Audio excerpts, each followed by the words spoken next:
I'm surprised at you, Johnny. If only it had some knotted string on it, we'd all be happy. But no, it is good actually, and I think they're quite chuffed about it. What they should really do is they should get the whole thing copyrighted, and they could just sell it to everyone up and down the grid, couldn't they? Exactly, that's perfect marketing. That is to sell it to everybody up and down the field. Well, particularly, obviously, we work for the TCRs, because this pickup issue is particularly a problem on the undriven rear wheels. They just kind of sit there, they throw it all about, and they haven't got the ability to gunk it away again. So the only way they can remove it, and that was not very much, but I've seen teams take out about a couple of pounds of rubber at certain points. Obviously, towards the end of the race, there's more pickups, so they're picking up more and throwing out more. And we've both seen, Johnny, fires caused by pickup. That happened a lot with the old Mercedes SLS, didn't it? With their along the side exhausts. They had those low sort of side exit exhausts, a la a Viper, and they had little kind of air breathing holes in them. And what happened is the pickup would get in there, get superheated, and it would catch fire. So the side of the car would be. The teams always look very calm about it. We go fire. No, it's all right. Let's just pick up. It's fine. It does that every time. Yeah, we're used to it.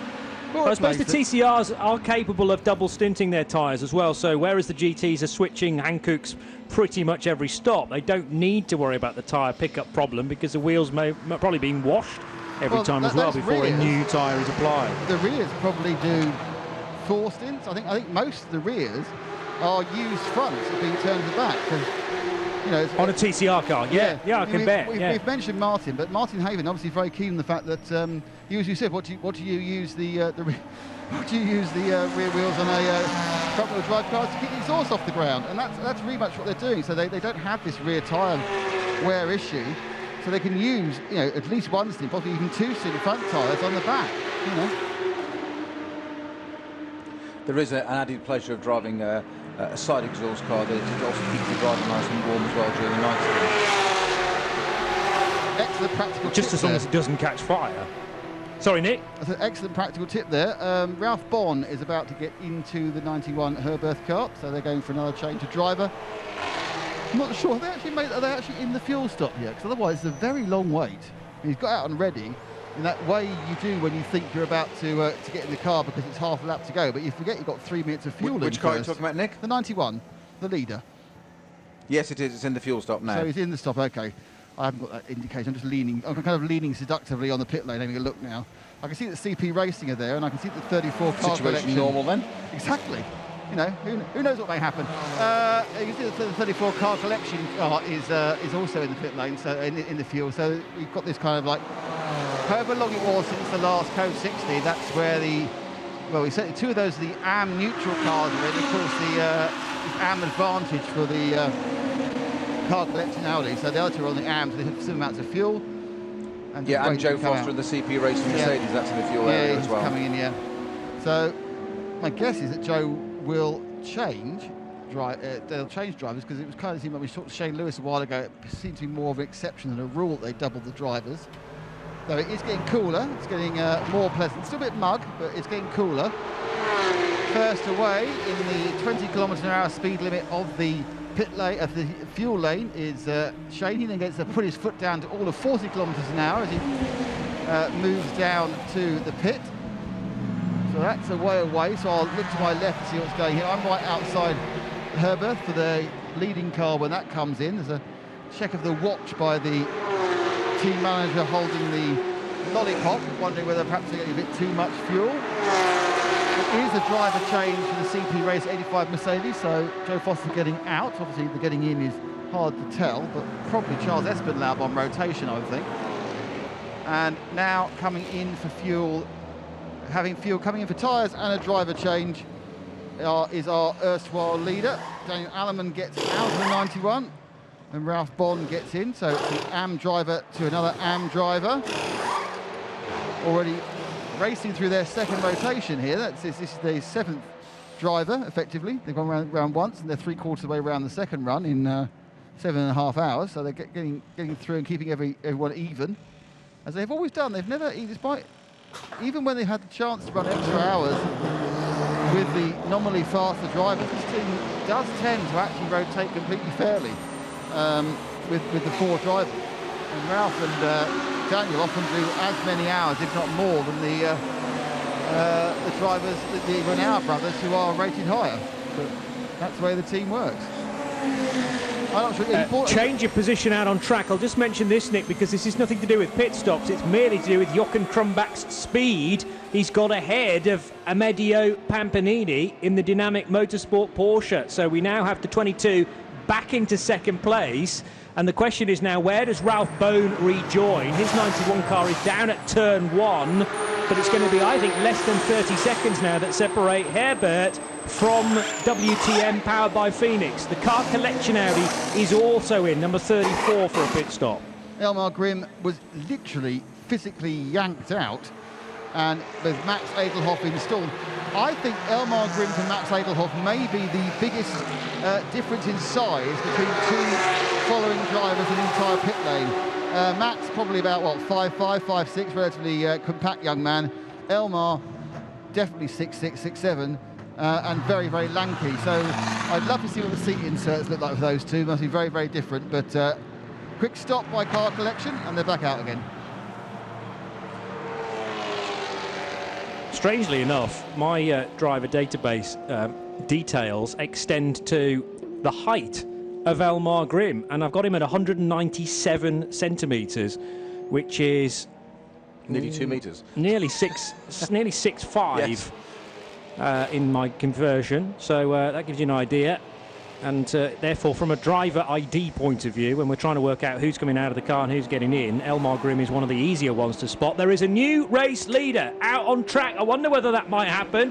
Jochen Krumbach has been pedalling very swiftly indeed in the opening 12 laps of his 22 Phoenix Ferrari. And Daniel Alleman, having just got out of the 91 Porsche and handed over to Ralph Bone, Ralph losing the lead as a net result. They are on completely different staggers as far as the pit stops are concerned. Krumbach 12 laps into his stint, Ralph Bone just on an outlap, but 22 climbs to the very top of the charts now, Nick. And Hendrik Still was confident to you about his 33-lap stint when he got out of the car, handing over to equally as fast Krumbach and really taking the fight to the German squad Herbert Motorsport. You were about to say? I cut you off in your prime there, Nick. You did. I'm not sure whether you can remember your point. Well, no, I can. Yes. The point was we just walked up, and the 1, 2, 3, the rail kit by Top Car Sport, TCR appears to be getting ready for a brake change, which only 8 hours in means they're obviously thinking you're doing 2 during the race, which is very rare. Normally no one does more than 1, but they've got the dry brakes lined up. They've got them all ready to go. Certainly one's fully featured, the other one is lying in the tray, and they're out on the pit lane apron, so it looks like they're going to do a brake change, which is certainly not one brake change. Absolutely, everyone 24-hour race. I'm pretty sure that everyone will change brakes once, but obviously as we're not even at hour 8 yet, they're thinking of doing 2. Now this could be an example of them not being quite so experienced in the Creventic world, perhaps not having quite the same concept of the brake saving, or it might just be this is what happens with the particular car combination they have. The 22 Ferrari heading over the line now. All sorts of headlights ablaze on the front of that Ferrari. It must have about 6 different headlights, because there are a couple low down in the splitter as well. And that great for circuits like the Nürburgring Nordschleife, which during the 24 hours around there gets incredibly dark indeed, with just the light from the nearby campfires, I suppose, to help to illuminate the track in front of you without that massive, well, almost rally-style lighting. And Jochen Krumbach then now 26 seconds to the good over Ralph Bone. And Krumbach's going to be lapping quicker than Ralph Bone in this opening stage of the stint as well, although he's caught the very edge of the gravel trap there, leaving turn 5. It was an interesting observation from Nick Damon that the 22 tends to fade a little bit towards the end of its stint. So this is the real part where Krumbach needs to use the time well and build a lead where possible. Daniel Alleman's stint was 43 laps. Hendrik Still did a 33-lap stint, so let's base that on the fact that Krumbach will probably do 33 laps as well. That's 20 further laps on this current run for Jochen Krumbach. Dynamic Motorsport in from 3rd position, Nick. It's a climbed back up to the field. They were looking a bit out of pace and out of sorts, to my mind, early in the race. But I've looked up at the big old tower at the pit exit here at Barcelona. They're scored in fourth. They were still scored in fourth despite doing their fueling, where often you lose a couple of places. So they got themselves into a nice open area. Out has got Mendo Pampanini. I'm sorry, I didn't see who got in. It might be Mauro Calamia. Wouldn't bet my house on it, but that was now a good stop. So they seem to be slow. I think there are a few cars which are enjoying the weather coming off a little bit. I think the hot weather was definitely causing tyre degradation issues for a number of cars.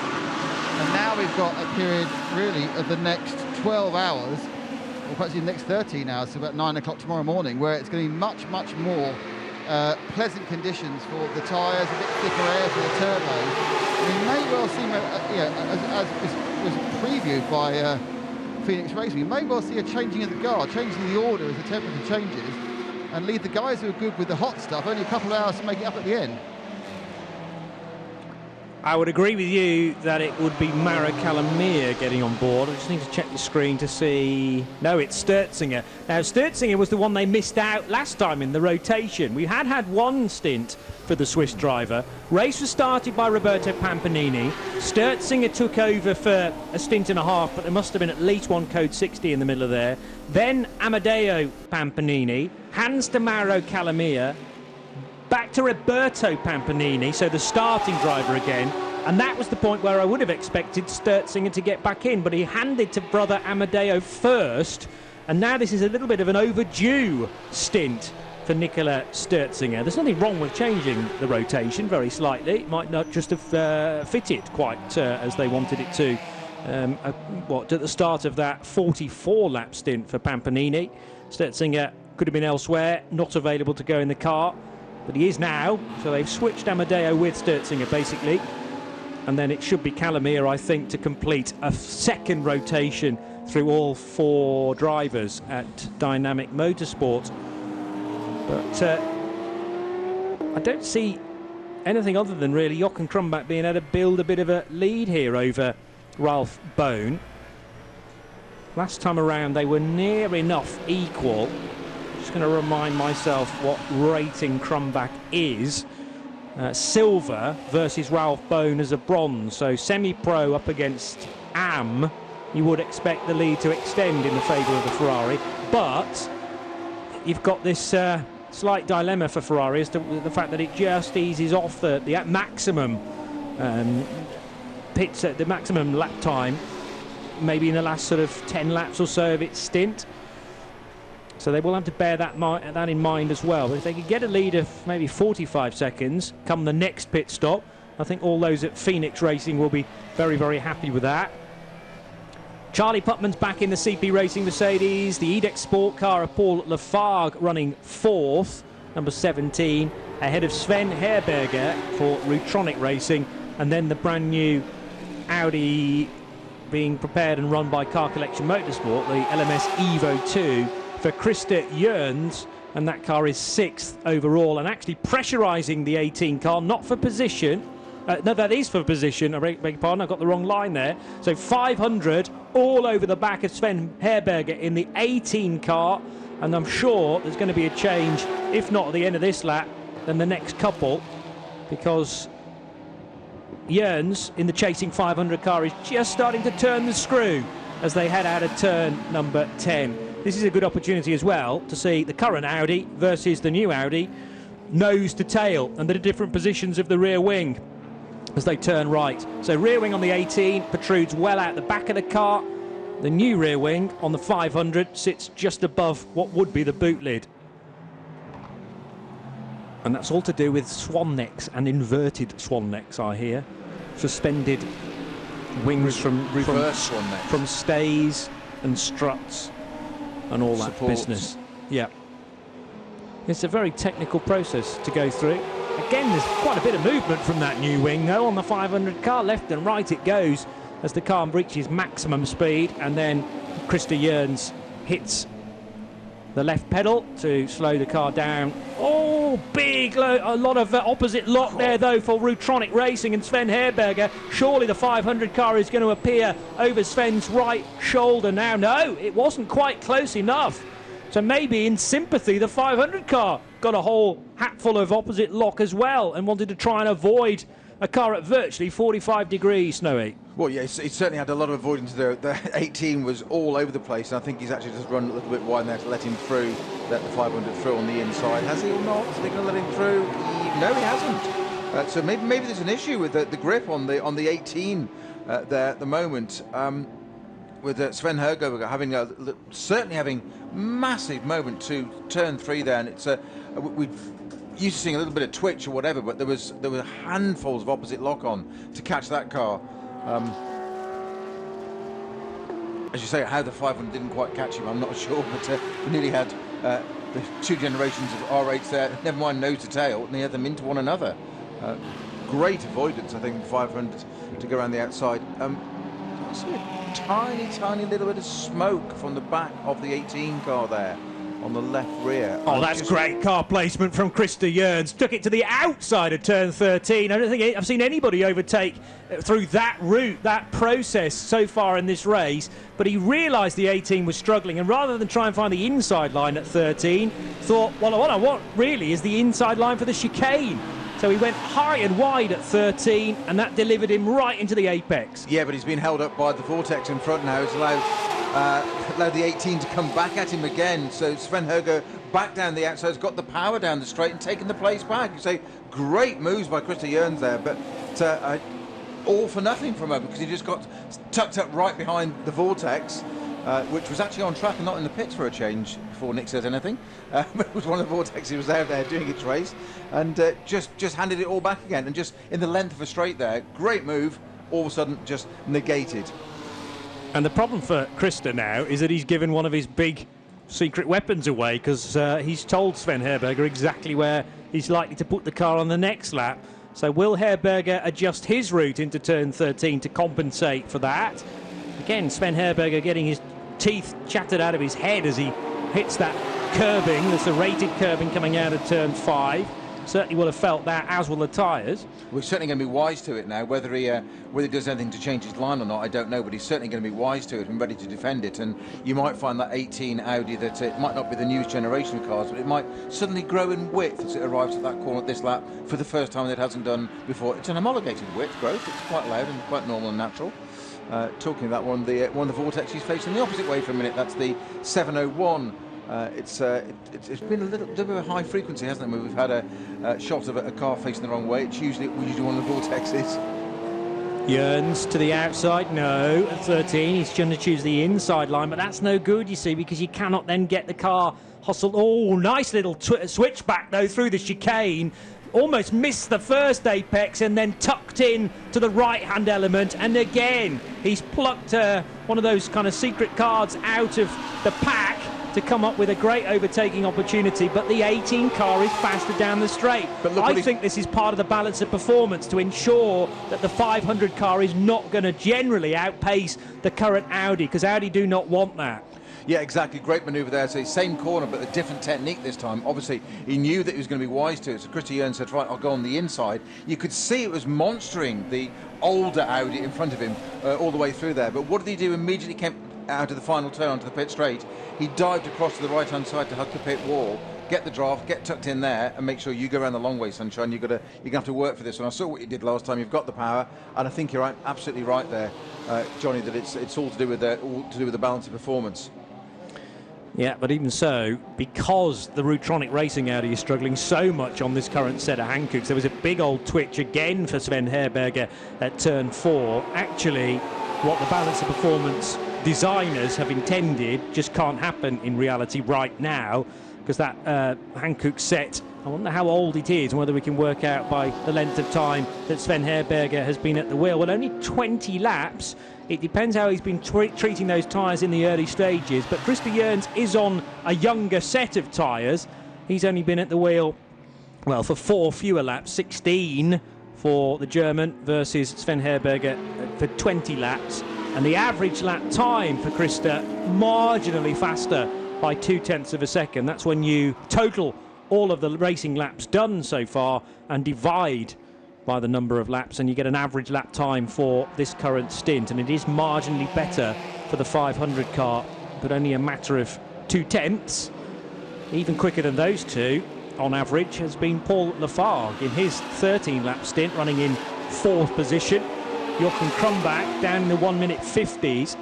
I think therefore Krumbach is easily the fastest car out there right now, in amongst that top 10, with the exception of maybe Max Edelhoff down in the 34 car in 9th position. So Edelhoff likely to be making a little bit of progress. How close is Max Edelhoff to the car in front?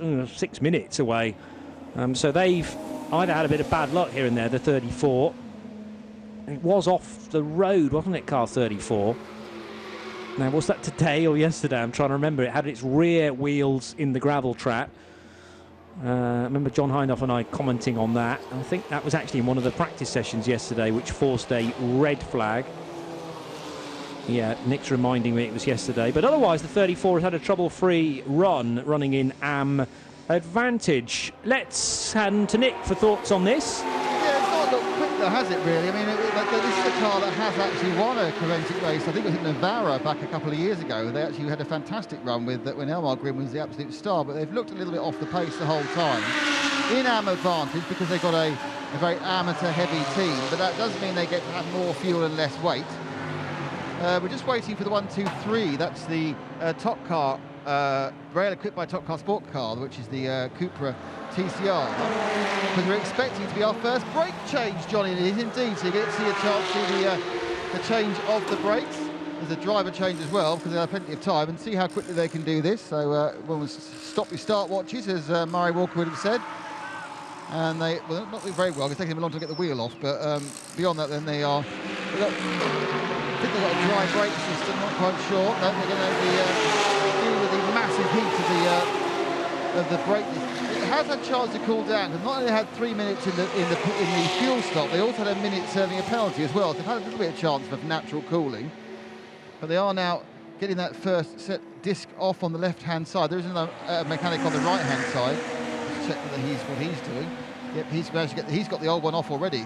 Has what's called a dry brake system. We tried to explain a couple of times. It's basically your brakes are connected by fluid, and normally they are directly wired all the way through it. If you ever take off one of those pipes, you get air in the system. Well, this is a dry brake system that has an actual connector that allows you to disconnect the entirety of the I'll just show you this. The entirety of the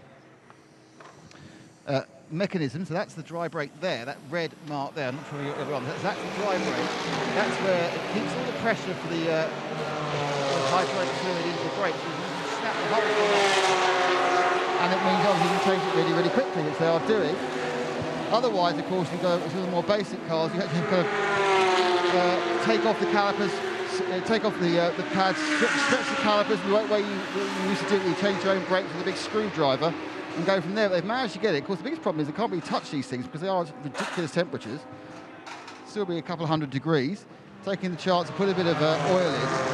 So actually a very efficient set of changes once they got the wheels off. The only issue is the question is why are they doing it so early?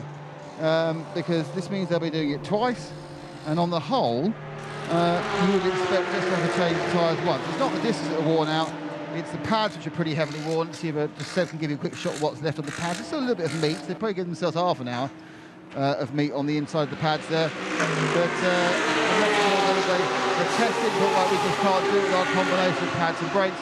But obviously that's a kind of a 3-minute penalty that they will hold. They're now kind of, that's a stagger unwind because everybody else will now be changing once more as well. So they're pleased with that. Good change, well done. And Top Car get underway again and leave the battle again in TCR. But that's a brake change here in the Creventic series. And Top Car with a race victory already this season, so they know how to win the longer distance races. It was actually at the start of the year at Dubai, so a 24-hour race already under their belts with some big trophies to take back to Top Car Sports for Fabian Dance, Adrian Specher, Patrick Singh, Ronnie Yost and Ben Leuchter. The lineup for Top Car in this version of the championship is rather different though, and therefore Jorge Belloc Diaz, Jorge Belloc Ruiz and Alvaro Rodriguez Sastre, none of those drivers were part of the victory lineup back in January, but it's basically Real Equipe, the team, with support from Top Car Sport, as I understand it. So that team thinking that brake pads are going to be an issue later on in the race. I can't think that they're planning for one brake change and just doing it very, very early, because, as Nick says, there's only about half an hour's worth of wear probably left on that set of pads, so they'll need to be doing it again in 8 hours' time. So that'll be at 4 in the morning, won't it, for the next one, with a midday finish. Meanwhile, heading through turn 12 is the Felbermeyer liveried KTM, number 724. Where's that in the GTX category? Currently 4th. And Eike Angermeyer, 12 and a bit seconds behind Eric Yanis in the RTR Projects car. GTX is led by a KTM Crossbow, this time from the factory team known as True Racing. Miguel Oliveira still at the wheel of that car. He's had a fair old number of stints so far as the Portuguese. Knows this track very well already, but not necessarily the lines required in a car race, but he'll be well used to them now. So Oliveira 19 laps into his current stint, off the back of a 33 lap stint prior to that. So he did, I've got a 1 lap stint which must have been between or during a code 60, when maybe the team were able to do back-to-back stops and get a full tank of fuel. And then Oliveira strapped himself in for 33 laps, followed by nearly 20 laps on this stint. At the head of the order, Jochen Krumbach, still averaging times far better than anybody else in the top 10. Again, with the exception of Max Edelhoff. And Nick was quite rightly making the point that the 34 car just hasn't shown ultimate pace. But Max Edelhoff, the son of Gustav, is easily the fastest driver in the 34 car. And I have to say, average lap times of 1 minute 50.8 is just about the best we have seen so far in the race. So it's very easy to lose sight of the 34 car down in 9th position, but be assured that it is going as fast as it has gone all race long so far in the hands of the young German. And Max Edelhoff, I'm pretty sure, has run in pro entries from Car Collection before, so that his real talent can shine at the front of the order. Edelhoff is he is 25 years old now, from Iserlohn in Germany, and silver rated by the FIA. Also runs in the ADAC GT Masters, as well as a regular entry in the Creventic promoted 24-hour series. Car number 7, Dynamic Motorsport, about to receive some attention from the 718, or is that a car it's just lapped? Yeah, probably the latter, actually. 718 is Eric Yanis, pressurising, what appeared to be pressurising the Porsche through the first couple of corners. But actually that number 7 car much better off in terms of the overall standings. Nikolaus Dertzinger, Swiss driver, running in 7th position, and only 7 seconds away from the Rutronic racing car of Sven Herberger, with Christer Jens in 5th position. So we've done 8 hours of this year's 24 Hours of Barcelona. We are at 1/3 distance here on RS1, part of the Radio Show Limited network of channels, and therefore a chance to run through the order in the TCE part of the race. Individual points, remember, delivered for all of the TCE cars, and it's split into 2 categories, TCR and TCX, but all about the TCR category at the sharp end.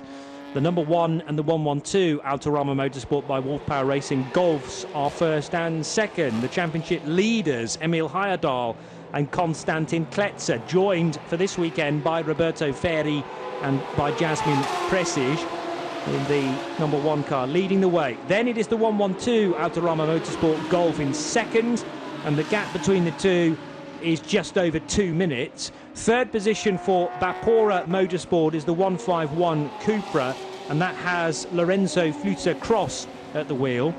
Fourth position is the 125 Bas Kooten Racing Cupra, And in 5th place, the 123 Ray L'Equipe by Top Car Sport Car that has just had a brake change. 6th position is the AC Motorsport Audi RS3, which had dropped as far down as 8th position, but now climbed back up to 6th. And that's mainly due to the dramas for both of the TCX cars. The Ginetta G55 from CWS Engineering that lost a wheel and subsequently pulled up some of the sausage curbing down at turn number 1 when Angus Fender was driving it, 278, but that still leads its class ahead of the 221 Team ACP Tangerine Associates BMW M2 CS racing car. GT Series led by the WTM powered by Phoenix Ferrari, number 22, that's Jochen Krumbach driving with a 23-second lead over Ralph Bone in the Herbert Motorsport Porsche number 91. 3rd is the CP Racing Mercedes 85, ahead of the 17 car of Edex Sport and the Mercedes, with Paul Lafargue back in for a second stint. Then it's the 500 car collection Audi with the Evo 2, brand new car in 5th, ahead of the current shape Audi R8 of Rutronic Racing. 18 is 6th. The number 7 Dynamic Motorsport Porsche is 7th, ahead of the sister Herbert Motorsport Porsche.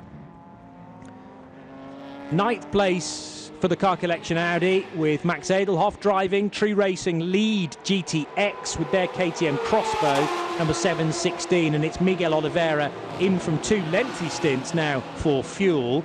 11th position and leading its class is the 955 Willy Motorsport Porsche Cup car, so that's 991 class being led by that 955 car. GTX 2nd place, Red Camel Jordan's Porsche. In 13th position, wrapped down by MRS GT Racing Porsche. RTR Projects KTM and the Reiter Engineering KTM are 14th and 15th.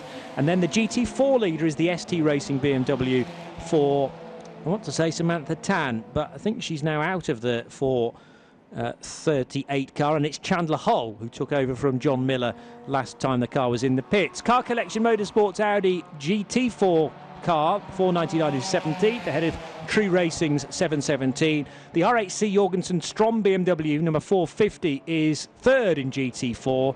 Duvo Racing's Porsche Cup car 20th. The Vortex V8 number 701 21st, ahead of the Speed Lover Porsche, the second of the Vortexes, and then PCR Sports Ferrari. Still listed on the standings, but that's been a long-term retirement.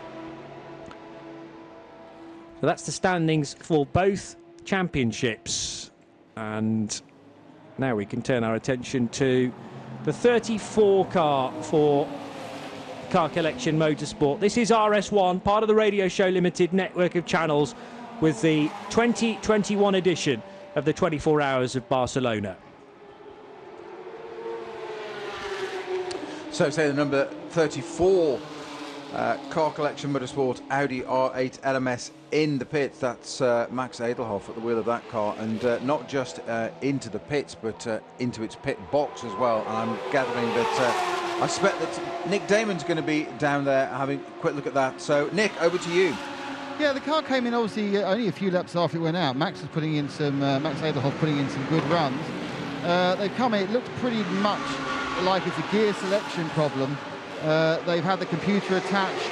They've tried a different steering wheel. There's been some pumping at the paddles and that sort of stuff. But they are looking right at the back, almost like it may be a mechanical actuation issue rather than a, the actual gear's not working. Like they've actually got the outside actuation. They seem to think it is. So my guess is that this is a gear selection problem. Certainly, everything would say it is.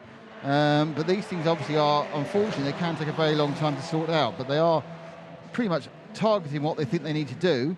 They're doing it, and they have looked at all the other options. So, yeah, I mean, it's just a matter of time if they can get the thing to change gear. And so I don't think it's actually a gearbox issue, it's a gear selection issue. And hearing from Natasha Mark at 0221 that the onboard camera was not powering up either, and that will be powered by the car's battery. So an electrical issue, we think, for the 34 car, which has meant that everything electrical on board that car has failed for the time being. Lots of puzzled looks at the Audi Sport customer racing crew, which are Car Collection Motorsport, a long-time supporter runner of the Creventic Championships, Noe. Well, exactly, but also electrics could therefore be selecting the gear, causing the gear selection issue. This is all part of it there, gear cuts, that kind of stuff, whatever.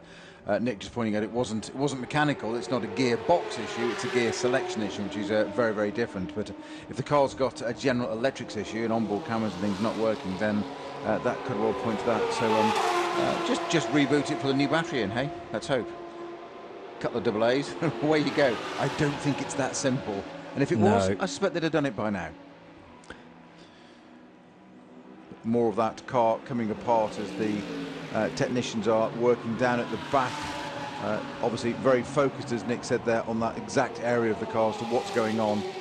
Nick Damon trying to keep out of the way and not get bits dropped on his toes and stuff and whatever again, but also try and see what's going on to report to us. But I'd say a very focused work at the back of the 34 car. Great shame that car doing so well, and it's not normal for Audi as well, but it's very calm work that appears to be going on at the back car. There's nothing rushed. I'm not saying they're being laconic, but they clearly know what to get to and just working away at it diligently rather than rushing at it trying to find out what it is. But cooling fans being put on the top to keep everything nice and cool whilst they work there. Obviously pretty hot around the back of that engine bay area for the mechanics technicians to work away. Proper light boxes going in, and now components being handed across. Nick, you're down there in the garage as well, but components being handed across in a fresh box there. What's coming out of the box there? It's one of those. One of those, a widget thing. They've taken off the other box, which looks like that with a thing on top, and it's very much an electrical box. And you see it's his hand. You see it's got a knob and everything. It's one of those, but not a broken one. It's got a potentiometer on it of some sort. I don't think it's got a solenoid. They're now putting the new box on. It's the comparing box. This is exciting, isn't it? I assume it's something to do with the electrical, powering of the. Again, I'm saying gear selection. That's what the problem is. Now it's interesting. If they have got a power box which is doing that, it could very well short out the whole car. What actually happened was they were testing the car, so the power just went, and I assumed that they turned it off, but we've now got the I've just seen we've got the Creventic onboard guy looking, going, what's like that? So I think at the moment there's not a lot of power on the car, which could be deliberate. They've also taken it's almost, Nick, as if it's like a master switch almost, isn't it? Yeah, and they've also taken off a couple of the pipes as well to get access, so there's a few things taken off. Yeah, I mean, I think they obviously seem to know what the problem is. It's just it's a really weird one. I've never seen this box with a knob on it before. So if any of you know on the Twitter sphere what the box with a knob on it does, that'd be fantastic, because literally all I could do was guess and probably get horribly wrong. It's a black shiny plastic box by the look of it, with a yellow knob, dial knob on it. Yeah, and it's got obviously connections either side. It's mounted. Where it sits, I can tell you where it sits. It actually sits on the back of the transaxle, right at the back of the gearbox transaxle. So if you think about you've got the V10 engine, you've got the gearbox on the back of it, and then just before the very end, it's sitting on top of that. So it's like 3-4 inches, 10 centimetres in from the very end, and sits in a place. It's got a temperature strip on it, so it's in quite a hot area, but it can live there. But that's our mystery. What is the mystery box that has failed on this 34 car? Max's mum is having a chat with him. It's quite nice that you have probably mum comes for a chat with you. It's quite nice. And they're obviously fairly confident they can sort it, Nick, because he's just staying in the car quite calmly, just sitting there. So let's see if I can find out from Max what the problem actually was. Let's see if it was gear selection. Hi, Max. So what was the actual problem then? The problem on the track was that I couldn't shift down anymore, and the shift cylinder broke. So we just need to switch the cylinder, and then we could go again. So it wasn't a general electrical problem, it's just a specific problem with the gearbox, yeah? Yeah, with the system who changed the gears, not the complete gearbox. Yeah. Great stuff, thank you, Max. Well, points to me, absolutely, there, isn't it? I definitely get a point, don't I? I must get a point for that. And therefore, that is obviously definitely part of the shifting mechanism, the box with a potentiometer on it.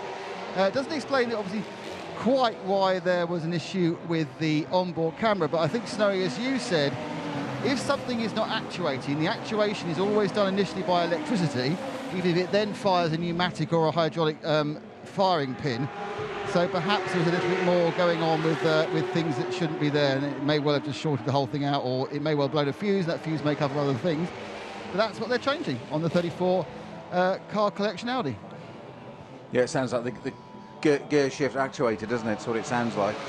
It's actually not moving it. As he just said there, Max said there's nothing wrong with the gearbox itself. It's the mechanism that shifts it. He can't actually downshift anymore, which is not that good if you can't do it. We just got a very quick look when you were doing the interview there on the inside of that car, and we could see that the rear view camera was now illuminated. Therefore, it's suggesting that there is power back to that part of the car, as in things are getting better and heading in the right direction. But Max certainly seemed very calm about that, didn't he?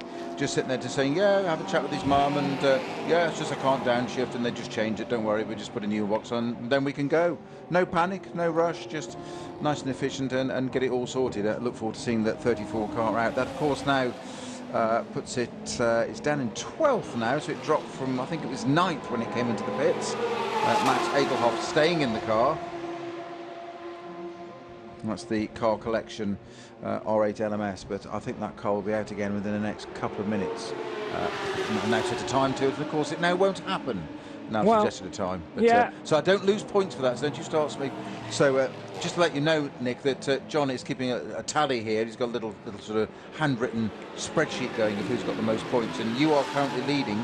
I am languishing in 3rd position of the 3 of us on points. Johnny's only half a point behind you. I've got one of those abacuses, you know, you move the beads along, and you're all way back over here on the left, Snowy. Go on, Nick. He never misses a chance, does he? Surely if I'm leading, I've only got 2 points, haven't I? This is a very bad show by the entire team, to be honest. If I'm leading with 2. We're third. Well, it kind of waned a bit because Johnny got all territorial about it and just decided that he was going to award points to himself and randomly take them away from others. He's the lead commentator. That's what the lead commentator. Yeah. One thing I would say is one of the plus points I would say for this there is a plus point for this breakdown, is they've had this problem with a vast extra raft of Audi technicians in presence, because all the guys who work on the 500 and obviously the actual people have been helping fix this.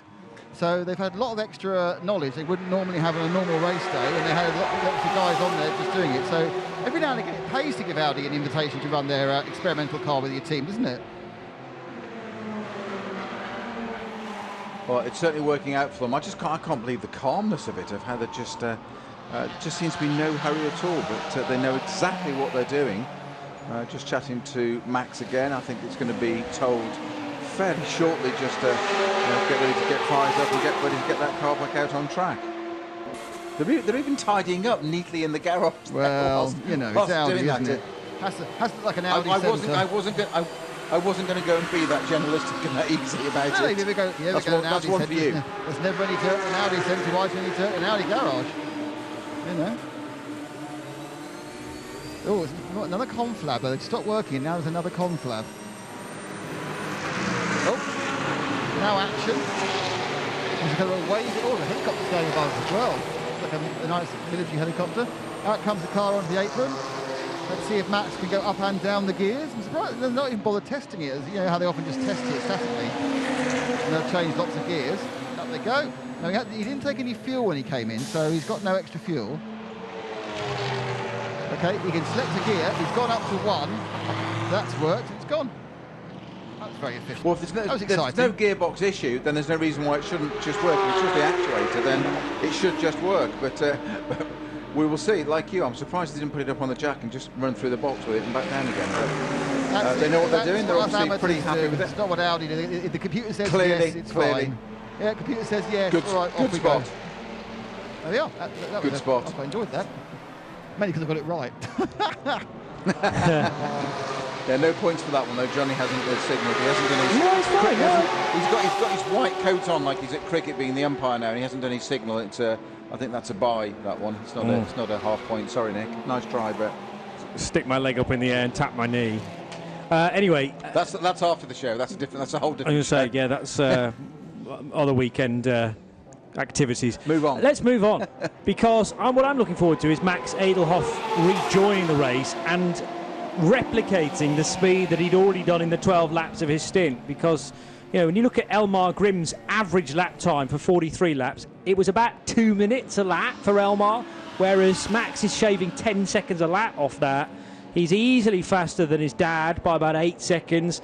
Dr. Johannes Kirchhoff, average lap time not bad at all, 154s.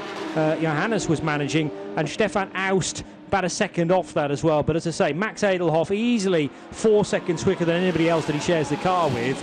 He was super chilled when talking to Nick, putting the problem out of his mind, bearing in mind it was the responsibility of the team to fix it all up. He couldn't do anything, just needed to stay in the zone, and now rejoins the race. I noticed they didn't put any concentration at all in replacing that rear section of wheel arch which snapped off the car quite early on. It's intact on the rear right, but the rear left is now missing that sort of streak of bodywork, and as John Hindhaugh put it earlier on, they are disposable bits of bodywork that really the team would like to run without. They have to put them on the car legally at the start, but if they happen to just lose, be peeled off the car during the course of the race, that's fine. You don't have to put them back on again. Technically, now you can see the tyre, which you're not supposed to be able to do, but of course it hasn't started the race like that, so it's been presented at the start of the race, regulation compliant, as a piece falling off it now, and why would they waste time putting that back on again? They've got a gearbox, sorry, a gear selection issue to sort out. It wasn't a gearbox, as Max pointed out to us there. Well, the car back out, and we'll soon find out what sort of pace he's getting out of it again. It's dropped down to 14th now. It came in at 9th, so unfortunately 5 places it's lost there, so 50% where it was down the order, unfortunately. But I'm sure that Max Edelhoff will soon have that back up to competitive lap times. 2 minutes best part of to the next GT series car, which is actually Nicolas Michailon in the Rabdan by MRS GT Racing Porsche. So Michailon in the 989 car from the 34 Max Edelhoff, and Chandler Hull leading the GT4 category in his ST Racing BMW M4. Sunset officially here in Barcelona on Saturday night is 19 minutes past 8. It is currently 18 minutes past 8, so in another minute's time we will be at official sunset time, and the sun not expected to rise on Sunday the 5th of September anytime before 7:22 Central European Summer Time. So just over 11 hours of darkness these teams will have to deal with. But the good news is when they get to 7:20, 7:30 tomorrow morning, there will only be then 4.5 hours to the checkered flag. So definitely daylight is a big milestone to hit, and then you think, oh, we've only got just over the length of an ELMS race to get to the finish now. So psychologically they will really feel like the bulk of the race is done. However, 15 hours and 41 minutes on the clock still is rather a daunting figure at this stage. Of course, that's the flip side of what you were saying at the top of the show before we went out onto the race build-up, before we actually started the race, Johnny, of the psychology of starting the race so much earlier compared to 24-hour races, normally starting not really before lunchtime and more mid-afternoon. Therefore, so much more daylight running now, but only that shorter bit tomorrow. Interesting there, Max Edelhoff just coming down the pit straight and just gently weaving the car collection Audi from side to side. I don't mean like on a warm-up lap, but just obviously feeling something in it. So I'm just intrigued as to why second lap in he was needing to do that on the straight. Just indicates that it's not quite 100% with the car. Obviously they would have done a tyre change on that car when it did its pit stop. I'd be amazed if they didn't. I don't think they fueled it first. I think it just died and came into the pit lane, didn't it? But yeah, I'm just intrigued as to why he was weaving it down the pit lane there. A question that Nick raised about the black box with the yellow knob on the top. Ian McCarthy, who is at Limited Running on Twitter, has just sent a tweet to @RSL_studio and to @Radio Le Mans, along with @Blackpool Johnny and @Snowy Racer and @RC Racing, who is Nick. Ian suggesting the box with the yellow knob appears to be the management system for the gearbox itself, seen in situ here. Now you'll have to search #24hour BCN to get the exact photograph, but well, where have you got that from, Ian? Is that been literally just taken? Was it on a red trolley jack? Well, it's certainly a photograph of it there with its on it. Yeah, so that's from another website, but brilliantly sourced, Ian. I'm not sure how you went about locating that, but a great view of the black box that we were talking about, and some sort of management system for the box itself, which is a big old lump. And Dave Alcock suggesting, given the car collection have so many Audi technicians in the garage, it's surprising they didn't just drop the whole gearbox out of the car.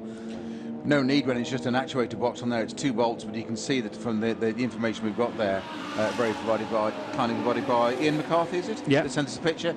That the you can see there's a rod and a rose jointed connection underneath, and it clearly is. That's the actuator that sends and moves the gear selection. Exactly what Max Edelhoff was telling us from sitting in the car. That's exactly why they were so calm, because they knew exactly what it was. They've got the Audi technicians on board, and just sit there and go, well, we know what it is. No need to take the gearbox out. There's nothing wrong with the gearbox. Why disturb it? Why create another problem? We know it's that bit. Let's just get to that part and get a few pipes out of the way and get the job done. I hate to use the stereotypical phrase, but typical German efficiency. Yeah. Just get on with it. Well, no, it is. In a complimentary sense. Absolutely. And, you know, there are a lot of teams that can be labelled as such because, you know, Porsche, Audi, Mercedes, BMW have built up these reputations through decades, if not century plus, for purely that organisation, that sheer design work, so that when something does go wrong, it works brilliantly well, and on the rare occasions that it does go wrong, things are put in place in their design process to make the repair as easy as possible too. The 7 car now being driven by Nicola Sturzinger, 21 laps into his stint. So it's going to be a little while before the dynamic motorsport Porsche appears back on pit road, and it should be after Jochen Krumbach arrives. Now Krumbach, I'm interested in how long into the stint he's going to be able to go here. Already 36 laps through a stint and a drive time well over an hour. So if we think back to 7:15, was there a code 60 in place at that sort of time? No, we're a long way clear of the last code 60 actually, because at 8:20 local time now, that puts us 2 hours away from the previous code 60, which was to recover the Ginetta's lost wheel and repair that sausage curb, you remember. So we haven't had a code 60 since then. So on your law of averages, which is a code 60 on the average of every hour, we're overdue a big one. We are missing one for this particular hour, yes. Don't blame me. I'm just working on your averages. Yeah. I've seen your spreadsheet. I've seen your algorithm. I did just not the abacus, so it might be slightly out of kilt now. So hang on a minute. Peter Snowden 7 points. That's not right. Oh yes, it is. You lose Nick, a few more beats because of that. Yeah. He's fiddling with my abacus, Nick. Yeah. There's an image.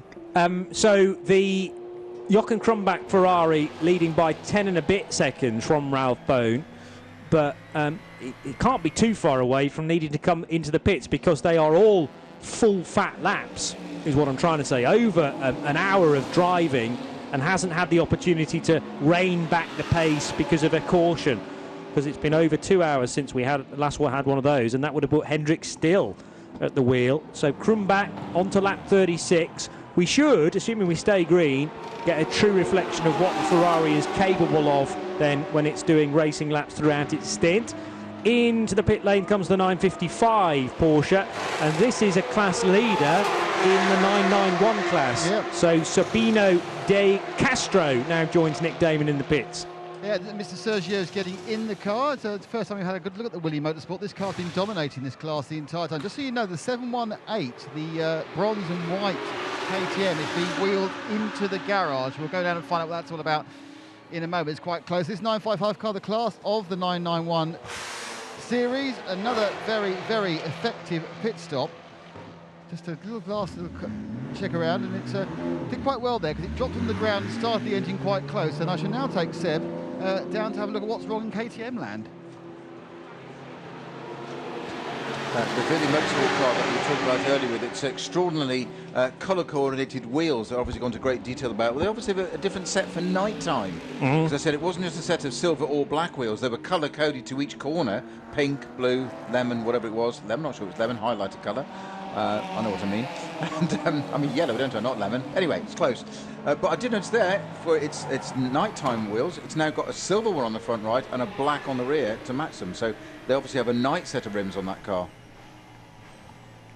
It's no worse than Wingate. Don't look at me like that. They've also made room, which so many teams have done up and down the order, for the sticker produced by Creventic to remember Ian Planas, who we had the minute's silence for at the start of the race, and Peter Fry making that point at the start of our coverage, in fact, that along with the sponsor's visor that goes on the top of the windscreen of all of the cars, there was also the suggestion, although they weren't making it absolutely mandatory to run the sticker, but I think pretty much every team has decided to do so. It says on it, it's a disc with a thumbs up in the middle and the word simply Ian always, to remember Ian Planas.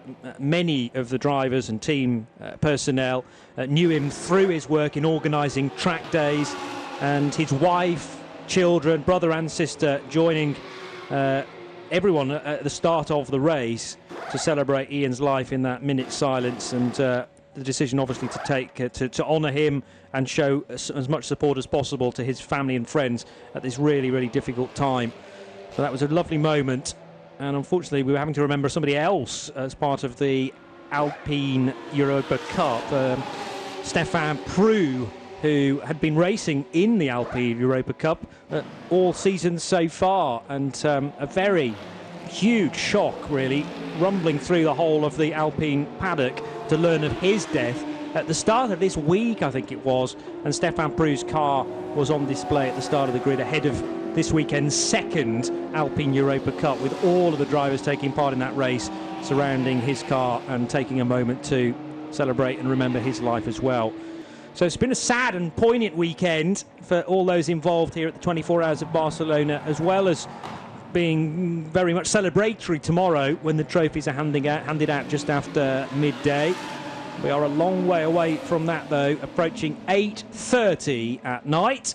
We've got Nick Damon for a little while before you slink off for some evening food here at Barcelona. Watching a few more stops, Nick. I love the impression that if I actually want to eat, I'm slinking off, like I'm avoiding the masters and trying to run past, avoiding the public school hounds and that sort of thing. It's just a lack of covert muncher. Just a lack of commitment, Nick. You should be there, all the way through the day. Realistically, I honestly should be ashamed of myself, but guess what? I'm not. Down with the 718, the second KTM to get open mechanic surgery. They're also getting some extra oil they're getting. So don't forget, we've had a couple of cars now. It has got the dreaded computer attached on the right-hand side of the car looking forward. I was watching earlier and it was doing the loading thing, which was quite amusing. But it has now connected up and they are trying to find what's going on. We don't I was suggesting he was waiting for a Windows update. It wasn't that far off. Because we had this is the second one we've had where they had temperature issues. This is not in the same place. The other KTM in the next garage was having an issue down sort of inside the cavity towards the left-hand side of the rear of the car. This one, they're looking much more over the exhaust system. There's a huge amount of heat that comes off these cars, I must say. Whoops, just the way the man with the drill there. I'm not sure Eric Yanis can talk to us and tell us what happened. Eric, what's the problem, Eric?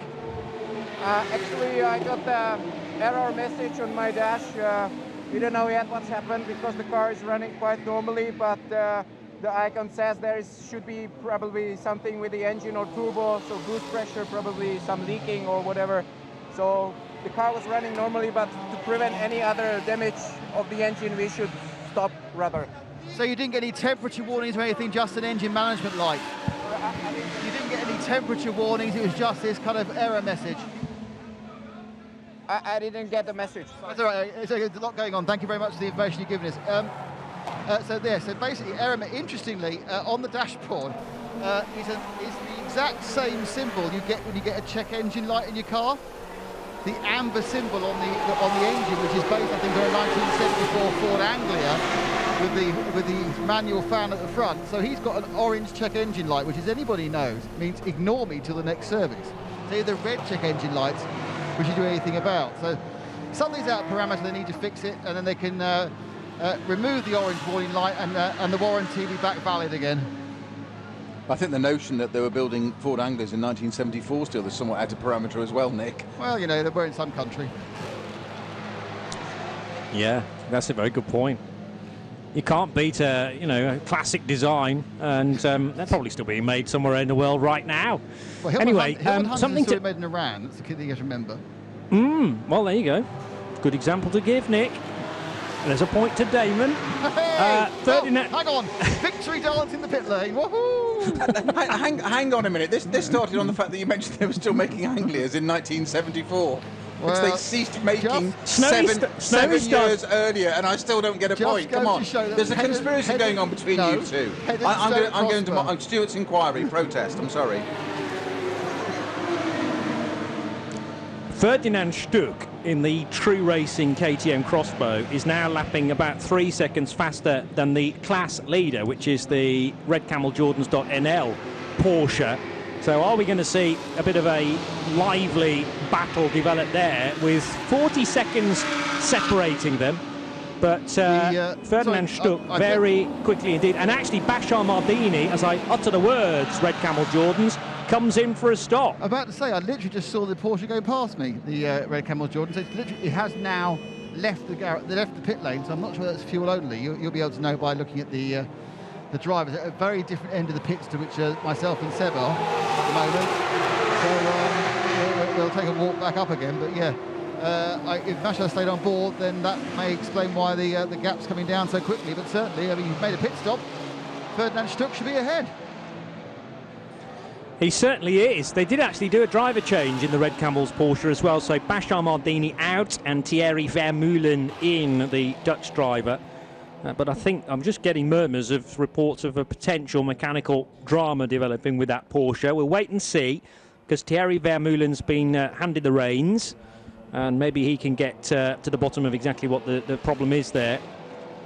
But I mean, Stuck is very rapid, and that's a KTM Crossbow as well. I mean, if anything, the GTX category offers the biggest mismatch of entries, because it's Creventic saying, well, you're not allowed in that entry because it's a new Porsche from the perspective of Red Camel, and there's not really another class we can put you in, so let's therefore put you in the come one, come all GTX category. It's a little bit like run what you brung, as long as it's a GT type car. That's where all the KTMs are as well, because they're not, technically speaking, GT3 cars. There's no, well, I was about to say there's no road-going counterpart. That's not strictly true, actually. You can buy KTMs as track day cars, and I think that some of those are street legal as well, but they're not GT3 homologated, I think is what I'm trying to say. I don't think so now. I think certainly the early Crossbows you can get that as a track day car. Yes. But it's more the open one still, I think, rather than, as you say, the GT3 homologated one.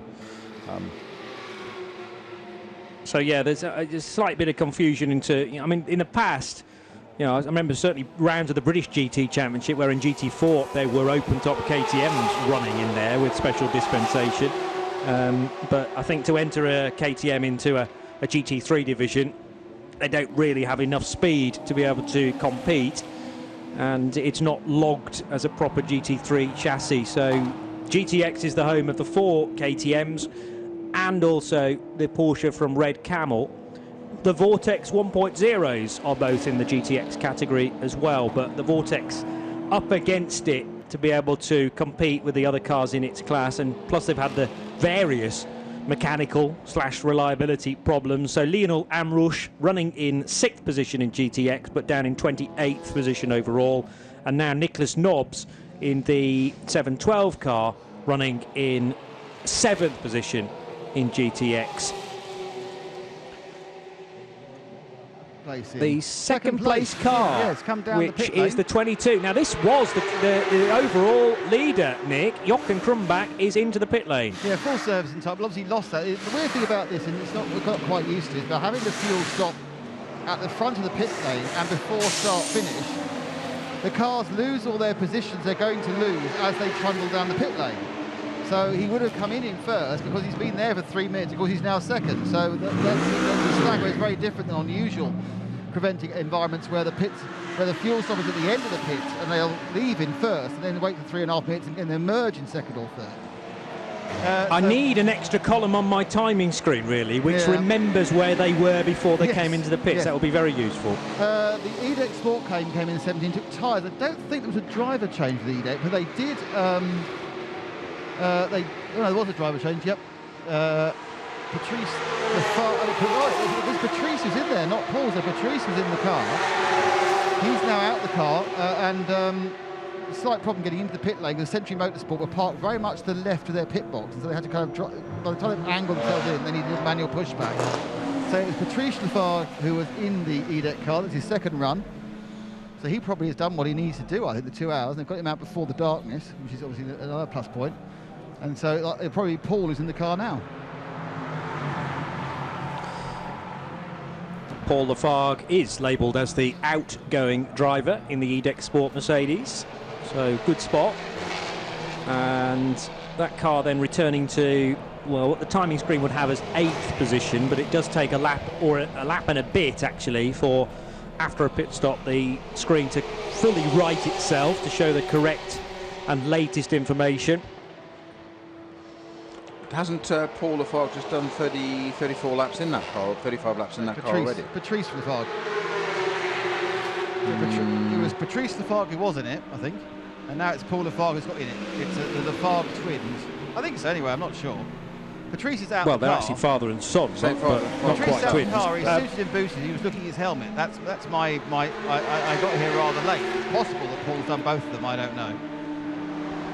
I think he has. Because I've got just looking at my screen. I had Nick Manassi and we've got Paul has done a 35 lap stint in that car. I think it's Paul that's just come out of that car, I think. But if Nick definitely saw a driver change, then that must mean that the driver ID is not right. Exactly. What I can say right now is I've definitely seen Patrice Lafargue in the pits, suited and booted. And when I first saw him, he was looking at his helmet and putting his helmet away. Now that could have been, he could have been just adjusting his helmet, I don't know. So it's possible Paul's been in the car the whole time. I think he has. Where's Quick Nick? He'll be able to provide you an answer. Mr. Nick Manassi, let me go and ask Nick Manassi if we got confused. Hang on, I almost got run over by the 500. Just say, was there a driver change there, Nick? Because we're not sure. Just tell him he's confusing Snowy, and that'll get his. You'll get a soundbite then. I'm not name dropping you. I'll name drop yourself. It's all about you, isn't it? Yeah. There's no sharing is caring. Come on. Quick, Nick, we've got ourselves confused. Has Paul stayed in the car, or was Patrice in the car replaced by Paul? No, Paul has stayed in the car. He was like unsure if he was going to do another stint, but he's gone for another stint now. Thank you. Too many Lafargues. Thanks, Nick. So there we are. Point to me. Point to me. Well, not really. You're just reading off timing 71. Come on. You guys are a tough audience. Well, you're new to Creventic. You haven't learned. You've got to learn the hard way. There's hours of this. So therefore, Patrice Lafargue, that's why he was suited and booted, because he was about to take over from Paul when Paul decided he was fine to do another run. That's the EDEC Sport mystery solved up here on CSI Barcelona. Don't you go bigging up CSI Barcelona when I pointed it out and I don't even get the point. Sorry. Stewart's inquiry. We're going to have to get responsible adult involved in this one, I think, just to make it for fairness, for a reasonable and sensible adjudicator.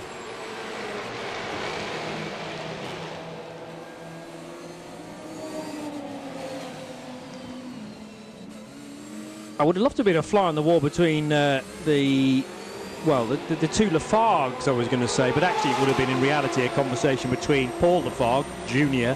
with Nick Manassi, or indeed the chief strategist, to say, "You're right for another stint, Paul." Oh yeah. No, we'll keep Dad back. But the thing is, well, we were suggesting that maybe Patrice would prefer to stay to the daylight hours. He only needs to do 2 hours. He must have done at least half of that already with his single 29-lap stint. So is Patrice Lafargue perhaps going to pack up for the night now, unless he does a stint maybe a little bit later on this evening after some food? It depends, because Paul Lafargue, if he's in for another stint, last time around did hand over to his dad. So if Patrice can do 25, 30 laps tonight, then he'll sleep very comfortably, knowing that maybe one further stint in the daylight hours tomorrow will see him doing the minimum drive time that he needs to accomplish. R8C Jorgensen Strom by Century BMW now in the penalty box, I think, rather than the fueling area. It's got a... It is the refueling area. Okay, I just wonder what the Century Motorsport sign being displayed to the driver is. That's like a board, isn't it, that is now in the view of Brett Strom, but not yet up to the penalty area. Question though, Nick, is why has the car come in again when it's not long been refueled already in the GT4 not class? Long ago, they were sitting on the apron and they blocked the EDEX Sport, which is why I noticed it, and now they're coming back in again for a driver change and for a full set of tyres. So this is a bit of a weird one. A mystery in itself. One of the team managers. It'll have been 33 laps for Brett, whereas the previous stint for Darren Jorgensen was as many as 42 laps. So yeah, the BMW is capable of doing another 10 at least. And that board's now been taken down with a mechanic running around the car to the non-driver's side, to the right-hand side, for further checks. I'm sounding a little bit hesitant and not fully informed because I'm peering at this stop actually from the inside of the car, courtesy of the onboard camera. Nick, what more do you know? The last stop failed because they had a fueling issue. They had a fueling issue in the previous one. I'm not quite sure why they then sat on the apron. Perhaps they wanted to know what was causing the fueling issue. And they've looped around one more lap and now they're doing a full service. Well, I'm not convinced that this one's quite going to plan either. Neither am I, because they're all now staring at the they've all gone back into the garage, including the driver, and staring back at the screens as well. So this means, because obviously it's not the petrol pump, so obviously it's the ability for the car to receive fuel that's causing a problem. A lot of consternation going on here with Century Motorsport, the 450 car. Everyone's watching. Obviously, quite nice. It's worthwhile paying for your onboard now and see what's going on. And the car, I think the car now is rolling, isn't it? Yeah. Hopefully they've got a tank full of gas in it. Well, is it a fuel sensor problem, suggesting the tank's empty? And well, when the fuel wouldn't go in at all, though, was the clue that was just offered by the team. So that's a bit weird. The thing is that they know they put the fuel in because the fuel's metered. Unless it's falling out on the floor, you know the fuel's going in. So yes, that it's in the tank. Whether they can, it doesn't really matter what the sensor says. You know you've got the fuel in the tank. Yeah. The question is, why it's not going in? Why didn't it go in? That's been blowing back the whole time. You know how every now and again it's really hard to fill up at Tesco's. It's blowing back the whole time. This must have been it again. Well, it's arrived on the pit road now. Yeah, Brett Strom's out. Danny Van Dongen's got in, and it's like there's never a problem. So it's the previous issue has been disappeared. It's cost them, I would say, 4 minutes, possibly 5 minutes. Which is 2 laps. But if it doesn't recur, that's fine. If it does recur, they've not fixed it. It's not fine. So this is their third weird thing off those 2 punctures early on. And this is the 450 BMW, now 5.5 minutes into a second pit stop, a second attempt to get in the fuel in. Remember there was that aborted fuel stop earlier on, which probably would have cost them about 3 minutes as well, with the leader in GT Series back with you, Nick. I know, just look to my left and there he was. It's a full tyre change, but no driver change. So I'm guessing, is Alfred on board at the moment? It's Ralph Bone. Ralph Bone. Oh, they're going Ralph a double. As I say, they don't favour their pro and semi-pro drivers over the AM drivers. You just get the time you're required. And Ralph now up to do at least 1.5 or a double.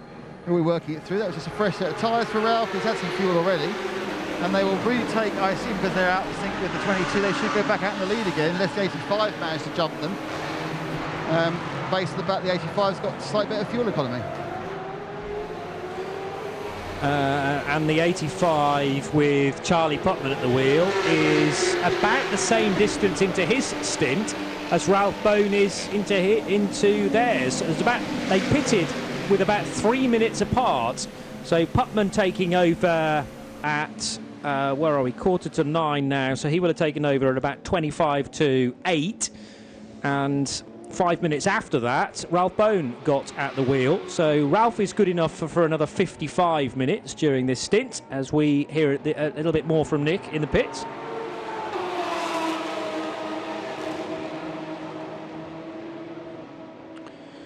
We're not hearing Nick because he's not talking, and I'm not sure whether that was... Because I heard a message off air suggesting something else was kicking off in the pit lane. What do you know, Nick? Hello. Yeah, I was just saying. Well, you're heading off, aren't you, my for dinner break, your yes. evening snack? Oh, how come That's all you were telling me. Every time I try to 5 minutes away, it goes live. Guys. Yeah, well, we'll speak to you very, very soon and try and stay on top of everything that's going on in the pit lane, with Ralph Bone now on an outlap. Charlie Putman and Daniel Kylvitz are the drivers given the responsibility to pilot the CP Racing Mercedes and the WTM powered by Phoenix Ferrari. So Kylvitz, now very early on in his stint, he's only been driving that 22 Ferrari for 10 minutes or so, having taken over from Jochen Krumbach, who did 41 laps. And on average lap times, Kylvitz, I'm going to say, will be faster now than those behind him, because he's taken the race lead again. So Daniel Kylvitz, 3.8 seconds in front of Charlie Putman, who could quite possibly have overtaken Putman on that first lap, on that last lap around. In fact, according to my timing screens, Ralph Bone rejoined. Kylvitz gained 2 spots. Putman stayed where he was in second, and Ralph Bone has dropped a couple of spots. Well, that's purely because Ralph's Porsche came in to the pit lane for a scheduled pit stop for fuel, for no driver change, but for tyres as well. And Kylvitz, Putman, Bone is the new order, with Daniel Kylvitz as the gold-rated driver. He's a pro, according to Creventic, expected now to extend the gap, and substantially, I would say, over the next 2 hours or so. So, pendulum again, swinging back in the direction of the Phoenix Run Ferrari 488. With the Wochenspiegel team Monschau backing, courtesy of the Weiss family, Georg and Leo, his son. CP Racing just needing to concentrate on their own programme here and not panic too much, even if the gap to the race leader extends a fair bit, because we know that the WTM Ferrari does tend to tail off towards the end of its stint, but we're really in the period now where it will buy back quite a bit of its time.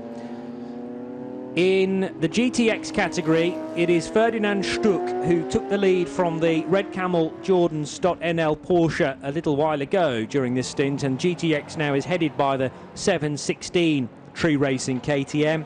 The 991 class has the Willy Motorsports by Ebby Motors Porsche of Nikolai Sergui at the wheel of the 955. In GT4, it is the ST Racing BMW of Mick Whitmer, car number 438. And in the TCE series, the 2 VW Golfs from Autorama Motorsport by Wolf Power leading the way. Emil Heyerdahl in car number 1. In the 112, it is Paul Salias. And then in third in TCE, it's the Bora Motorsport Cupra from Spain for Lorenzo Fluta Cross. And in TCX, the category leader, and it's somewhat of a walking wounded category now, with both the Ginetta and the BMW hitting dramas. The BMW is still in the pits, actually, and has been there for an hour and 40 minutes now. So that is very much handing the advantage to Ian Stinton and Colin White's team in the Ginetta number 278. Who'd have thought that a few hours ago, Johnny, when we saw that, frankly, I don't think I've ever seen anything in my years of racing or commentary or involvement with a whole piece of the track, say a sausage curb or a bit of the rubberized curb, physically impaled through the top of the wing and out through the wheel arch of that car. Who'd have thought he'd been staying there, and it's playing into their hands now on the comeback, because it was just a hub failure that brought that wheel off the car, went through and ran up and picked up that piece. It was a series of coincidences that he just, in a matter of probably even seconds, wasn't it, in reality, that all occurred. And you looked at that car, and it was almost like sort of movie sort of action, wasn't it? Like you've gotten a big piece of the track and just impaled it through the car. thought that won't go again. I was expecting loads of other damage and etc. etc. And sure enough, there it was. Put a wheel on it, put a hub on it. It was just a bonnet or the wing. Job done. Out it goes, and all of a sudden it's back up in contention again. If Angus Fender had tried that another 1,000 times, I don't think he would have picked up that sausage curb in the front wheel arch. It's almost if he aimed for it, wasn't it? Well, yeah, I mean, not through any not through any kind of direction or talent, because the wheel was off the car and he was just skating to wherever he headed to next. He was very much a passenger by the sounds of things. But yes, to pluck the sausage curb out from its bolts and how securely it had been attached early this morning, probably, because those curbs are removed for bike racing for obvious reasons. If a rider goes down, the last thing they want to be doing is going headlong into a sausage curb. So they are removed for the MotoGP meeting here and then reinstalled to keep the cars off the runoff area during the four-wheel action. But bolted in very securely indeed, and brought out by the Ginetta. It lost about 10 minutes to its fellow TCX runner, but now that other car in TCX, the BMW M2, has been in the pits for nearly an hour and 45 minutes, surely taking it out of TCX contention, because I don't fancy the chances of Team ACP and Tangerine Associates returning to the race anytime soon, although the car has completed 180 laps to date.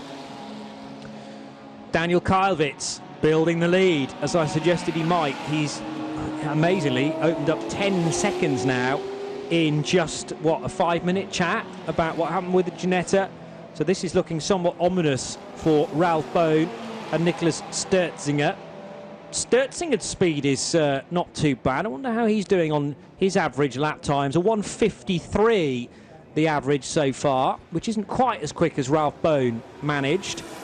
But Daniel Kylvitz down in the 1-minute 50s, and he's not very far away from producing a 1-minute 49 average lap, which really is showing the competition behind him how to do things.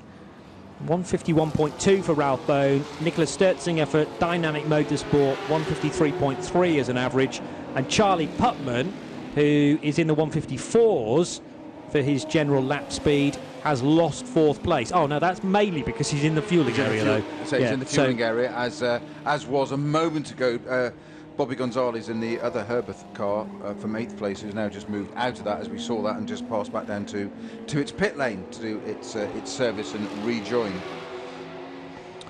Martin Lechman in the car collection Audi. He's driving 2 car collection Audis this weekend, one in the P4 category, which is a class entirely constructed for the inclusion of the Evo 2 Audi. We've never had a P4 before, to my knowledge, but that's purely so that it can run in the competition. And the other Audi that Martin Lechman drives is the GT4 example from car collection, number 499, currently being piloted by Lisa Clark, and she is second in GT4 behind the ST Racing BMW.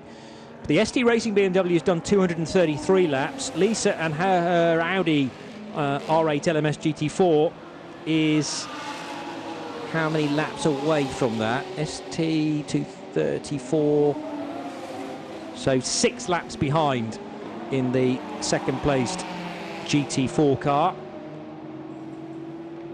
Make that possibly 7 laps actually behind the class leader. So there's a big gap developing now at the top end of GT4, and that's all down to the dominance of the Canadian squad. Clearly Samantha Tan ecstatic at being here in Barcelona, never been to the track before. A lot of circuits that she's been able to tick off through the course of 2021, including Mugello and Hockenheim Ring, and now here at Barcelona. She has run at Dubai previously to 2021.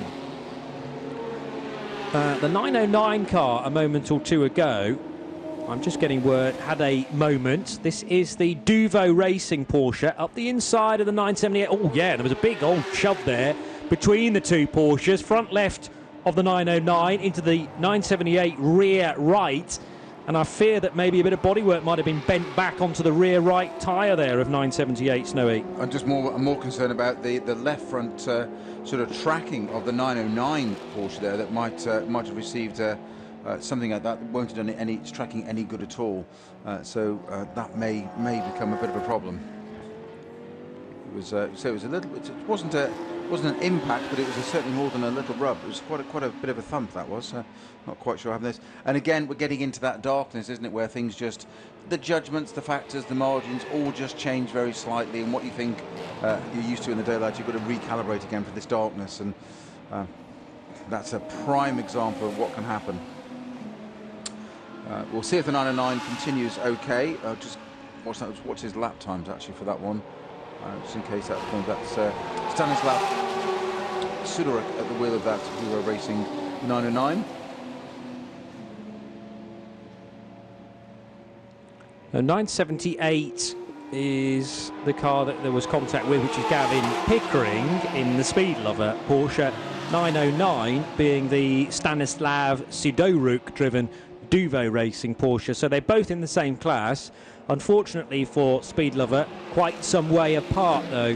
4th place in the 991 class versus 3rd.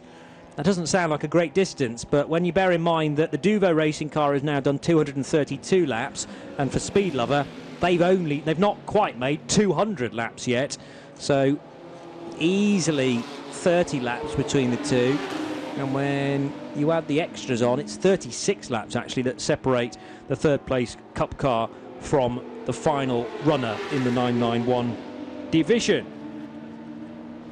Well, the 978 continuing. Something I forgot to mention a little bit earlier was that at which point, I'm not quite sure it was, and I know Nick's not on air at the moment, as it were, but maybe it's something for him to find out a little bit later for us. But the, I don't know whether you call it the passenger window, but the small quarter-light window to the rear of the door window on the 978 Porsche was been missing for quite some time, and it would have been supplied with that from the factory, but there seems to be it's missing completely for a few hours now, and I meant to mention that a while ago. Don't know why I spotted it suddenly in the darkness there, but it was it's really quite obvious. But the window missing, so it'll have a bit of air conditioning going into that. That 978 Porsche will be helping them enormously. I'm sure it will. In the cool of the Spanish air. It will be noticeable air, from the cockpit of that car, undoubtedly. With sunset being just about 40 minutes ago, the current track temperature will be interesting to reveal, actually. Or not track temperature, but the ambient temperature would be an interesting thing. I'll look that up on the weather forecast in a moment or two. A couple of minutes away from another hour being completed, and that will be 9 hours in the book, so mere 15 still to go. As Daniel Kylevitz, well and truly in his stride now, 12 laps in. Average lap time is in the mid 1 minute 50s, and behind him, nobody can quite match that. Sturzinger slower, Charlie Putman, though, rattling on well in the 85 CP Racing Mercedes. He's not quite up to that sort of speed, and likewise for Ralph Bone. So now the leading margin is, well, it's come down a bit, so credit to Ralph Bone, because through traffic maybe Ralph's slightly more decisive, and the gap's down to just under 10 seconds now when it had extended out to 15 or 16. So important for Ralph Bone as one of the AM drivers in the 91 car to at least not lose 30, 40 seconds to Daniel Kylevitz. If he can limit that through any means necessary, he just needs to get to the end of his current stint. And Ralph Bone has been deliberately put in for a double. As Nick was saying, Herbert rarely kind of choose their drivers according to the context of the current stint. They'll just go through their pre-arranged rotation of drivers and not get too out of step with the current situation, because when it all pans out, that's what matters after the 24 hours, and they need to make sure that each of their 4 drivers has had the right amount of drive time as well. It is 9 o'clock at Circuit de Barcelona, Catalunya. You're tuned to RS1, part of the Radio Show Limited network of channels. Peter Snowden and Johnny Palmer in the global commentary booth, about to be joined by John Hindhaugh, and the scene very different indeed from when you were last with us, John, with full nightfall now to be enjoyed, and the drivers have to get well and truly used to this, the new reference points as well for basically the next 11 hours. Exactly so, JP, exactly so. I'm interested, having been watching what's going on, but what I have noticed now is that the Daniel Kalwitz driven Ferrari, the Phoenix WTM car, the number 22, has done one more stop than Herbert, so they've done their 11th pit stop. The Herbert car getting far more laps per stint of fuel. They're only on 10, but once again, it's the WTM ahead. It's that part of the race where the Herbert car is chasing back to the leader, and the gap now down to just 8.5 seconds. So that's we've got to keep an eye on and find that part of the race where either the Phoenix can stay ahead in a stint, or the Herbert can take its pit stop without losing the lead. And they are at the moment separated by 5 laps on their pit strategy in the favour of the number 9, I nearly said 911 there, the number 91 car. They've on their 9th lap, 14th lap for Kalwitz in the Ferrari. So still one of those races as we were describing earlier on, Peter, where we've seen so close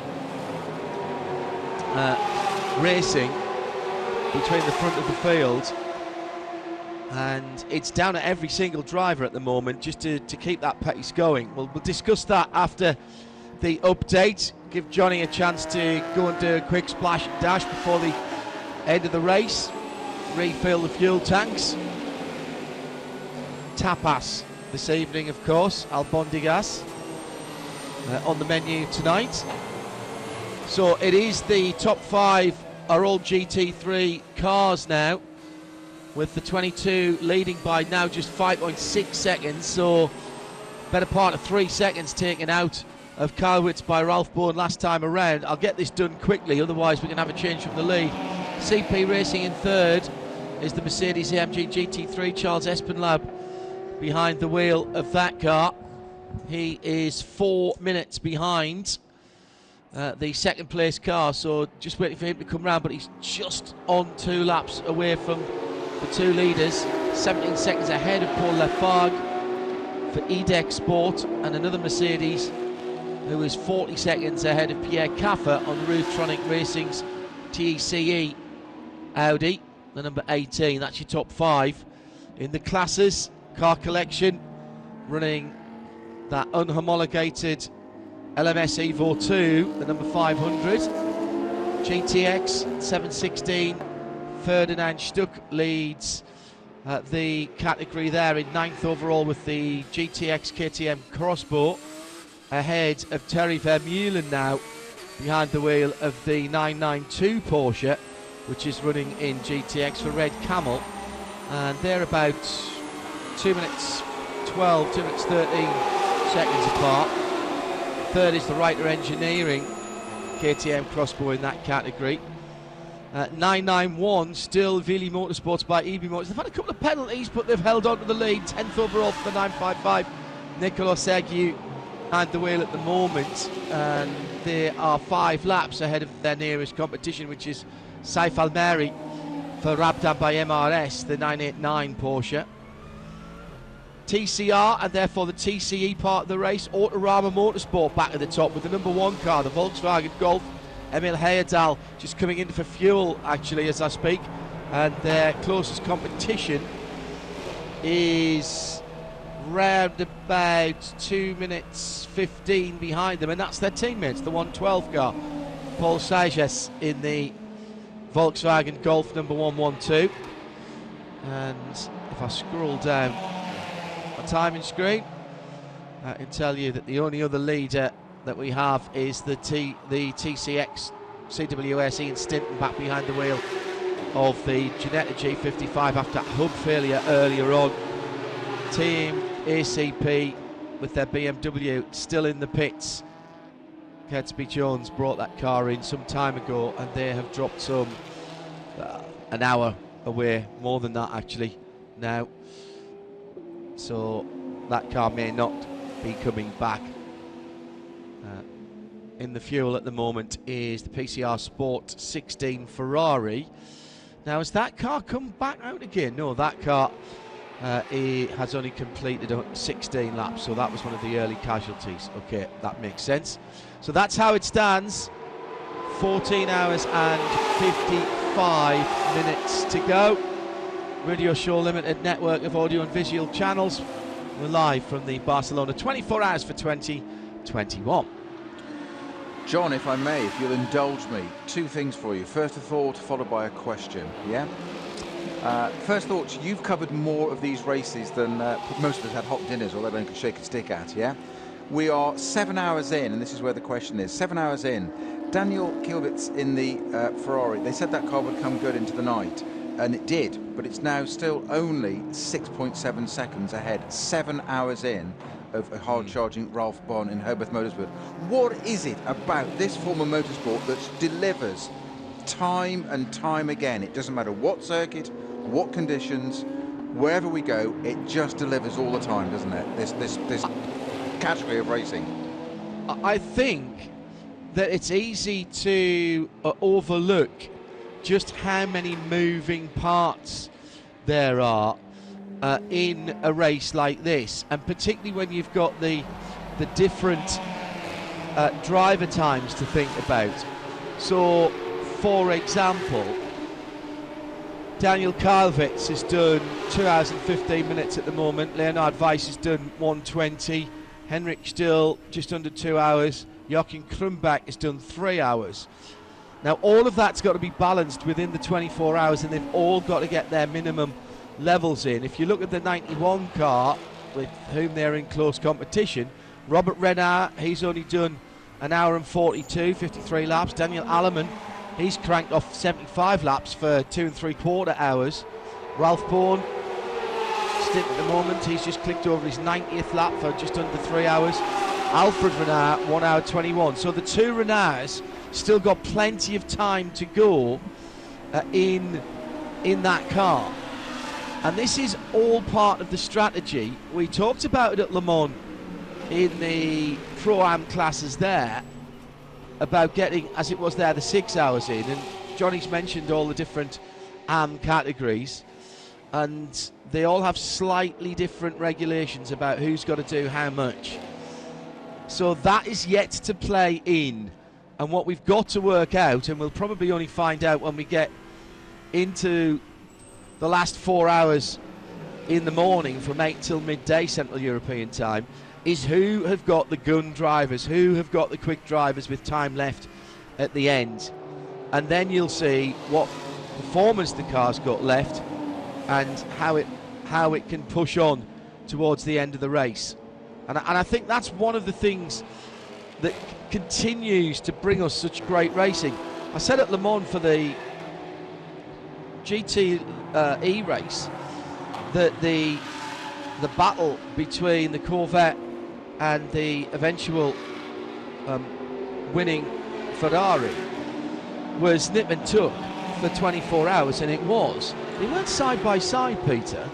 They weren't trading paint and rubbing door mirrors, but they were trading tenths and hundreds and thousands of seconds, and sometimes on a track that long you can be 3.5, 4 miles apart.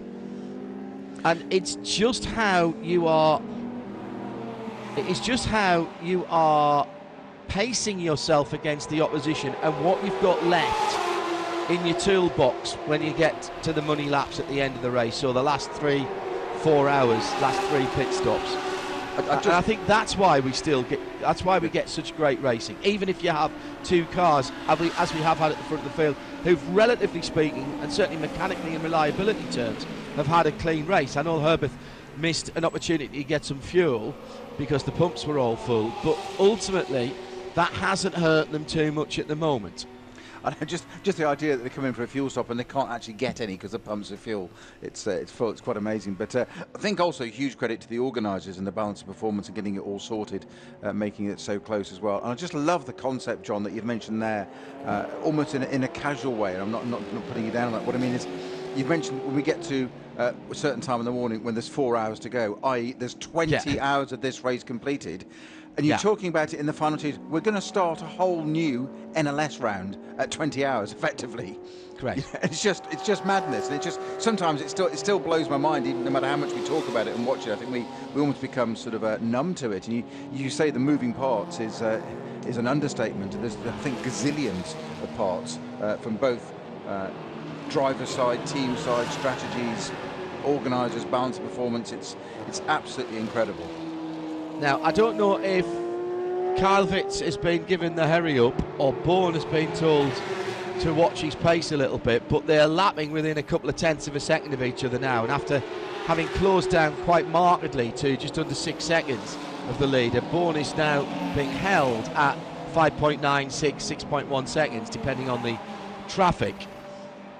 So that battle at the front of the field has sort of levelled out a little bit. The other thing I've noticed as well, albeit in the gathering darkness, it is full dark out there now, and not very many additional lights around the track. The start line grandstands and pit lane complex throw a bit of light onto the start finish line, and there are 1 or 2 lights on the pit wall. Also at the top of the hill at 12 and 13, that grandstand is the same. But round the rest of the circuit, it's pretty dark out there. But I did manage to notice that the number 34 car collection car, remember we were talking about their disposable rear quarter panel underneath the rear wing, the rear fender on the left-hand side. That has long since gone. The right-hand one's now falling off as well. So I expect to see that one removed for safety's sake at the next pit stop and not replaced. Remember what we were talking about there with the opportunity there. They need to be there for the regulations about how the back of the car looks and what you can see from the back of the car, as we've had a driver change in the 717. It just begs the question, John, car, doesn't it, of why that's come loose on the 34 car. Has it touched presumably a bit of contact, I'm guessing, to cause that to come loose at the bottom, because it's as you spotted, it's kind of hinged at the top, isn't it, and flapping. So I think that will come off, but I wonder why it's come loose in the first place. Banging across curbs could do it, Snowy. Yeah. I suspect, from what I've heard from those with immeasurably more knowledge about these vehicles than I, who have been tweeting at RSL_studio, is the hashtag RSLB24, and sending me some private messages as well. Thank you very much indeed. That, hello, we've got a code 60. Now that's interesting. I suspect that they're not very well held on, is what I was going to say. Both the leaders have come into the pits.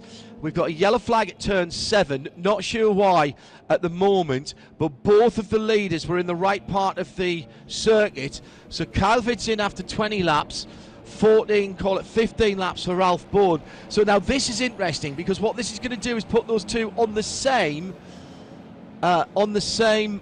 strategy for fuel. So this is very interesting. And it's the 989. Oh my goodness, one of those cars that we were watching earlier on, and this is the 991 Cup car. And it's well buried. That's a long way off, John, that is, and that's gone in. That's a big spin out, swapped ends and gone in backwards, hasn't it? Mercifully, it looks like it hasn't connected with the wall. All electrics are on still, but there's a long curve of lines through the gravel there to where that car's stationary. It appears not to have connected with the wall, though. Saif Mari in second place in the category 991 and 14th overall. Now, I've got a feeling, and I'm just checking now, no, he'd been out there for 20 laps, so it's not as if he wasn't dialed in. So the question has to be asked, did he jump or was he pushed? That's a fast run down to the bottom of the hill there. So you come out of that downhill right-hand hairpin at 5, and then through the kink at 6, which is flat, and then 7 is the start of the uphill climb, the left-hander, and he's gone straight on there. I wonder if he's had a little tap there and gone right through the gravel. The Nissan Navara doing a good job with the four-wheel drive to pull that car out. The Nissan going backwards, and pulling the Porsche out forwards because it was facing entirely the wrong direction. And Safe is now back on hard standing and will get going again. So really sharp thinking from the two leading cars. Now, did the third place car come in that? It was Charles Esplanade, who's in the Mercedes number 85. Yeah. And Herbert Motorsport have jumped WTM in the pits. So they needed slightly fewer litres of fuel. Now he lost it on his own. I can confirm now. Thank you to Nils Weisweis for the replay. So Renard, remember, was 5 laps better off on fuel than Kylvitz, and therefore the lead has now changed because they spent less time at the fuel pump. Now what I don't know, and we don't have eyes in the pit lane at the moment, is whether Kylvitz took tyres as well. We'll get a proper idea. It was 6 seconds. We'll be going back to green shortly, and we'll get a proper gap once the code 60 is removed. And that 989 is the Rabdan by MRS GT racing Porsche, driven by Saif Al-Amiri, who's one of our United Arab Emirates drivers, but he's a silver-rated driver as well, the highest-ranking driver in that car. So, as you said, John, just confirmed that we saw that car off on its own, and it's back on track now and getting its bits of gravel and stuff out of it, and we're back to green, as you said, John. But that's surely going to come to the pits and have a little check over now, just to have a look at that. But it looks like it just lost it on its own, didn't he? Just locked to the rear and round it went. I wonder if he's just trying to take a little bit too much speed into turn 7. Maybe a little lock up on a downshift. Not just maybe sometimes you have to play with the brake balance control. Actually, that car probably doesn't have a brake balance control, being at that age of a Cup car. It doesn't have probably not, no, traction control or ABS unless they've been fitted as an aftermarket item. So we are back racing again, and we'll wait for Herbert and Robert Renard now back in the lead of the motor race, still having made 1 fewer pit stops than their major competition. They've been getting very good fuel mileage out of that car. 41 laps though by the Ferrari in the last full green flag stint before this one, which has now been interrupted, of course. Such so was they're the running. Sorry, John. I was going to say, such was the efficiency of the marshals and officials there. That was only a 3-minute code 60. That's all it was to get that car out. That's superb efficiency. Sorry, I cut across you, John. No, not at all. And when people ask me why is code 60 so good, we neutralised the race without having to pick up the leader, and we got back to green the minute that car was back on the track and the safety vehicles back at point. Didn't have to wait for the leader, didn't have to do a pass around, didn't have to open and close the pits and reshuffle everybody. That's why on in a situation where you can get the car back rolling again quickly, that's why code 60, for my money at least, is the best way to neutralise a race quickly and then quickly get back to full course green. That's the key Only point, 3 isn't it? minutes lost. Yes, absolutely. Getting it back to, I totally concur with you. I'd second that. It's not just that, it's getting it back going again. That's the point. No. Right, so it was a 6-second advantage for Daniel Kylvitz after that code 60, and then both being into the pits by dint of the fact that WTM to fill the car back up, or at least, well, you see now the question is, of course, what size tank have they got, because they've all got a fuel allowance as part of the BOP, but did they just brim fill it, and then that car will have a longer stint here with Kylvitz at the wheel. It's now 15.5 seconds to the advantage of Herbert Motorsport and Robert Renard. So it's a 21-second difference, isn't it? Yeah. Well, yes. So that's quite a lot of fuel, even at just normal fuel pump rate. And people might be thinking, Snowy, hang on a minute, what's Hindhaugh talking about here? They would just fill it up and send it. Right, 2 things here.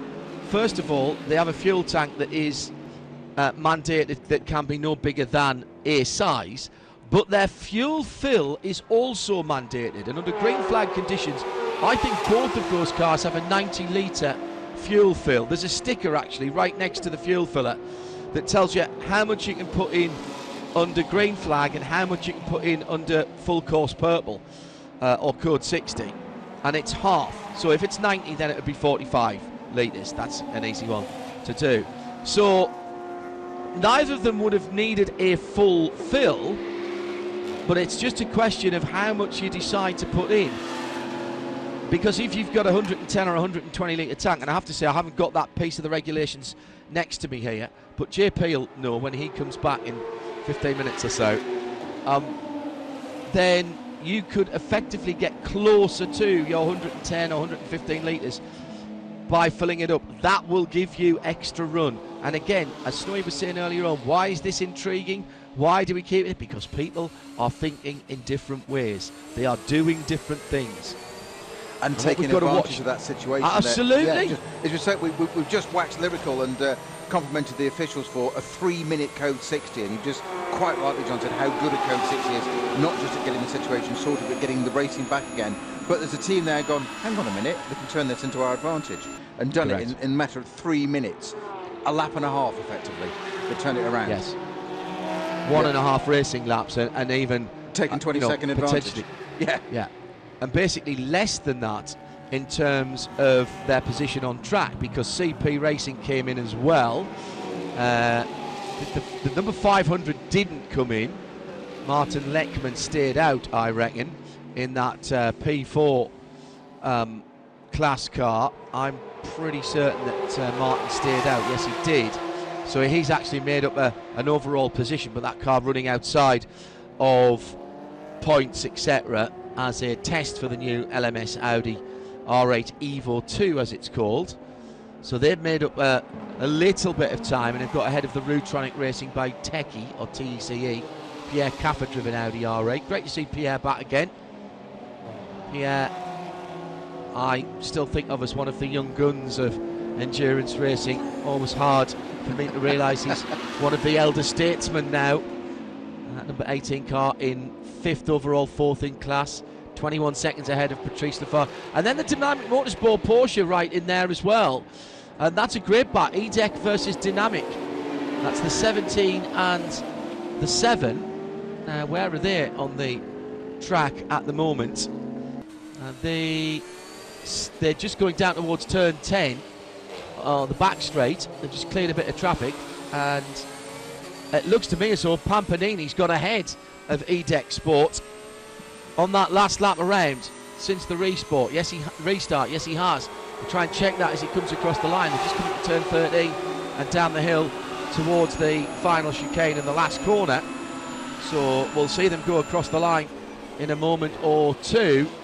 Just ahead of them, the Speed Lover 278 Porsche coming down to the final corner now. That little gaggle of cars. Who else is in there as well? It's another GT3 car. Can't quite see who it is in behind them. But here they come across the line. John, you just mentioned Pierre Caffer being an elder statesman, which is a phrase used. I thought I absolutely get what you're saying. He's the tender age of 41. Would you believe? No, I don't. I know it's quite. But his first, I mean, his racing record is as long as your arm, probably as long as the M1 actually, or an Autobahn, however you want to look at it. His first races were he was 21 years old in Germany and F3 German series, and he was winning in that then. So he declared his intention, showed his hand in it at that point, and obviously switched from single seaters too. But how long is the list? I mean, he's 41. That's I refuse to believe that. Exactly. Stuff. I'm exactly the same. I'm in denial. I'm with you, John. I'm in utter denial. Confirmation that Pampanini for Dynamic and Porsche has got ahead of Patrice Lafarge in the Mercedes for EDEC Sport. So that's a change for 5th in GT3, 6th and 7th overall, those two. Also a significant penalty coming through. Refueling infringement for car 716, the leader in GTX. No, wait, that's been cancelled. So that has been rescinded. I do like the fact that we get those messages as well from race control. New personal best for the leader, Robert Renard, pushing on 1:48.995. 49.595 for Kyle Witz, and the 15-second gap's out to just over 17 seconds now. So that battle at the front of the field, after that fuel stop, that interim fuel stop, if you like, for the leading pair, now 17 seconds. Still 14 and a half hours, and a bit more than that actually, 14:35 still to go. 7:20 in the morning before we'll see official sunrise. We'll get the first vestiges of daylight coming up from the coast side, from behind the main grandstand on the start-finish straight. I would expect that about 6:50, 7 o'clock we'll start to see the light in the sky at this time of the year.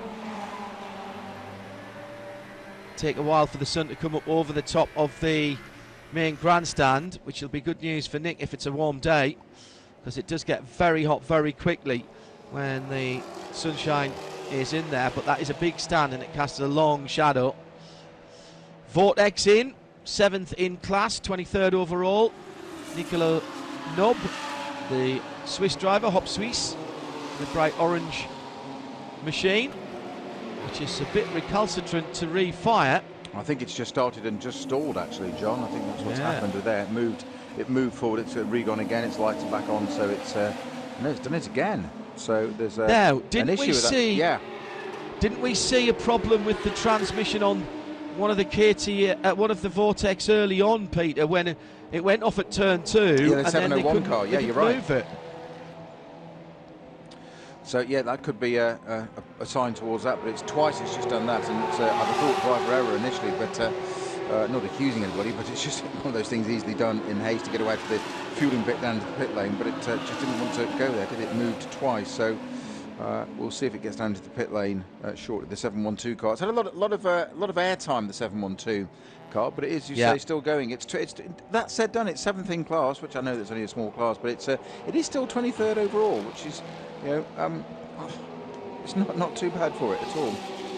999, 6th offence, turn 9, track limits 10 seconds. That time penalty has been served for the second place GTX car with Thierry Vermeulen behind the wheel. It hasn't cost them anything for now. They are about 2 minutes ahead of the Reiter Engineering GTX crossbow. Mads Slajov behind the wheel of that. Hello to Minnesota, USA, and the real James Paschal. Just, can you tell me why in the Nürburgring 24 hours there are so many different classes as opposed to Le Mans, where it's just 5? Well, it's not really just 5, because there's 5 different hypercar classes, 2 LMP2s and 2 GT classes as well, of course, James. But yes, I know what you mean. Only 62 cars allowed at Le Mans, 170 allowed at the Nürburgring.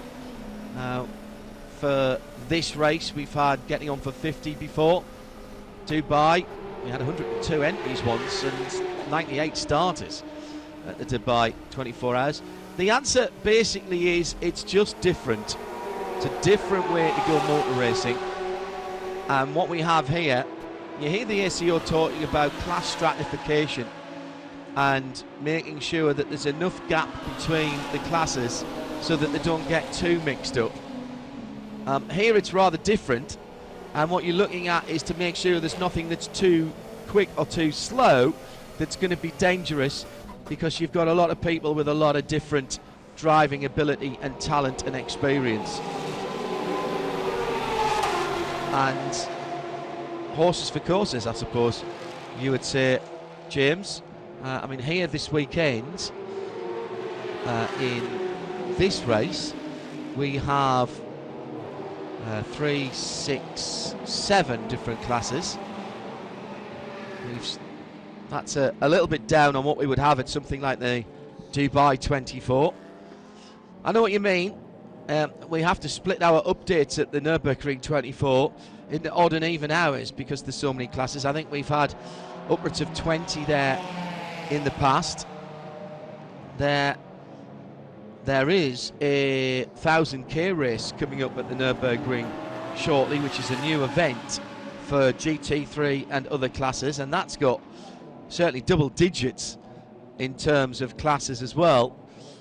It's just about the organisers and where they think their customers are more than anything else, whereas what you've got with Le Mans is a World Championship, and that is split into the classes that are compatible with that World Championship event. I think I read somewhere, John, for that that 1,000k race coming up, that it's going to be something in the order of 140 classes. I think I read somewhere. Well, it's they can run up to 170 cars in that if GT3 is the top class. That is now the upper limit on the Nürburgring Nordschleife.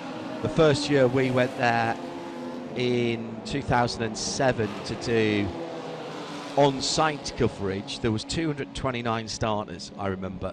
I'll always remember that number. I mean, one of the things about that, Peter, and you'll know this, the variety and the massive disparity, not only the drivers but the cars. When you used to have the little 3-cylinder Daihatsu 1 litres and the Suzuki Swifts, those sub 1.6 cars now aren't allowed in that race. And when you see how quick the GT3s are around there, lapping the Nordschleife in 6 minutes 20, spending 6 minutes 20 on the North Loop, and then obviously doing whichever version of the Grand Prix circuit is being tagged on either the NLS or the N24 races. I think that's smart. One or two of the smaller classes here in Hankook 24-hour races, 24H series races by Creventic, the smaller cup classes, the smaller engine cars like the Renault Clios, the Peugeot RCZ, those cars now, those classes not now included in the races. I think that's the pertinent point, John. It's safety. I'm not trying to. Correct. Not trying to, not wish anybody to take part. But I mean, when just going back to when I did the Nürburgring 24-hour, which we went to how many years ago, it was certainly well over 200 cars. I've got a feeling it was around about 260. I will, when we go on break, I'll go and check. I could be wrong. Don't misquote me, but it was certainly a vast number of cars. But exactly what you just said was there. The disparity was a bit too much, to be honest, and it was kind of, I'm not saying it was club racing, but at some of the lower levels it was slower cars. It was pretty dangerous, to be honest, and I think that's something that NLS have done, and that's followed across the board as we're seeing here now in Creventic, and goes back to what I said to you at the beginning of how do we get these races still, which was kind of a leading question, because it's so well controlled, it's so well organised, and you can't do it, you just can't go and do that now, and quite rightly so, because as you've just said, the most pertinent point is the pace of those GT3 cars now, which is the world compliant car, if you like. They're just so quick. I mean, GT3 cars are now doing the pace that GT1 cars were 20 years ago. What were you doing round Spa then in GT1 in your day? GT1s, we do, I can remember the figures so well. It was a 2:25 race pace. For 24 hours, and we were doing 21s, 20s maybe. There were certain members, one member of the team that could break a 2-minute 20 in quali. I won't remember his names, but he's mentoring Ferdinand Habsburg now. You know what I mean? That'd be Jamie Campbell-Walter. Exactly, you've got it in one. Yes, I knew you'd know. Yeah, but yeah, 2:25 race pace. And the pole position this year was a 2:17.9. Yeah. All right, that was pole position, but even so. And round here, for instance, in that car, the Lifter Storm, the GT1 cars, and the Vipers, we were doing 1:45. It was fastest lap of the race round here 20 years ago, and of course that was pre-chicanes as well. 1:45. Yes. And Robert Renard has just done the fastest lap of the race last time around, almost as if on cue at a 1:48.7 in a GT3 car with a chicane. Exactly. yeah. Let's bring. That's why I retired. Yeah, wise move. Go and get some tapas, Snowy. We'll talk to you in a moment. Will do. Thank you, John. Johnny Palmer. This battle at the front of the field, JP. Gap has gone out to 21 seconds. Herbert Motorsport and WTM powered by Phoenix coming in in that very short 3-minute code 60 to pull that Porsche out of the gravel, and seems that Herbert put considerably less fuel in at that stop. But Karlovitz hasn't had the pace again. 11 stops to 12 now, and now they are on the same fuel strategy. And Robert Renauer, new fastest lap of the race, 1:48.672 last time around, JP. Fascinating, isn't it? Karlovitz has basically had the measure of everybody else he's been up against until Robert Renauer took over in the 91 car, because Renauer takes it into a different league by being sub 1:50 on the average lap time. As you say, he's just done 2 back-to-back fastest laps of the race so far, both in the 1:48s. So 1:48.7 his first effort, then a 1:48.6 on, I think, the very next lap around, and he's even quicker on lap 276 of the race. So Karlovitz at the moment with no answer to Robert Renauer, although the pace from Karlovitz doing the chasing is still good, averaging 1:50.8 in this stint alone. But with that brief code 60 that came out in my absence, the 8th of the race so far, and just for 3 and a bit minutes, that rather reset the field, provided an opportunity for a number of cars to come in for the pits. And there's another Porsche off. Yes. And it's the 978, the speed lover Porsche. Olivier Don has gone off. I think he may have made contact with the wall.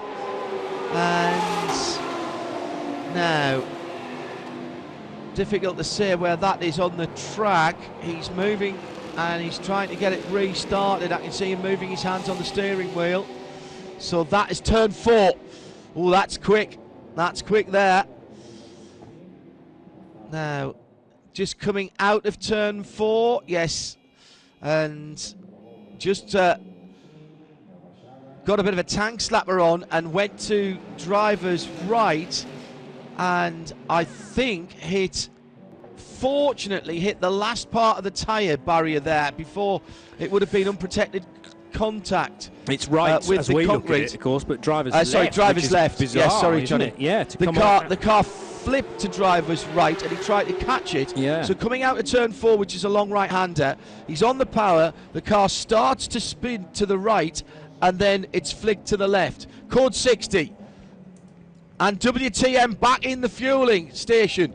So this is back in again for Karlovitz. Nick Damon has rejoined us down in the pit lane. I expect you'll have some takers, Nick, at this part of the race. I've timed it perfectly. I've been back 2 minutes. Managed to get code 68. Yeah, so I'm pretty certain that you'll have the colour on your timing screen. But I think the Phoenix team got in before the code 60. He so they did. didn't take a full yeah, slug. Karlovitz, that column is white, not purple. So this will count as a full fuel fill, which could be massive.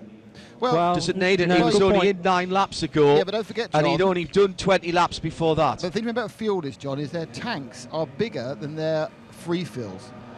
They all sit around with 120 litre tanks. And also remember that Ferrari, one of the reasons it's had a slight issue against the Renauers and the 91 is it's got the least amount of fuel being a pro, and he gets 92 litres each fill, whereas the Porsche gets slightly more and is more economical. So that's a double advantage. So the Ferrari can absolutely brim this thing now and give themselves a chance to try and get back on that fuel strategy. But they are losing out because they are obviously in a higher rated class, which by the by on the drivers, the fact is they're running a little bit extra weight and a little bit less fuel. The WTM car did 41 laps or an hour and 15 minutes on its last full stint, which suggests to me it had been brim-filled at some stage before that. Then Daniel got in. He did 20 laps before the previous Code 60 to this came out and dived into the pits from the lead with about a 6-second lead. Ralph Bohm followed him in, having done 15 laps since his last fuel stop. So they came out reversed and 15-16 second advantage to the Herbert car. And now Karlovitz has come back in again to fill that car back up. Right, that makes sense. He's done. Yeah. Okay, it's a driver change. Nick, not hearing it. Yeah, there you go. It's a driver change as well, John. So and a full service. That's a full service. It's right at the far end, so I can't see which driver's got in. Currently, we now have cars queuing for the pumps. There's a couple or 3 cars queuing, given the fact that all I can see is different lights. And the leader's in. Now, a couple of cars are giving up on the stop. I think that one of them might be Herberth. I think Herberth have found this is the 91 car about to go past me, which it isn't, it's the 7. So I think it's the Dynamic Motorsport had a disaster. They couldn't find a pump, and the 91 couldn't find a pump either, and they just run through the pit lane. Oh my goodness. So they just run through the pit lane, the 91 and the Dynamic. The 112 Autodromer has taken fuel. I think one of the KTMs also had no space. There is now space at the pumps, but of course they won't get round in time for it, so it's been a bit of a disaster for Herberth on this one.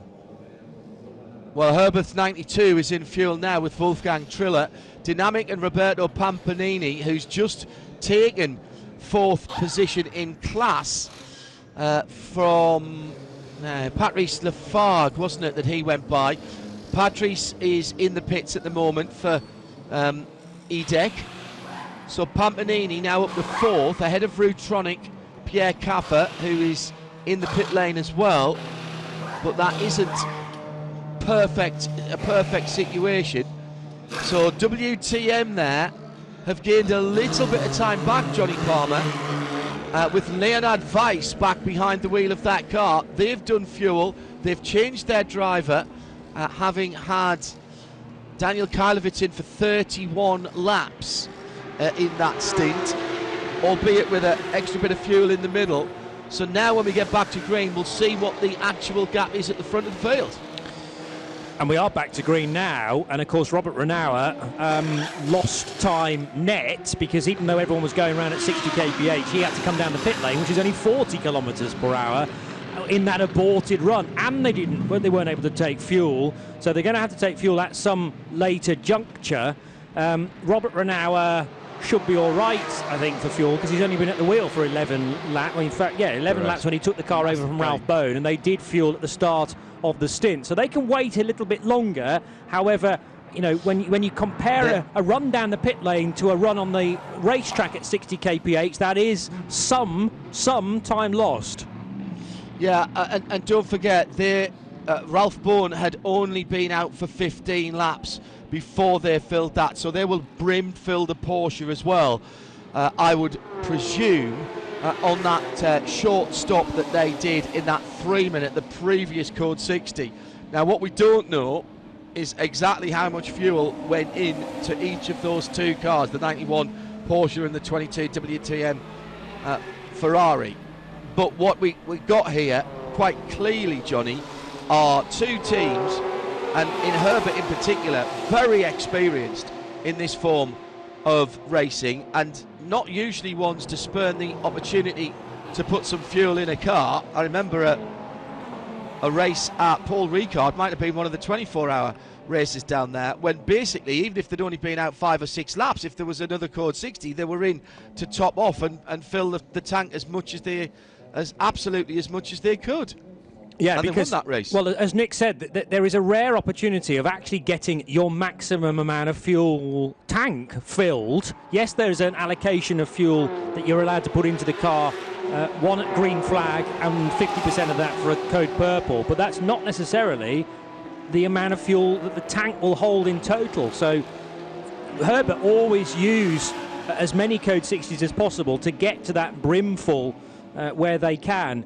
The 978 Olivier Dawn driven Speed Lover Porsche is back in the pit lane. That's the one that caused the Code 60. I'm mightily impressed with the Royal Automobile Club de Catalunya for how quickly they deal with these incidents, because on average I think the Code 60s have been 3 and 4 minutes generally. Brilliant. I mean, we've had one that was 16 minutes, which was to deal with the sausage curb that had been plucked out by the Ginetta. And other than that, you're talking 11 minutes as a maximum, and all the rest have basically been 3 and 4 minutes. So very, very good. And this is down to local knowledge, I suppose, as well. The fact that most of the marshals only work here, or possibly some other Spanish tracks nearby. But Barcelona is their home ground. 978 has come into the pits, and Nick has identified its problem. It's got a broken steering arm. Now, whether that's cause or effect, I don't know, but it's making it very hard to actually push it back, because it's got a mind of its own, the front right. Getting a severe loving tap from one of the mechanics. He's obviously thoroughly fed up with it. But yeah, the question is really whether that snap which took the car off. The car went off and then it snapped. Just one final thing on the pit stop there. Of course, the Phoenix Ferrari did its pit stop all bar the first 10 seconds under code 6. So effectively, they've had a half-price stop. Whatever it was, you can just halve that. Yeah. And that is an absolute massive net gain. Yeah, Herbert lost a few seconds running at 40 rather than 60, perhaps 10 seconds, but they've lost effectively, or they have been won by Phoenix. About 2 minutes was won in that call, getting just in before the code 60 was called. It was 20. It started at 15 seconds after the previous code 60. It went out to just over 20 seconds, and now it's 2 minutes and 7. But Leonard Weiss has got, I presume, a brimmed full Ferrari and new tyres as well. So let's see what Leonard can do. Robert Renard not long ago set the new best lap of the race on a 148.6. JP, I know another car 989's off again. Rab down by MRS GT Racing. This is Saif Al-Ameri. Twice driver. For Saif. Yeah, twice for Saif. He was the cause of the previous 3-minute one, and this will be that's a turn 1. He's gone straight on, and this is going to be another code 60. And there's damage to that. He's just gone straight on, I think, at turn 1. JP missed his braking point. Oh, no, he lost it really early in the piste. Under braking, clipped the wall on the right-hand side, which is unguarded concrete. Unfortunately, didn't nose straight into that, but just cast it a glancing blow as the front of the car was at 90 degrees to it, and he's finished up right across the gravel in the beach at turn 1. So Saif, who, although competed in the 2019 Gulf 12 Hours at the end of that year, took a break from motor racing last year, as so many did, forced into that situation, but then came back with a Baz Kooten prepared Porsche in the 991 class. With Baz Kooten. That was the NKPP racing car, and now with this joining up with the MRS GT team. But Herbert are in. Well, this is the equivalent stop that the WTM crew did, but it can only be for half a tank, though. However, I can't imagine they'll need much more. No, because the car's already done 2 virtually back-to-back stops when Ralph Bone came in, and then he handed the car over to Robert Renauer. So this probably will take the tank up to the brim once more, and rather equalises the field once again between 91 and 22. Yeah, Ralph took over the car at... let me see, 2045 local time, and he did all of 15 laps. Then he splashed and handed over to Robert. Robert came in after 11, but of course couldn't get fuel.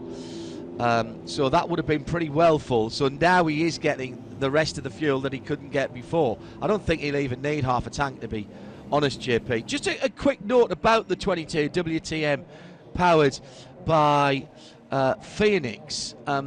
This is the 22 car with the Wochenspiegel newspaper livery on the side of it, that we've quite often seen the car in this livery at the Nürburgring 24 and at the end LS races, which I think I'm right in saying, JP, used to be run by Rinaldi. As the 91 car comes to Nick, we'll let him keep an eye on that, and he can tell us what happened. But I don't think there's any association with Rinaldi now, hence the by Phoenix. That's correct. Yeah, the WTM by Phoenix is also present in the Le Mans Cup, so they run LMP3 cars for Leo Weiss, who races in that championship. And Wochenspiegel is, as far as I know, Georg Weiss's business. I mean, he owns the Weekly Mirror, as is the English translation of Wochenspiegel.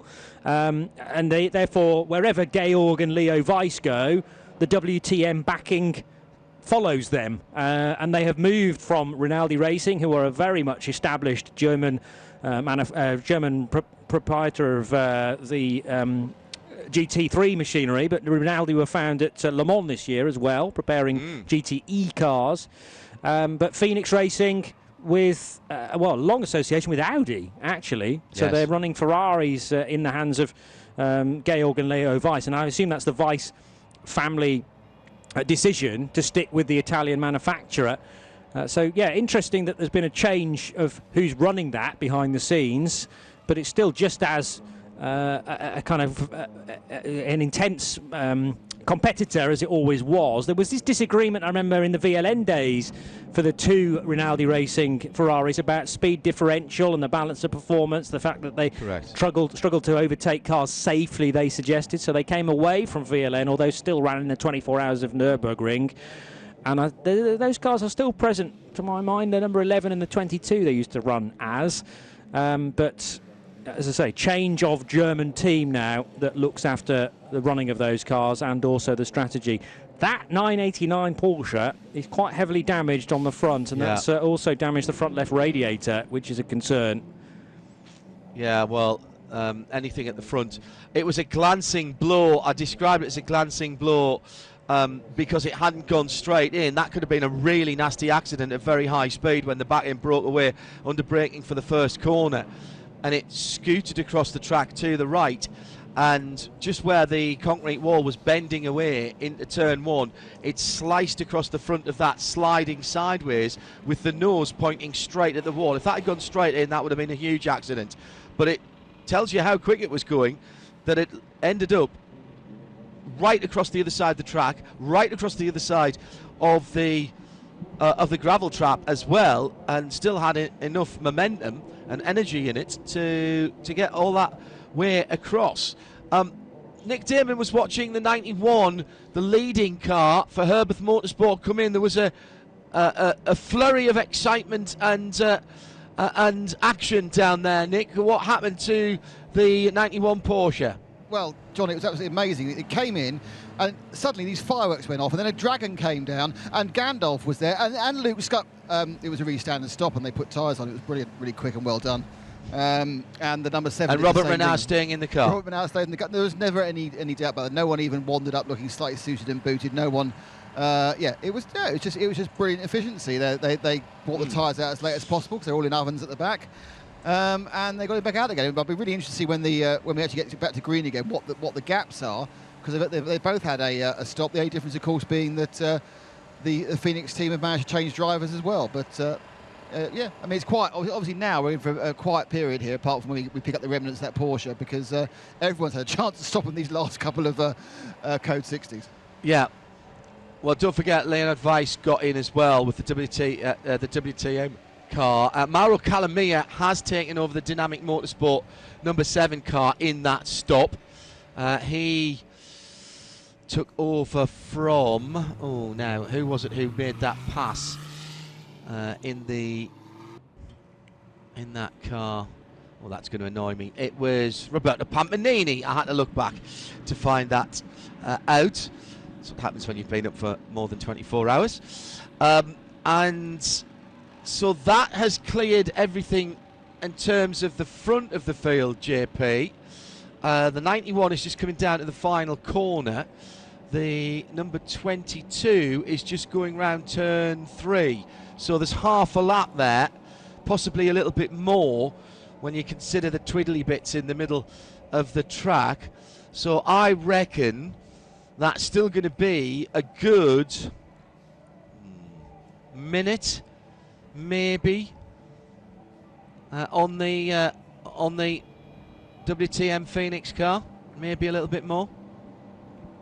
There's a lap between them, and almost at the same time, Robert Renauer crossed the finish line as Leo Weiss went from Sector 1 to Sector 2. So there's a sector between them, but bear in mind... Oh, there is a lap, you're right, my apologies. Yes. But a lap between them, yes. So therefore, a third of a lap separates Weiss from being lapped by Robert Renauer in the current running. But of course, speeds will change when we get back to green flag running. But as I say, it was interesting that Robert Renauer said he's 1 minute 16 in the final sector, just as the 1:38 was being set by Leo Weiss. And 1:38 is very, very slow through the first sector when you consider that's normally a 35, 36 second sector under green flag conditions. So everyone's restricted to exactly the same time. There's a pit stopper there, I noticed. Mauro Calamia has just come in from 4th place. So, yeah, the Dynamic Motorsport. Got in that car. Yeah, but in for actually realising that maybe this is a long Code 60, so a chance to fill up the other half of the fuel tank for Dynamic Motorsport. Like you say, Roberto Pampanini was in it for 3 laps. Mauro Calamia took it over. Will have got 50% in the first stop and probably the other 50% now for car number 7. What do you think, Nick? Yeah, that was fuel only. If it looks like this is going to go on for more than about 10 minutes, you'll see some more people doing that. If they've got the space, they'll top up. What I'm surprised I'm not seeing is more people doing brakes. The Rikuma Porsche, which caused the first and a very short Code 60 with a broken steering arm, they're taking the opportunity to change their brakes at the same time as replacing the steering arm. But I thought, we're on the way to halfway. You think, this would be a chance to get a free brake change in, wouldn't you? Which was the TCR that you saw? Oh, it was the Rayleigh Keep by Top Car Sport. Yeah, but also the other TCR, Spanish team, Vapora Motorsport, they've changed as well. So both the Spanish teams, or Spanish-driven driver teams, have changed brakes. I haven't seen anybody else on TCR, but obviously I've not been in for the last half hour. Actually, to explain that, in comes... Oh, look at that. Someone's listening to me, I think, because in comes the number 1 car to do a brake change. I appear to be literally telling them what to do. So the 1 car, which is that still in the lead of TCR? Yes. The Autorama. So they are. Well, it was. Yeah, but they've come in and they've said, well, Nick just said what we should do in this Code 60 is do our brake change, and so they're doing the brake change. I'm feeling like. Are you the reason why they took the title last year then as well? Well, obviously, I was channeling the whole thing from remotely. No, but now I'm actually in the pit lane. They say, well, Nick says it should happen. It should happen. So, but this makes common. This is absolute sense. You can do the 14 hours on a set, which they don't normally you need to change once just because it can't last 24. It makes total sense now to get it done at half price, don't you? Because effectively it's less than half price, isn't it? Time-wise. Yeah. Well, the king of the screen grab, Lanzarote Camel, Alan Prosser, has tweeted in using the hashtag RSLB24 to RSL_studio, and he's been through that incident. The last incident for the Porsche, and he reckons something flew off the car. Left front brake failure, lumps of discs or pads sparking down the track as the car was spearing to the right. And if you've lost retardation on the left-hand side and the right hand locks up, that's going to pitch you right into the wall, which is exactly what happened. I think that's a great spot by Alan. Thank you. Very good. So maybe with the heat of the day having gone, this is a smart move from the Autorama team, who generally speaking, JP, tend to be pretty sharp as far as tactics is concerned. I just want to say about who was I going to say? Pampanini. Oh yes, yeah. Yeah, Pampanini. He actually took over from Nicola Sturchinger at 9 o'clock local time, so about an hour ago, and he did 23 laps, albeit with 2 stops in there when those 2 interim short purples came out, and he actually did improve on pace. He actually overtook on the track and got back up to 4th position. So Roberto, short but sweet in that session, but did come twice down the pit lane before he got out of the car on the 3rd time down the pit lane in his stint. Yeah, and Roberto is, I think, one of the AM drivers in car number 7, so that will all count to the drive time that is necessary. Roberto. What are the drive times, JP? Ooh, now you're asking, because it varies between GT3 Pro, GT3 AM Neutral and AM Advantage. I do know if you're an AM in the Pro category, you only have to do 2 hours. But I'll have to drill. Yeah, I'll have to drill a little bit deeper into the regulations to know exactly how much you have to do if you're, for instance, the Dynamic Motorsport driver lineup simply is made up of semi-pro and AM drivers, 2 semis and 1 AM. So I think they have to do a bit more of the heavier lifting in that combination. I'm impressed with the work taking place down at the tyre wall at turn 1, by the way, because the rubber belt, which protects the 5 deep in places tyres, is having to be drilled back into position. So there is a little mobile forklift making sure that the pressure is applied whilst those are drilled into position. Goes to show how quick it was still moving, having started its incident 150 metres further back up the road. That dynamic car, the only driver who's not done 2 hours so far is the driver who's in it at the moment, Mauro Calamia. So he's burning time at the moment, and that is sharp thinking from those guys. That may be why it came back into change. Roberto has done 3 hours and 19. Nicola Sturzinger 2 hours and 9. Amadeo Pampanini is 2 hours and 50. So that was just something that we were talking about. JP, I'll let you do the rundown, and you'll be joined in a moment or two by Peter Snowden. Thank you, John, for your efforts today. And I know you've had a very, very busy day with not just this championship, but lots of races. I'm off to China next. OK, Ningbo is your next stop. Safe journey. 2 o'clock in the morning. Enjoy that. You'll get some sleep between now and then, I hope. But yes, keep nodding. I'm going to watch this. I've got news on drive times as well. Actually, a very complex chart, so we'll try and pick out the relevant bits of that just as soon as we've done the update.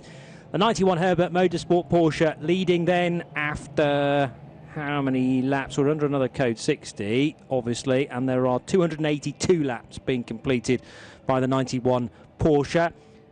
Leo Weiss at the wheel of the WTM powered by Phoenix Ferrari is in second position. Gaps don't really mean a lot because we're tempering the pace to about a third of what it would normally be under a green flag. So we'll give you the gaps once we go back to full race speed. CP Racing's Mercedes is third, the 85 car. So that's a third different manufacturer in the top three. And in fourth place, the first of the repeats, because it's another Porsche for Dynamic Motorsport for Mauro Calamia. Michael Doppelmayr in the number 18 Rutronic Racing Audi by TECE is the Audi R8 LMS in fifth, ahead of Patrice Lafargue's eDeck Sport Mercedes. Then it is the Herbert Motorsport Porsche number 92 seventh, and in eighth place the 500 Car Collection Motorsports LMS Evo 2 Audi. The GTX leader remains the True Racing KTM Crossbow, leading the class from 9th position overall. 10th position, and the leader in the 991 class is the Willy Motorsport by Ebby Motors Porsche GT3 Cup car, the 991 Gen 2 machine. So that's car number 955. And it's ahead of the second place GTX car, which is the Red Camel Jordan's Porsche Treble 9, not yet eligible to run in the standard 991 class. The 34 Car Collection Motorsport Audi is 12th. The 724 Reiter Engineering KTM Crossbow that runs in GTX running 13th, ahead of the now rather damaged 989 Rabdan by MRS GT Racing Porsche. That is being stretched back to the pit lane. Leading GT4 in 15th overall is the ST Racing BMW number 438. 16th place for the 718 RTR Projects KTM Crossbow. In 17th position in the GT Series, it's the Duvo Racing Porsche from Luxembourg with 3 Russian drivers. That was due to have a fourth driver this weekend, but it looks like it's just going to be Mukovoz, Sidoruk and Peregudov, according to graphics. 717 is the True Racing KTM Crossbow in 18th position. The 450 RHC Jorgensen Strom by Century BMW is second in GT4. Car Collection Motorsports third in that class, the 499 Audi, ahead of the first of the Vortex V8. As we go back to green flag running now, you can tell that by the engine revs rising. 701 is 21st, Speed Lover Porsche 978 22nd, the other Vortex 712 is 23rd, and now out of the race, the PCR Sport entered Ferrari 458. In the TCE Series, still the story of the 2 Swiss-entered VW Golfs. They are the other way around now. 112 leading the number 1, and drivers involved are Vitinis Gulbinas and Jasmine Preissig in the 112 and the 1 respectively. Spanish crews are up to 3rd and 4th in the TCE race, so Rayleigh Keep ahead of Bapora Motorsport, then the AC Motorsport Audi, which dropped as low as 8th and has slowly been clawing back those positions, now running 5th, ahead of the Baz Kooten Cupra car number 125 6th. The CWS Engineering car still leads TCX, that's car number 278 for the Ginetta, and in second position in TCX, although no longer running, the Team ACP Changieri Associates BMW. It remains to be seen whether that car will be seen in the race again. It's been in the pits for nearly 3 hours.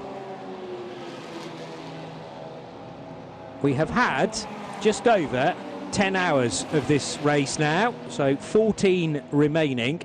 And John was asking me the question about drive time for the different layers of GT3, whether you run in Pro, AM Neutral or AM Advantage. I'm still not sure whether I've found completely the right page. Oh yes, no I have. Right, so if you run in any of the classes except GT3 AM or the 991 class AM division, these are the drive times.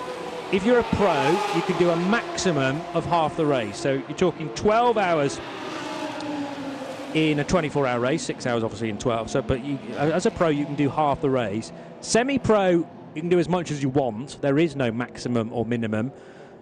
But you have to obviously adhere by the maximum in the pro. And in the AM, it is a minimum of 2 hours. And that is in all of the classes except GT3 AM and its 2 layers within that. And the difference with AM Neutral is pro drivers can only do a third of the race, so in this case a maximum of 8 hours. The semi-pro is still entirely up to you though. There's no strict rules regarding that, but if you're running in AM Neutral, the AM driver has to do at least half the race, or the AM drivers. And of course if you're out in AM Neutral, you'll have more than one AM, and it's a question of them sharing the 12 hours. If you're in AM Advantage, which gives you a slightly better fuel fill, you're not allowed to run any pro drivers at all. The semi-pro can only do a maximum of 6 hours, and the rest is made up with the AM lineup. So clearly utilising your driver lineup from a pro perspective is much easier if you're in GT3 Pro. It becomes more difficult in AM Neutral, where the pro can only do a maximum of a third of the race, and you have to squeeze in 12 hours worth of AM driving. And in AM Advantage, no pro hours permitted at all, and a maximum of semi-pro hours of 6, and the rest of the 18 hours all has to be done with your AM combination. So there you go, that's just about everything dealt with there, I think. I've kind of, this late on in my working day, I have fried my brain, Peter Snowden.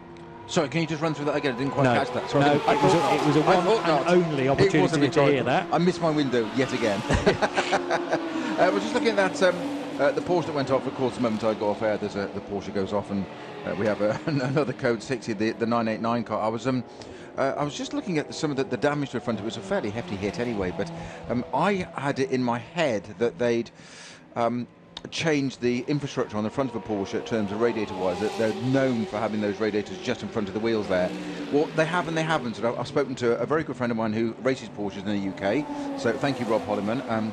His good lady wife, I'm going to get into so much trouble now, his good lady wife, because they've got young children, won't let him watch this and listen to us at this late hour. So he can't hear me actually saying this, but he will probably text me now and say, I've played it tomorrow or something or whatever. But they did indeed, because of that proclivity of those water radiators on the sides, just in front of the wheels, any kind of damage, any kind of contact on track, never mind going off and hitting the barriers, would do the radiator straight away. On the GT3 R and RS cars, they did move it around, so those are now oil radiators on the outside. Okay. And a water radiator in the middle. Okay. Yeah. With the exception, of course, the 989 car, because that's a cup car, so it's road-based, so they've got to be in the original place. So it's still exactly. That's what. So basically, the reason I'm saying all this is for all the anoraks listening, like me. I am the head anorak, of course. I know you're nodding. Thank you for that, Johnny, and support as usual. I could always rely on you. I'm getting points taken away. I'm getting points taken away here. I'm as big an anorak as you are. But I was also wondering what age of gen, or what gen of Porsche Cup car is the 989. It's a Gen 2, so it has the 4-litre engine, because the Gen 1 had the 3.8, I believe, and I'm not sure whether we've got any Gen 1 cars in the race. No, they all appear to be the Generation 2, and then of course you've got the even newer Porsche, which is sported by Red Camel, which is the first of the 992 generation cars. Doesn't actually have a generation number next to it because there is only one so far. But yes, streetcar derived, as you say, very little aero on there as well. Yep. But I remember the days of Porsche Carrera Cup GB racing where, all you needed to do is lean on the front of the car, and there was potential for the radiator to be pierced. No, I'm joking, but No, I know the you most exaggerated for clarity. most innocuous Yes. nose to tail bit of contact at the start of the race, and that would put a car out. But it taught you a way to drive as well, so it was quite a discipline. It's like sort of open wheel formula, isn't it? You don't mix, because you can't do it. It was the same sort of theory I always thought at the time, but that sort of theory. I was watching the 789 car in the gravel there, thinking, why is there so much water down on the gravel, which you could clearly see because it's a lovely dry day, evening in Barcelona now, when I thought the radiators had been moved, and that's what set off that train of thought, how the winter nights fly by in the Snowden house. I can just To quote imagine. Mr. Bradley. Now it's very close indeed for the E-Deck Sport Mercedes, catching up with one of the Vortex, the 712, and they will cross the line virtually side by side. Who's driving the 17 car in this stint? Patrice Lafargue. So Lafargue Senior racing with his son, together with Nicolas Menassion and Paul-Luc Chatin. They are all names instantly recognised against the E-Deck Sport team. There have been various different drivers through the years that have raced with E-Deck. I remember a couple of years ago when at least one E-Deck Sport Mercedes turned out at Imola, and some guest drivers taking part in that, together with the Lafargue family. So their contacts book stretches far and wide, but it's a familiar, very E-Deck looking lineup, at least for this weekend. Robert Renauer, 8 laps completed on this particular stint. When you add that to the 3 you did prior to the Code 60, last one out, and then 11 laps before that, it is more like a 22-lap stint, interrupted by a couple of fuel fills. Leo Weiss will be able to go much further into this current stint. He's only 10 laps into it, as now the 989 car appears on pit road. I'm afraid on the back of a flatbed, though, courtesy of the Royal Automobile Club of Catalunya. And yet more recovery work for them, repair work for MRS GT Racing. I wonder if that car will reappear. There's what did you say? Just under 14 hours to go. It's entirely possible. I know it sounds silly, and I don't want to trivialise it, but it's a big old impact, but it at an oblique angle, so it's taken a lot of the impact's gone on because all it was conveyor belting, tyres, etc. It's not like it's connected with a metal barrier really, really hard. I am sure I wouldn't like to pay the bill at Porsche for it, or at MRS Racing for that matter. However, in terms of race strategy and getting back into the race, it's fairly ancillary part, shall we say. Yeah. We'll see it. I can imagine the mechanics down there just shaking their heads, going like, "What is he talking about? You come down here and sort it out. Get a pair of gloves on, get a pair of overalls on, and you come and sort it then." So I'm sure that I'm belittling the mechanics that have got to repair that now, if they're even listening. But in terms of getting back into the race, it's a optimistic, happy chap that I am. The car should be back in the race, I hope. They've got mug enough to go out in it, and you can say, as we've said many a time, Johnny, it's free data still, as in testing. It's basically a test session now for them. Get the car back. If it takes them an hour or 2 hours, so what? There's 14 hours to go, so they've got another 12 to go, 10 hours, so what? Doesn't really matter.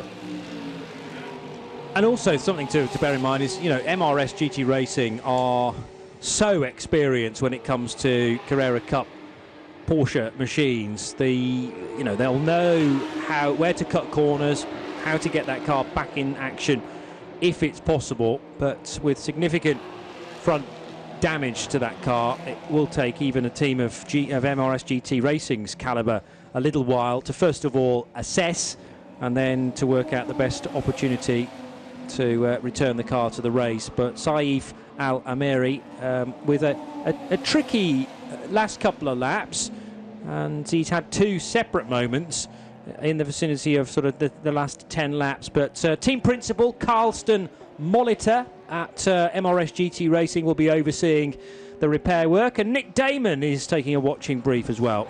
Blimey, that was a long way. We're right down at pit exit where we were currently. That wasn't where Seb and I started. Yeah, they're having a kind of an assessment, and the first thing they're assessing is it's broken, big style. It's gone in hard on both sides. It's taken out the radiator. All 3 radiators are damaged, so it doesn't really matter whether they're water, oil, or either, really.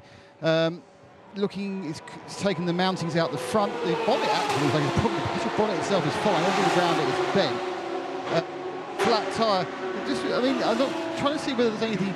I can walk around the other side. Is there any evidence of this supposed brake failure where bits fell off the brake? Certainly on that side they're looking at, obviously the wheel's still on, so you can't necessarily tell what's going on. They're having a good old peer in there, aren't they, see what's happening. Certainly on the right-hand front, there is a absolutely intact disc, intact caliper, and the pads are still where they should be. Doesn't mean, of course, that it worked. Doesn't mean there wasn't an issue with pressure or the circuitry or the hydraulic fluid. Let's have a look on the left where everyone else has been looking as well. And let's see what we've got there. Oh yeah, that doesn't look right at all. There's been a disc failure. The disc has absolutely failed. Get your shot in there, Seb. The disc has failed. There is no disc on that front left. So it's taken the car off. So it's taken the car off. Yeah, the disc has completely failed. Wow, it's a massive failure in there. The disc has come off its central hub. The hub's still there. The caliper's still mounted, but there is absolutely no disc. So whoever it was who snapped those shots for us, absolutely correct. Lanzarote Camel. Lanzarote Camel. It was Alan Prosser. Alan Prosser is completely correct. So can you get a shot in through there, because there's no disc. So hopefully we'll get a shot in a second from Seb, and you can actually see in there that there is, whilst there's a hub, whilst there's a disc carrier, there is actually no disc itself. So that must have been very frightening. So the first thing we can do is take all away from the driver. You may have had a little off earlier, but that certainly wasn't his fault. Doesn't matter if you're, Lewis Hamilton. If your disc explodes, you're going off the track. So very, very bad luck for the MRS team. A rare failure, and normally a failure that was caused by a manufacturing problem rather than anything they've done with it. Well, Saif is a great guy. I remember catching up with him back in Dubai in January when he was with NKPP Racing in a Porsche prepared by Baz Coutin's team. He's moved since then to the MRS GT Racing team instead. In fact, has done a further race with Baz Coutin. Oh no, that was Dubai, and then appeared with MRS GT Racing at Hockenheim. So this will be the second meeting with the German squad. But Saif, as long as he's sort of calmed down a little bit from the massive shock that he would have had all of a sudden being speared to the right on the concrete wall as you approach turn 1, then I'm sure he'll be able to give you exactly what happened from his perspective, but given very little warning when a disc completely obliterates on that front left corner. Wolfgang, sorry, Nick? Did you get the shot, by the way? It was quite awkward at that time. I'm not sure whether you got a chance to get it. Seb's going to try and get it now and move the car back out again. Just see if you can have a look in through the wheel. Did you have that shot on camera? I wasn't sure. Where you actually see all we could see was from Seb's natural kind of holding height of the camera. It would be great if you could get down to ground level and peer into the wheel itself. That's the. I can see it's on camera. That is a wheel without a disc, and that's the problem. So you've got the brake caliper just sort of hovering in mid-air, attached to absolutely nothing. It's stopping solid air. It's not the effective way it's supposed to work. No, it's just one of those things really. But it just shows you how spectacular it is. I mean, they would have still had, it would have still had braking on the other 3 wheels, but of course that would have pitched it off. You would have lost 33% of your braking force, because obviously most of it on the front, and it being completely unbalanced. So you wouldn't be like you've lost your brakes entirely. So there would be retardation, just wouldn't be in a straight line or where you want to go. Can I just say there that I think going to the point system, and hear me out here, Nick, but I think Nick should get a point there for finding that issue with a lack of rotor in that car, disc, and Seb, the cameraman, should get 5 points for getting back in there, in the crew, down low, the right angle. I think 5 bonus points. It goes back to Nick Damon's theory of it's his job. He's a cameraman. That's what he's supposed to be doing. Yes. Saif Al-Ameri. I think Saif's at the back. I'll just see if I can have a quick word with him. I'm not sure if the microphone will reach across. Saif, I better put my mask on. I've been freestyling myself for a second here.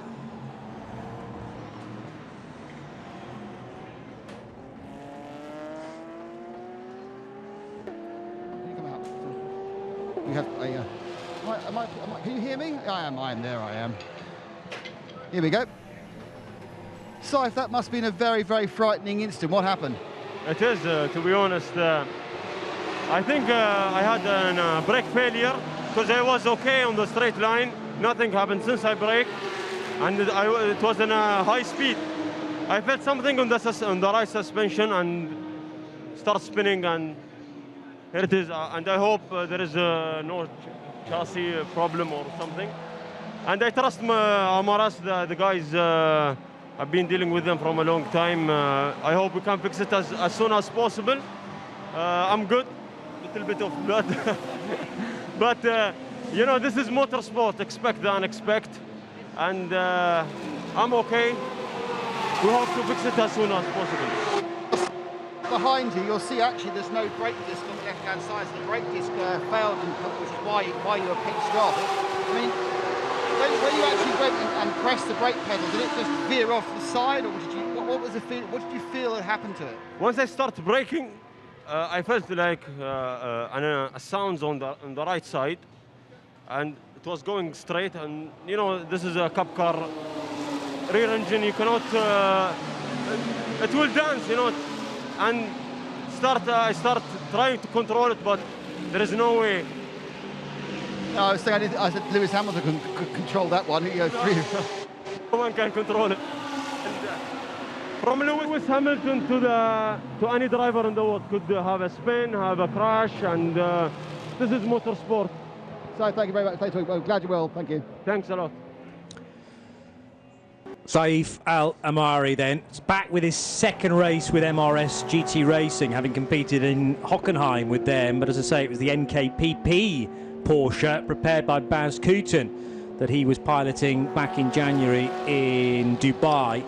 And before that has done actually very little racing. Did the Gulf 12 Hours in 2019 in a 3Y Technology GT4 BMW. But as he said, this is motorsport, and you might be in your fourth race of your career ever, and something like that happens. But I love how calm he was about it. When Nick asked him, he said, "So what happened?" He said, "I brake and heard a noise, and then it was in the ground." And then it was in the wall. I know. Like, okay, but he just seemed completely nonplussed about it. And that, very chilled. That, Johnny, is a sign of an endurance driver. As in, not worried about it, get it sorted. He knows it's not as dramatic as it sounds. I say none of us want to pick up the repair bill. Somebody's got to, but none of us want to. Yeah. It's just not remotely arrogant, just completely nonplussed. I heard a noise. It's in the wall. Okay, we sorted. Hopefully, it's okay. He does have the great advantage of knowing. It's always the thing you want to know as a driver is, have you made a mistake or is it a technical failure? And as Alan Prosser pointed out first, and I've just had a message from Alan, by the way, on Twitter. Thank you very much for texting the RSL studio there, just saying, "Oi, where's my points for spotting it in the first place?" So I have said, fair point, well made. It's there's me handing out points arbitrarily. See, that's the trouble. Well, I get ahead of myself. I try and take your job handing out points, and I get pulled up by the collective. Quite rightly so. It almost, back in my box, because Lanzarote Camel is so good at screenshots, that almost also falls under the category of it's your job, Alan. That's the least we expect from you. You're not just an audience member, you get involved every time we go racing. I think you're on commission for this phrase. No, I'm on commission to make sure I win the competition.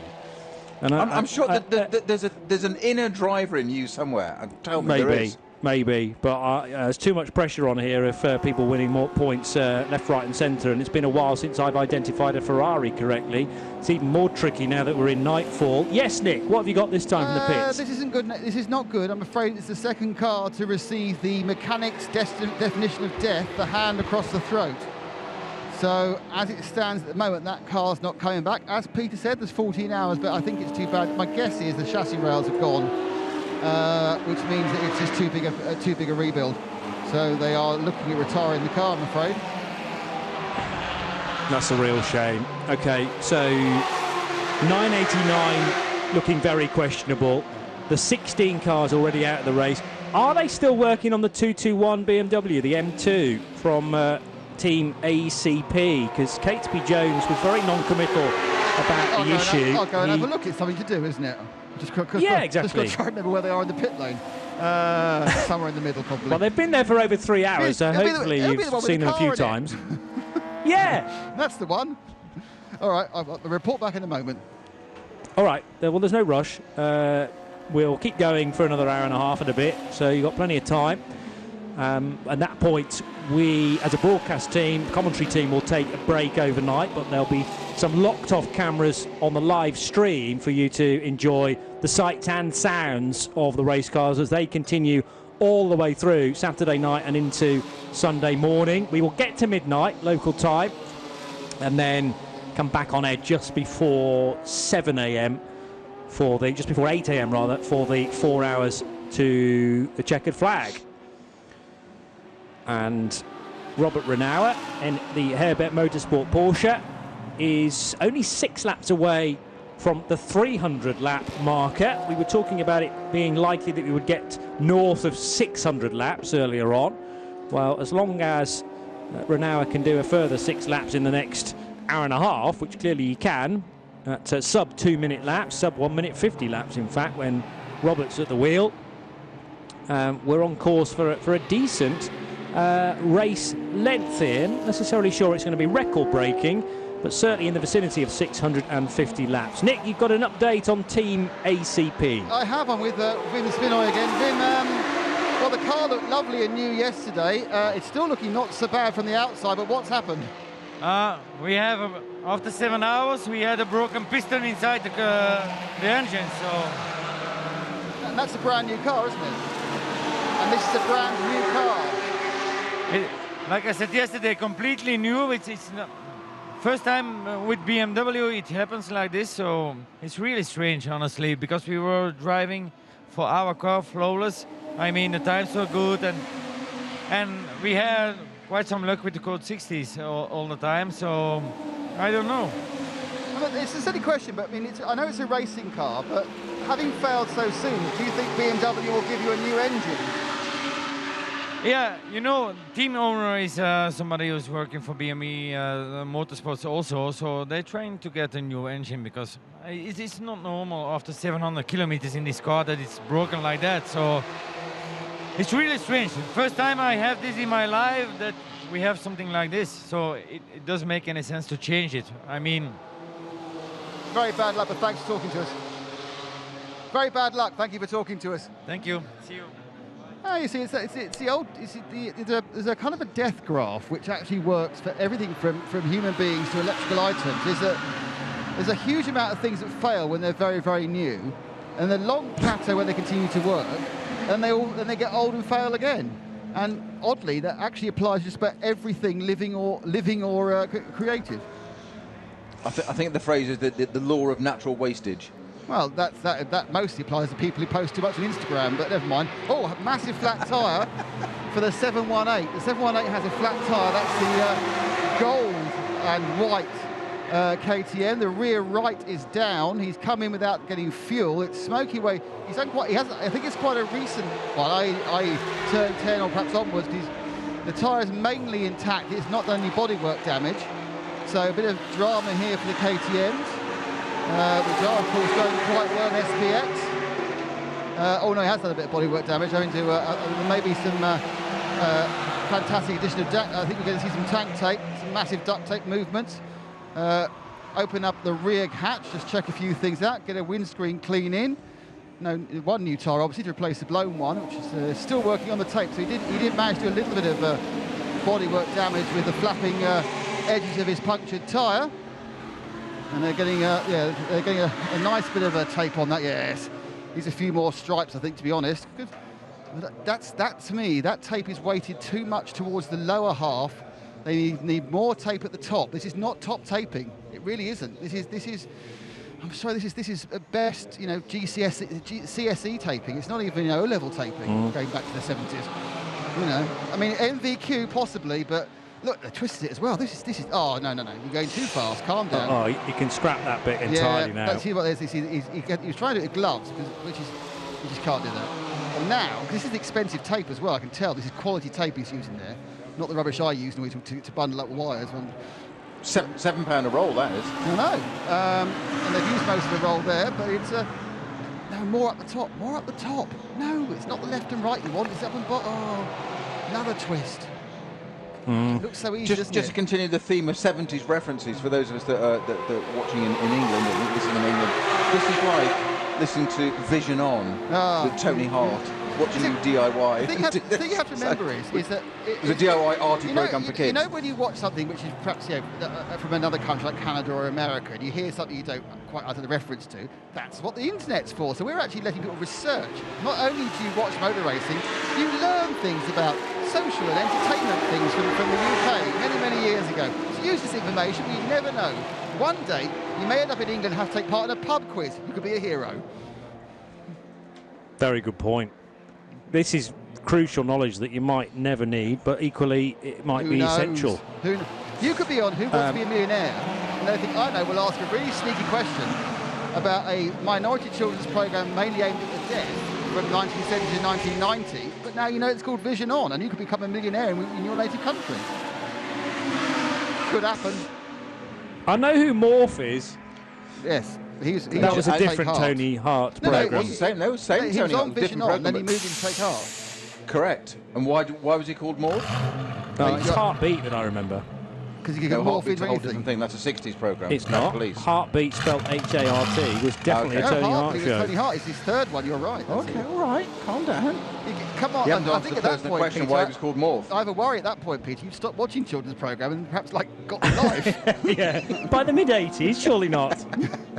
I was a late developer, as you both know. Stop it. Why was he called Morph? I don't know the answer to that. What was his friend called? I thought he could morph into anything. What was he made of? Plasticine. He was made of plasticine. Plasticine, and he could metamorphose into any shape. Hence he was called Morph. M-O-R-P-H. Nick just said that. I can't remember what his mate was called. That's one. Yeah, he was like the angry version of Morph, wasn't he? Always trying to disrupt Morph's plans. He's called Johnny. Tim's mouthing it, but well, Tim needs to write it down. Write it down or put it on the... Gillespie, there you go. Really? Do you know what? I could have been here all year and never got that. Me too. And I've got to say, if we're handing out points, Tim gets the points for that one. No, Tim gets... to be fair. No, I have no argument with Tim getting a point for that. That's not his job. It's uncontestable. I'm not sure whose job it's meant to be. Anyway, there's still a motor race going on, fellas. So with 13 and a half hours still to go, the Reinhard Koffler-driven True Racing KTM is running first in its class and ninth in the GT series part of the race. So Koffler just heading now towards the end of another lap. Leading the GTX category and ninth when you bundle all the GT entries together, which includes GT3, the P4 car, which is Nat Berton once again, the Frenchman driving the Audi LMS Evo 2. The 991 class is led by Fabrizio Broggi. He seems to be at the wheel of the Willy Motorsports by Ebby Motorsport for far more hours than the rest of his team. Every time I look, it's Broggi at the wheel, but we must have had a fair spell of the other drivers, who are Nicolai Serguet, who is the semi-pro, and Sabino de Castro. But Broggi needs only to do, I think, 2 hours. They have got 2 semi-pros in that car, so maybe Broggi needs to do actually half the race with the semi-pros topping things up afterwards. So that's the reason why the Italian's driving the car. Okay, in a desperate bid to score at least a point before we get to the end of this race, or the end of the day, or the end of our part of the day, exactly, I can tell you exactly who's going to be in the number 17 Edex Sport Mercedes after Patrice Lafargue has finished his stint. Go on. Nicholas Manassian. And you're basing that on? He's just sent me a text telling me. Very good. You can't get better intel than that. No, that's true. Revealing your Come sources. On, that's worth a point. Come on. Purely from a networking point of view, I'll give you a point on that. Wow. Tim's overruled. Apparently, it's my job. There you go. What, to know racing drivers' phone numbers and get texts from them? No, I'm sorry. Just getting a text from someone, that shows nothing other than your ability to pay a mobile phone bill. There's nothing you get. There's no intelligence out of that, Peter. I'm sorry, what mate. What a load of bunker, man. How many drivers are texting you telling her they're getting in the car next? And you're there in the pit lane. Come on. Give me a break. They don't need to tell me. I can see and I'm winking and waving at them. The winking bit sounds a bit weird. You got it wrong last time on that car, so that's why I thought I'd let you know. No, I wasn't wrong. I was the far blind. That was all. And I did say basically I was correct, but also slightly incorrect. I was correct, but slightly incorrect. You should be a politician. Tuesday. Next Tuesday, I'm standing for anything that's going. Yes. But no. I think at this point, the worrying thing I have, Peter, is you seem very desperate to get a point, which means there's no way we're going to give you one. My career, mate. You just summed it up in one sentence there. Exactly. desperate to get a point. Yes. Thank you.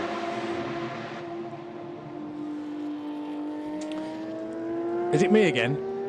Yeah. Shall I talk for a bit? Somebody talk some sense for a minute, and that's you, Johnny. Thanks very much. Well, with the responsibility of it all.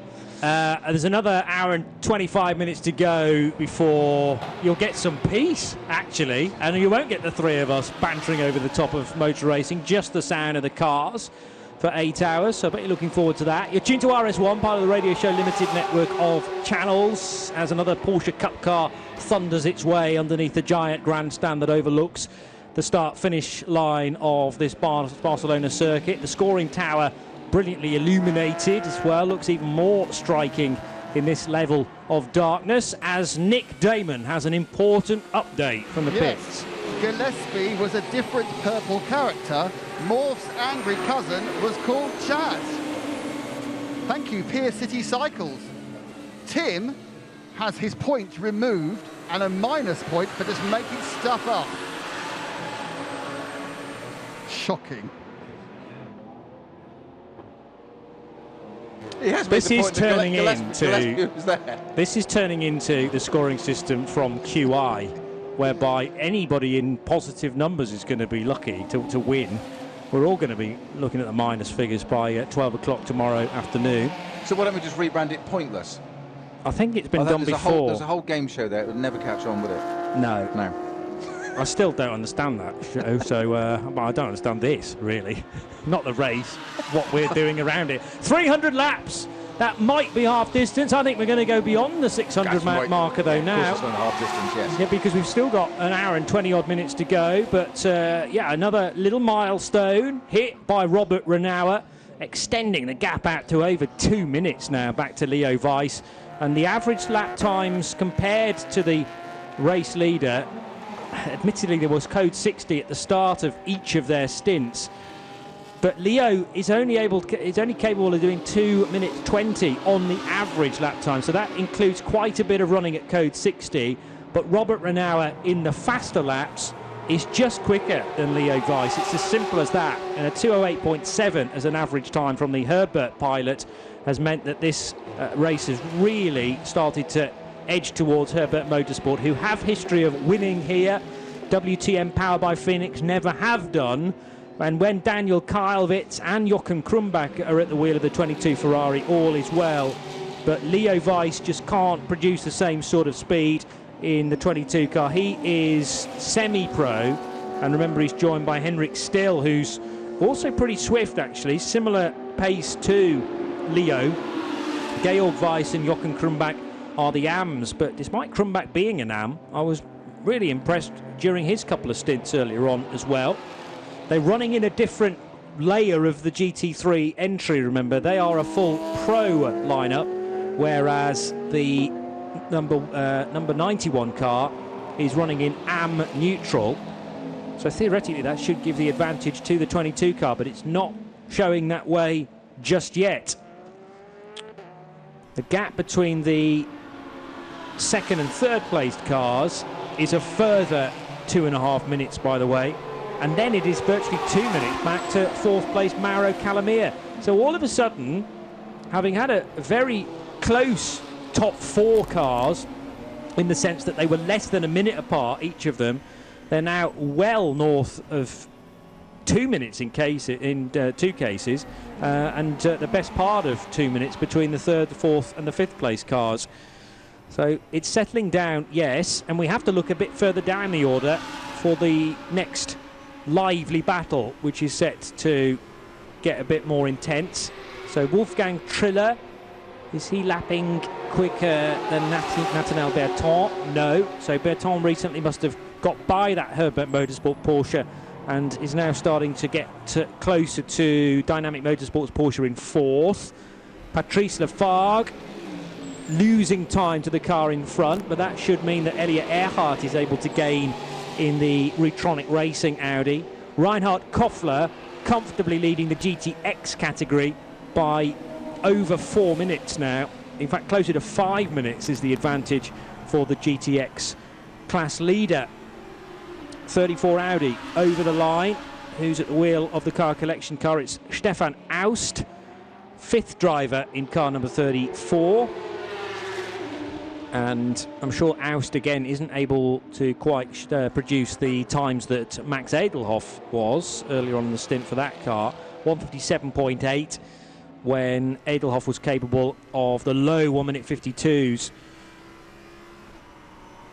But they're running in AM advantage, so they get a bit more fuel every time the car stops in the fueling area and running their own race. Again, picking their ideal delta times.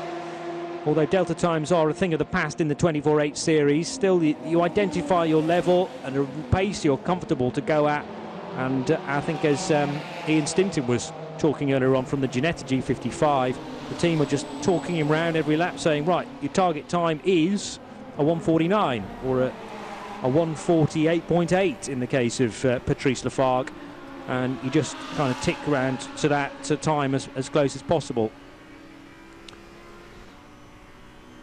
So up through the gears, the 34 car goes with Stefan Aust at the wheel, and got very, very close to the back of one of the two Vortex cars just before Stefan hit the brakes into turn 10. Clear road, relatively speaking, in front of him. He has got the 125 Cupra of Martin van der Berger to be wary of, because a GT3 car will catch a TCR at a fair old rate of knots. We'll have to wait for a suitable moment to get through, because the TCR car brakes a little earlier into the chicane. It also doesn't give Stefan as much room through the final corner, and a moment or two ago there were side-by-side cars down at turn 1. That is the 188 Audi, I reckon, yes, on the outside, and possibly the Retronic Racing Audi on the inside. So 4 rings attacking 4 rings there. GT Series car on the inside, TCE Series car on the outside, and a massive sparks as contact was made at turn 1, Snowy.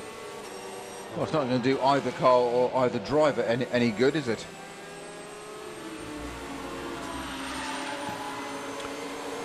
And we think that that was a move for position for Vincent Rademacher. Well, Rademacher, well used to sticking the elbows out in touring car racing, and that was in the process of the AC Motorsport Audi gaining a position. He was 5th, Rademacher now 4th, and despite being attacked inadvertently by, still unsure exactly which R8 that was, but it looked very much like the Retronic Racing car of Elliot Earhart. Despite that contact, side to side, they both got away with it, touch wood. But yeah, sparks flying, and well, a question of how much Rademacher knew about that, because as you go down towards turn 1, how on earth do you know which car is behind you, from which class, and how close it is? Because all you get is a glare of white headlights. And begs the next question of where have the sparks come? What's generated the sparks? As in, is it just wheel rims to wheel rim contact? But even that's going to be, potentially tyre damaging, and could lead to something in further down the road, literally, next few corners or laps or whatever, or suspension damage, etc. But never good when cars contact like that. Very vivid at night, though, showing us the sparks there. Probably wouldn't have seen much of that in the daylight. But an unorthodox way of changing position taking place is diving down the inside of the car and bouncing off him. It's elbows out touring car style. Not considered the norm in a 24-hour race, I have to say. No.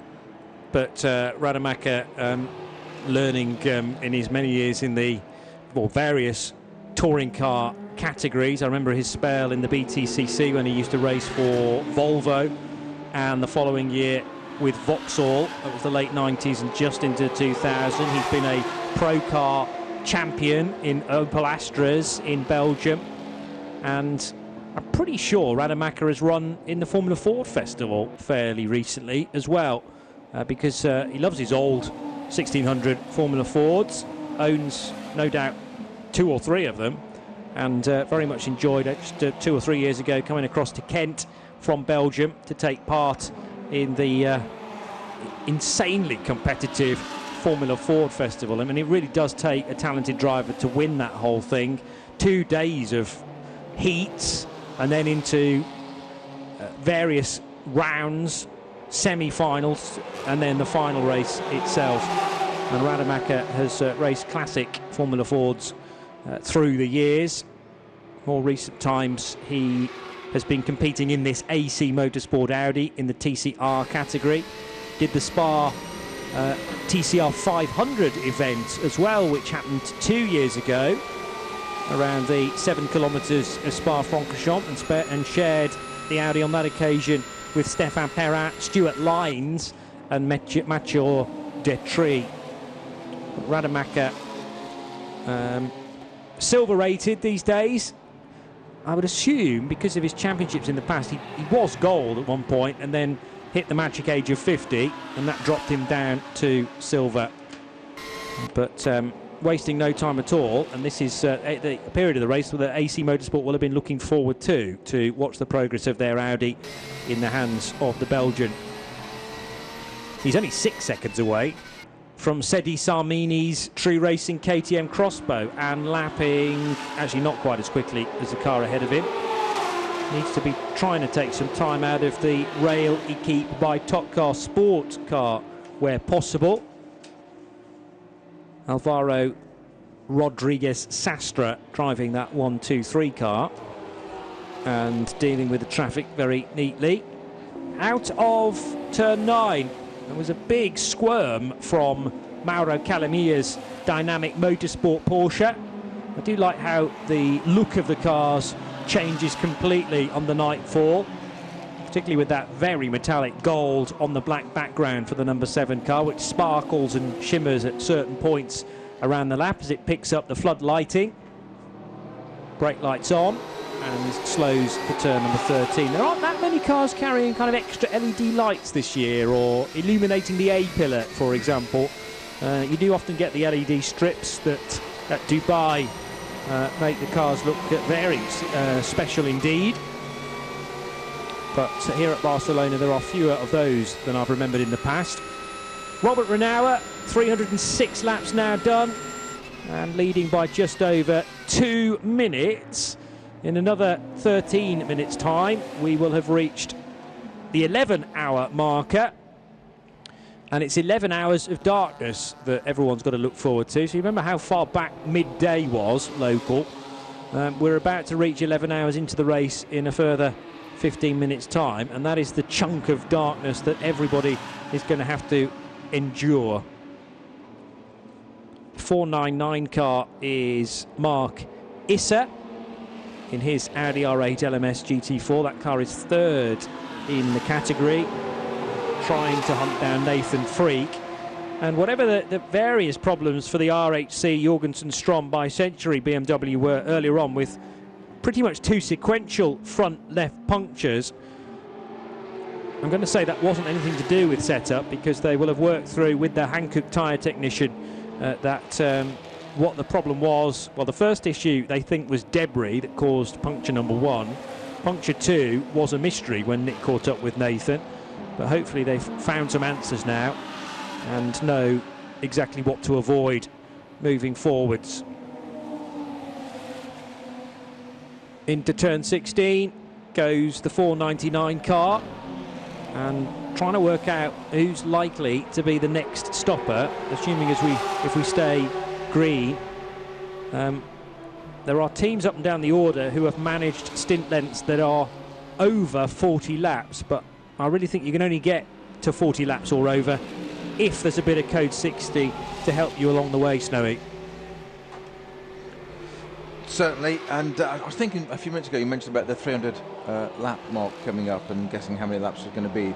It's where we need Paul Truswell, isn't it? Really, get an estimate from Truzzers, because we could ask him the question instantly and just say, how many laps do you think it will run to? And he'll come up with an algorithm straight away and an answer, and there could be a few permutations, and say it'll be 600 and so, and he'll probably be within plus or minus 5 laps at best, I would say. either way? Yeah, Probably well, 2 or 3 laps either side, actually, could he get it right. Such is his capability, and that's how his brain works. Well, So I used to think if it he was- is listening, trust us, do send us a message on Twitter or something and just say how many laps you think, and I'm going to dread that now, because I'm going to say, Peter, there are so many permutations, etc., etc. I used to think it was all down to his brain capacity, but now I have a website that tells me it's 684. So Trussers is somewhat redundant in that respect, only purely because of how far the race will go. But that's based on... Wash your mouth out with soap. That's based on the amount of Code 60s we've had to this point, the amount of local yellows we've had to this point, and averaging it out across the nearly 11 hours worth of the race. A couple of cars went a touch wide there, coming out of turn 16, one briefly in the gravel trap.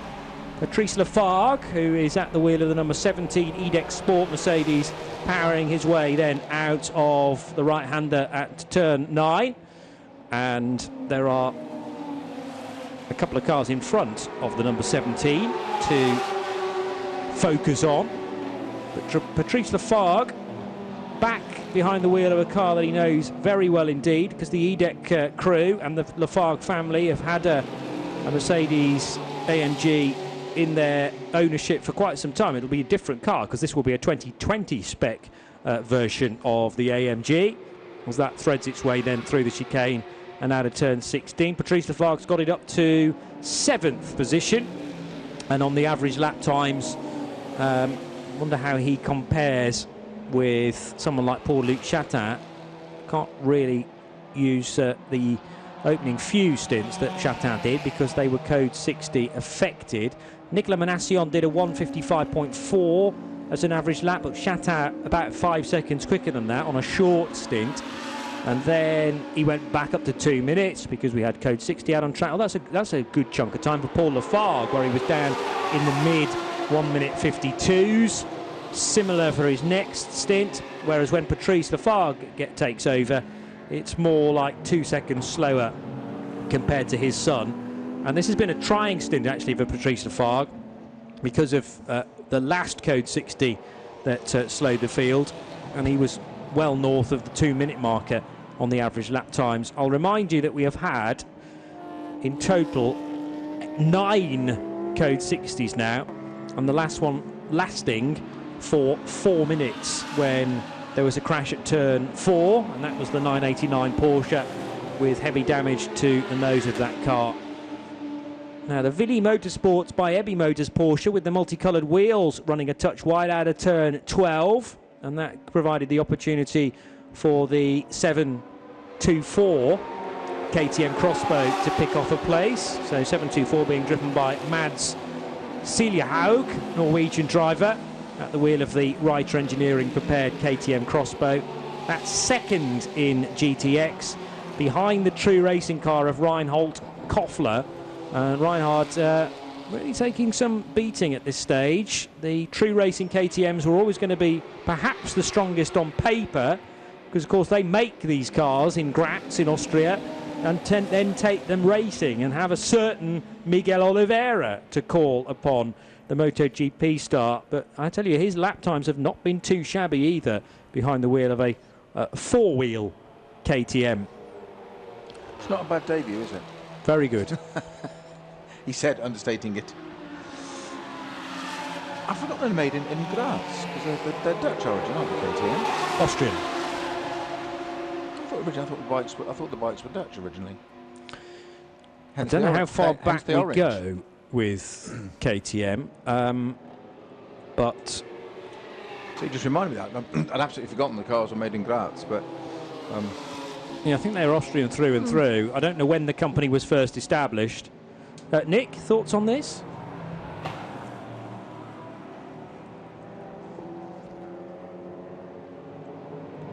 Yeah, we can hear you. No, we can, but everyone else can't, unfortunately. They were started in 1934 by the Austrian engineer Johann Hans Trunkenpolz, and I talked already about Hubert Trunkenpolz, who is racing today, in fact. So he'll be a direct descendant. 1934, would that be grandfather or perhaps just father of Hubert Trunkenpolz? But no, Austrian through and through. The orange, I don't know where the original idea came to. That's where run with those. I've obviously misled myself there. I thought it was the. I thought they were.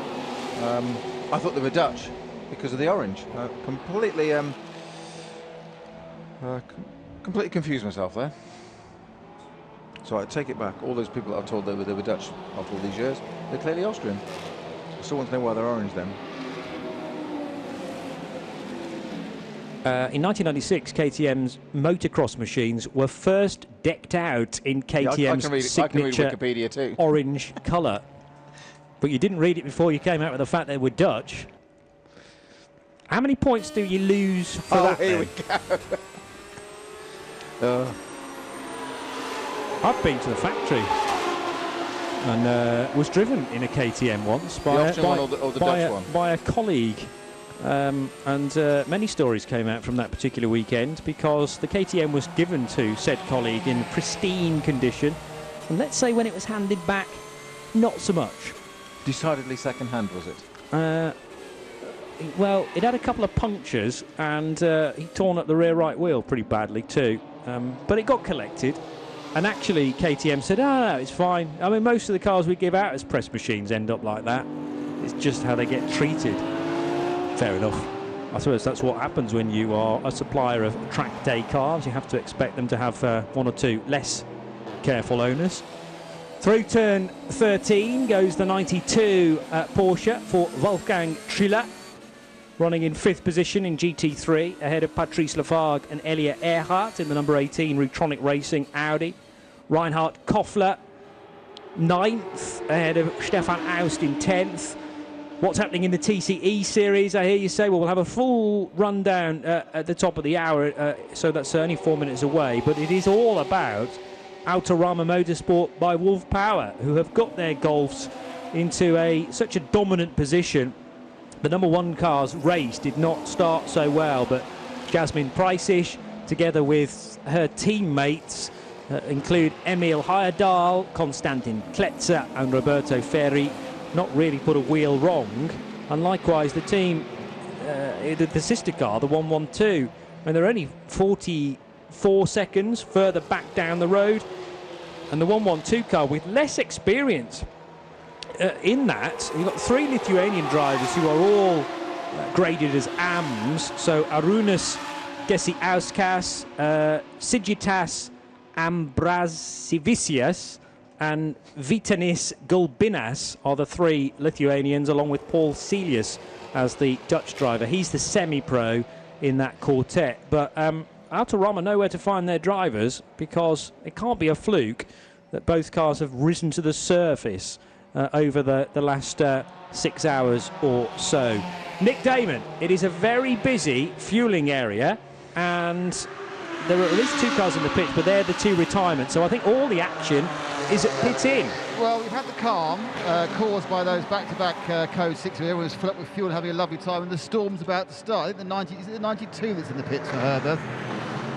Yes, it is. I think that possibly young Mr. Snowy has got himself confused with Spiker. Spiker are the Dutch people, the Dutch cars in orange.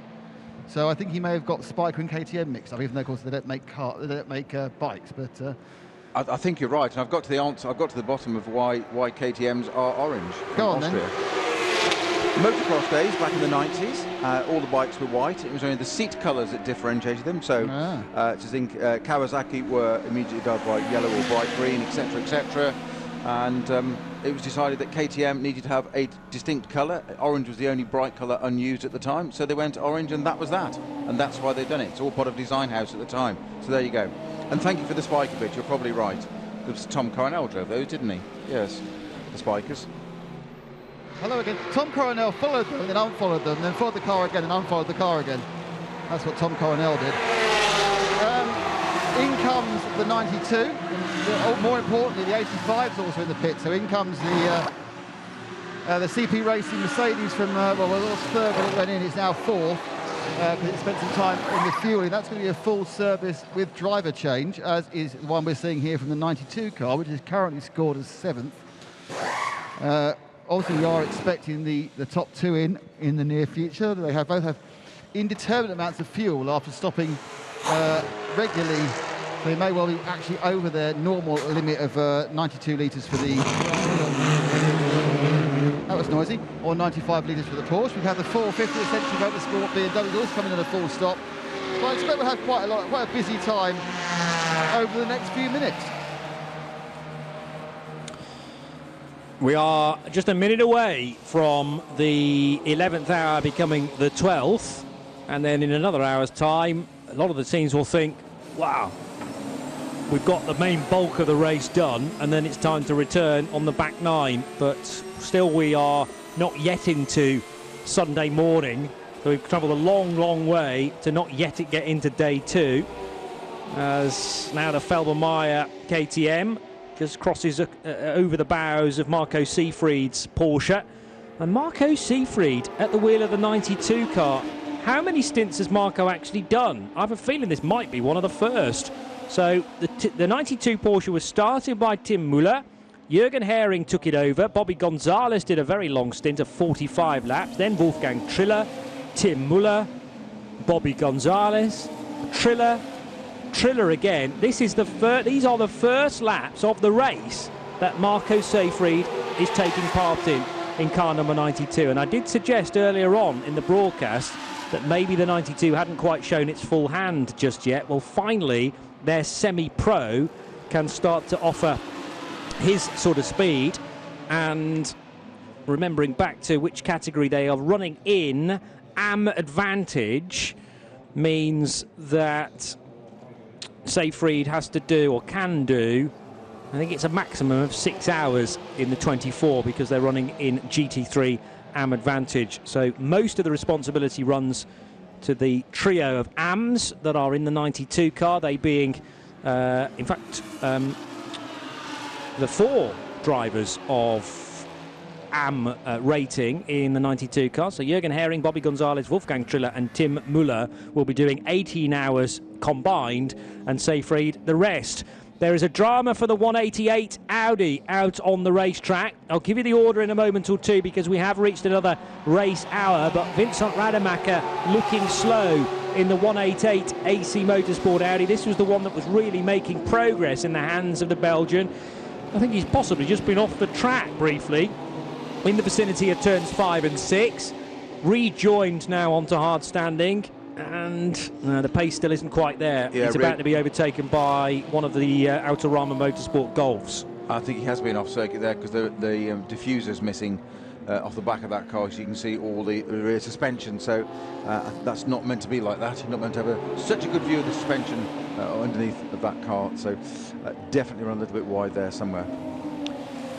Well, it was looking slow on the apex of turn 7. And, wow, Elliot Earhart really smacked the sausage curb there, leaving the chicane as well. Doesn't want to do that too often for fear of damaging the rear left suspension, as Nick's got another car in the pits. Quite an important car. It's a second place car. It's a 22 Phoenix Ferrari. It's gone all the way miles down away from where I am, which is trying to keep an eye on the fuel station, but they are doing a full service on that Ferrari. And interestingly, despite that massive slug of fuel it got from running a full tank under code green rather than code 60, they've still come in before the Herberth car. So I think the Ferrari's consumption and its smaller tank is going to rework against them. So full service, driver and tyres, and it's still not gone. It's dropped down now, fired up and away. So the actual stop itself was fine, but it's kind of tactically where they are. I'll tell you right now, Herberth aren't preparing for a stop at the moment, so it's at least a couple of laps away. There's also a slow car. Not one of the two that are rejoining. I think there's two there. The headlights are glaring from one, and yes, 2 cars. I thought it was. The 22 is one of them getting back into the race then. Now lapping the 978 Porsche from Speed Lover. Yeah, spot on. Do I get a point? When I fall asleep in a bit, I'll just have you in a dream distantly going, do I get a point? Well, there you go. Objective achieved then. Okay, was that the target? That's it then. Well done. And whilst you're asleep, I can adjust the abacus to my favour. I'll give you some points as well. I'll give you your points back as well, Tim. I think it's only fair. Yeah, he's got to sleep at some point, hasn't he? Yeah.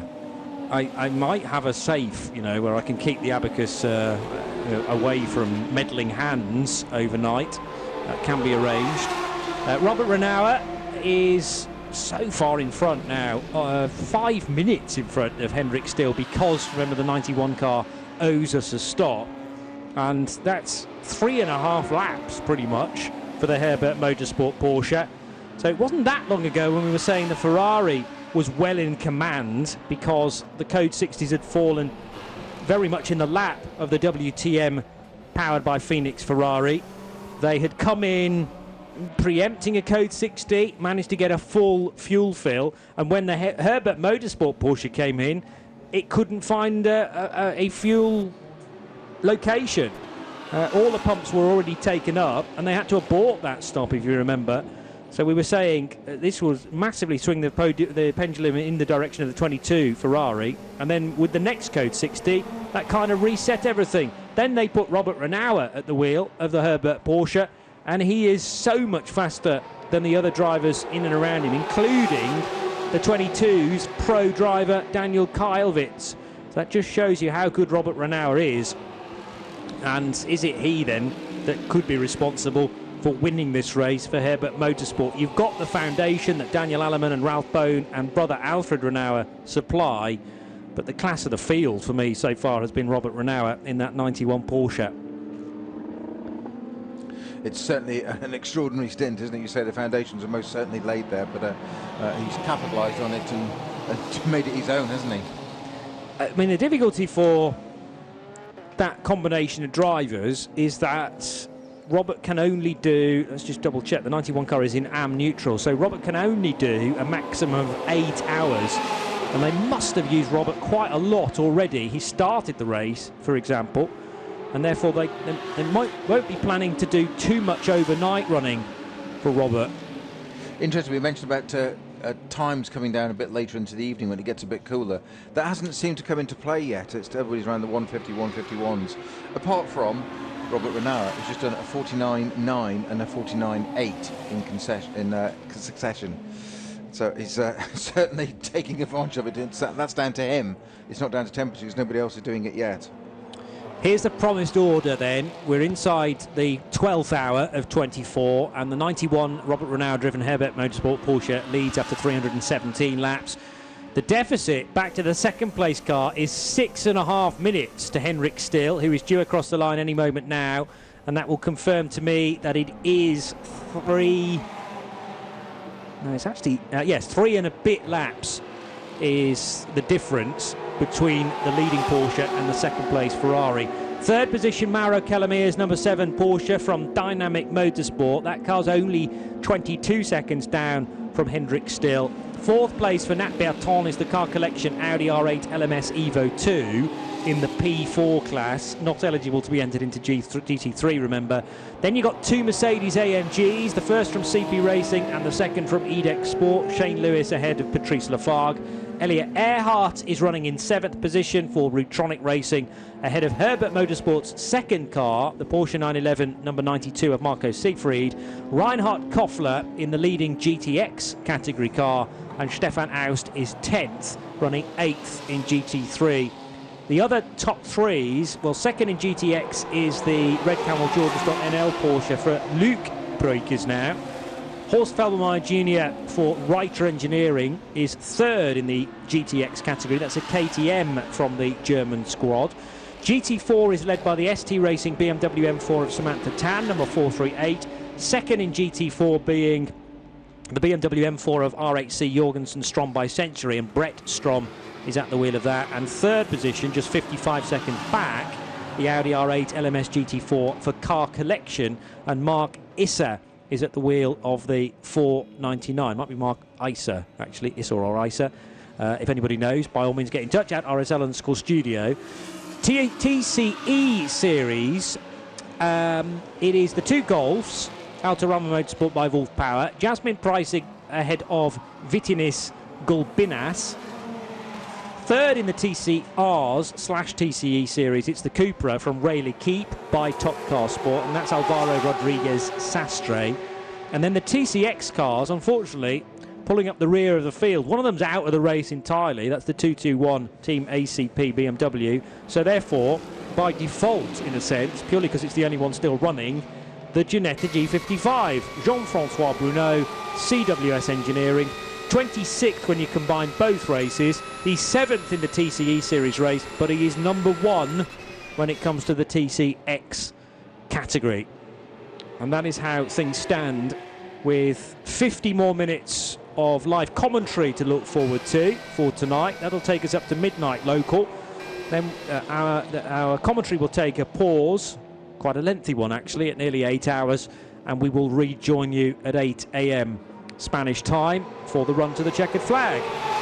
We just had a few minutes ago the 3 KTMs running line astern on track, out of position lap-wise, but we had 716, 724 and 718 all in order until our lead, one of those two, Reinhard Köffler, in the True Racing GT category, on the GTX category car, came into the pits. That's in the fuel area now, so we'll be leaving that. In fact, it's been there a few moments already, so I would suggest that car's probably fueled already and be almost ready to come down to its pit box. You did mention also that Vincent Rademacher had that issue with the Audi RS3 LMS. That's in the pits. That's the 188 car. That is in the pits. It does suggest that it did indeed run wide. I thought the diffuser was missing off the back of that car. Just from looking at it a little bit, I saw. Yeah, and is the diffuser and bits missing? Has it got rear end damage on it, Nick? If you can tell, sorry. I'm still being... My apologies, Hello, sorry. The 188 car's got into the garage, and I've been sitting up here by the fuel station to see who's coming down. We've got a KTM, one of the orange KTMs has gone past me. I think it's 2K. Yes, 716 True Racing car. So then we have the 717 as well, so they both come in at the same time. Still waiting for Robert Renauer. I can see that Alpha Renauer has actually got his... he is suited and booted now, so it could be in the near future that we'll be seeing the 91 car. But this is a big lead, but now a big stagger as well. It's many minutes since the 22 came in. So the lead, as you say, Johnny, when you talk about it just before during the roundup, what we thought was a big, massive advantage for the Phoenix Ferrari just about an hour or so ago, or an hour and a half ago, has changed entirely round to a really big advantage for the 91 Herberth car.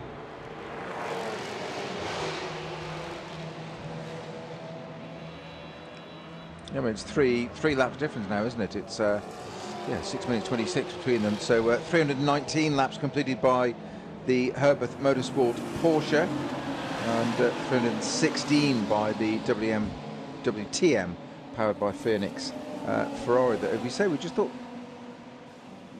had such an advantage. Race leader it is. I've just mentioned Robert Renauer is in the Herberth Motorsport Porsche, is in the fuel station, and is just going to clear that, I think. No, that's the Ginetta, the 278 Ginetta of CWS going down the pit lane, so that's there, that's come in. I don't think that's fueled. I think the Ginetta's just coming straight in, not fueled actually. I'm sure that hasn't fueled. But both of our race leaders in the fueling area together. So Robert Renauer for Herbert, who is the GT Series leader, and you've got Jasmine Preissig in the number 1 VW Golf, who is our TCE Series race leader. So 2 races in one, completely separate podiums that will take place just after midday tomorrow to celebrate winners in the Barcelona 24 hours for the TCEs and the GT Series. We always try and give both races equal weighting where we can, and there are subcategories within each of those races, remember, too. So there will be other podiums for the class positions as well, as Jasmine Preissig in the number 1 car now works her way towards the area of the pits where potentially they could do a driver change. I'm not sure how far Jasmine is in to her stint. So it's a full service, I'm hearing from Nick Damon, including a driver change. They're up on the jacks. They are working away. Don't forget they've already done their brake change. They're fine. I think they might be doing some tyre poking as well. A bit longer than it needs to be. So there's a couple of little bits and bobs going on beyond the tyre changes. Having a little bit of look around underneath the car. But now she's down and away. Set back. Hasn't quite gone yet. So a few seconds, and I turn to my left, and we're now going to be waiting for the 91 Herberth car to come in. It's going to be a Renauer swap. It's going to be Robert getting out. It's going to be Alfred getting in, which is obviously going to strike fear into a lot of the other members. They're coming out of the ridiculously slow crawling speed out of the fuel lane. 20 kilometres an hour is the maximum speed. They don't need to make the diversion into the penalty box, so he's going to come straight down at 40 kilometres an hour, and he'll hit the mark laid by the team manager, or the team lollipop person. And there we go, fresh tyres on. Already one Renault is out, the other Renault is in.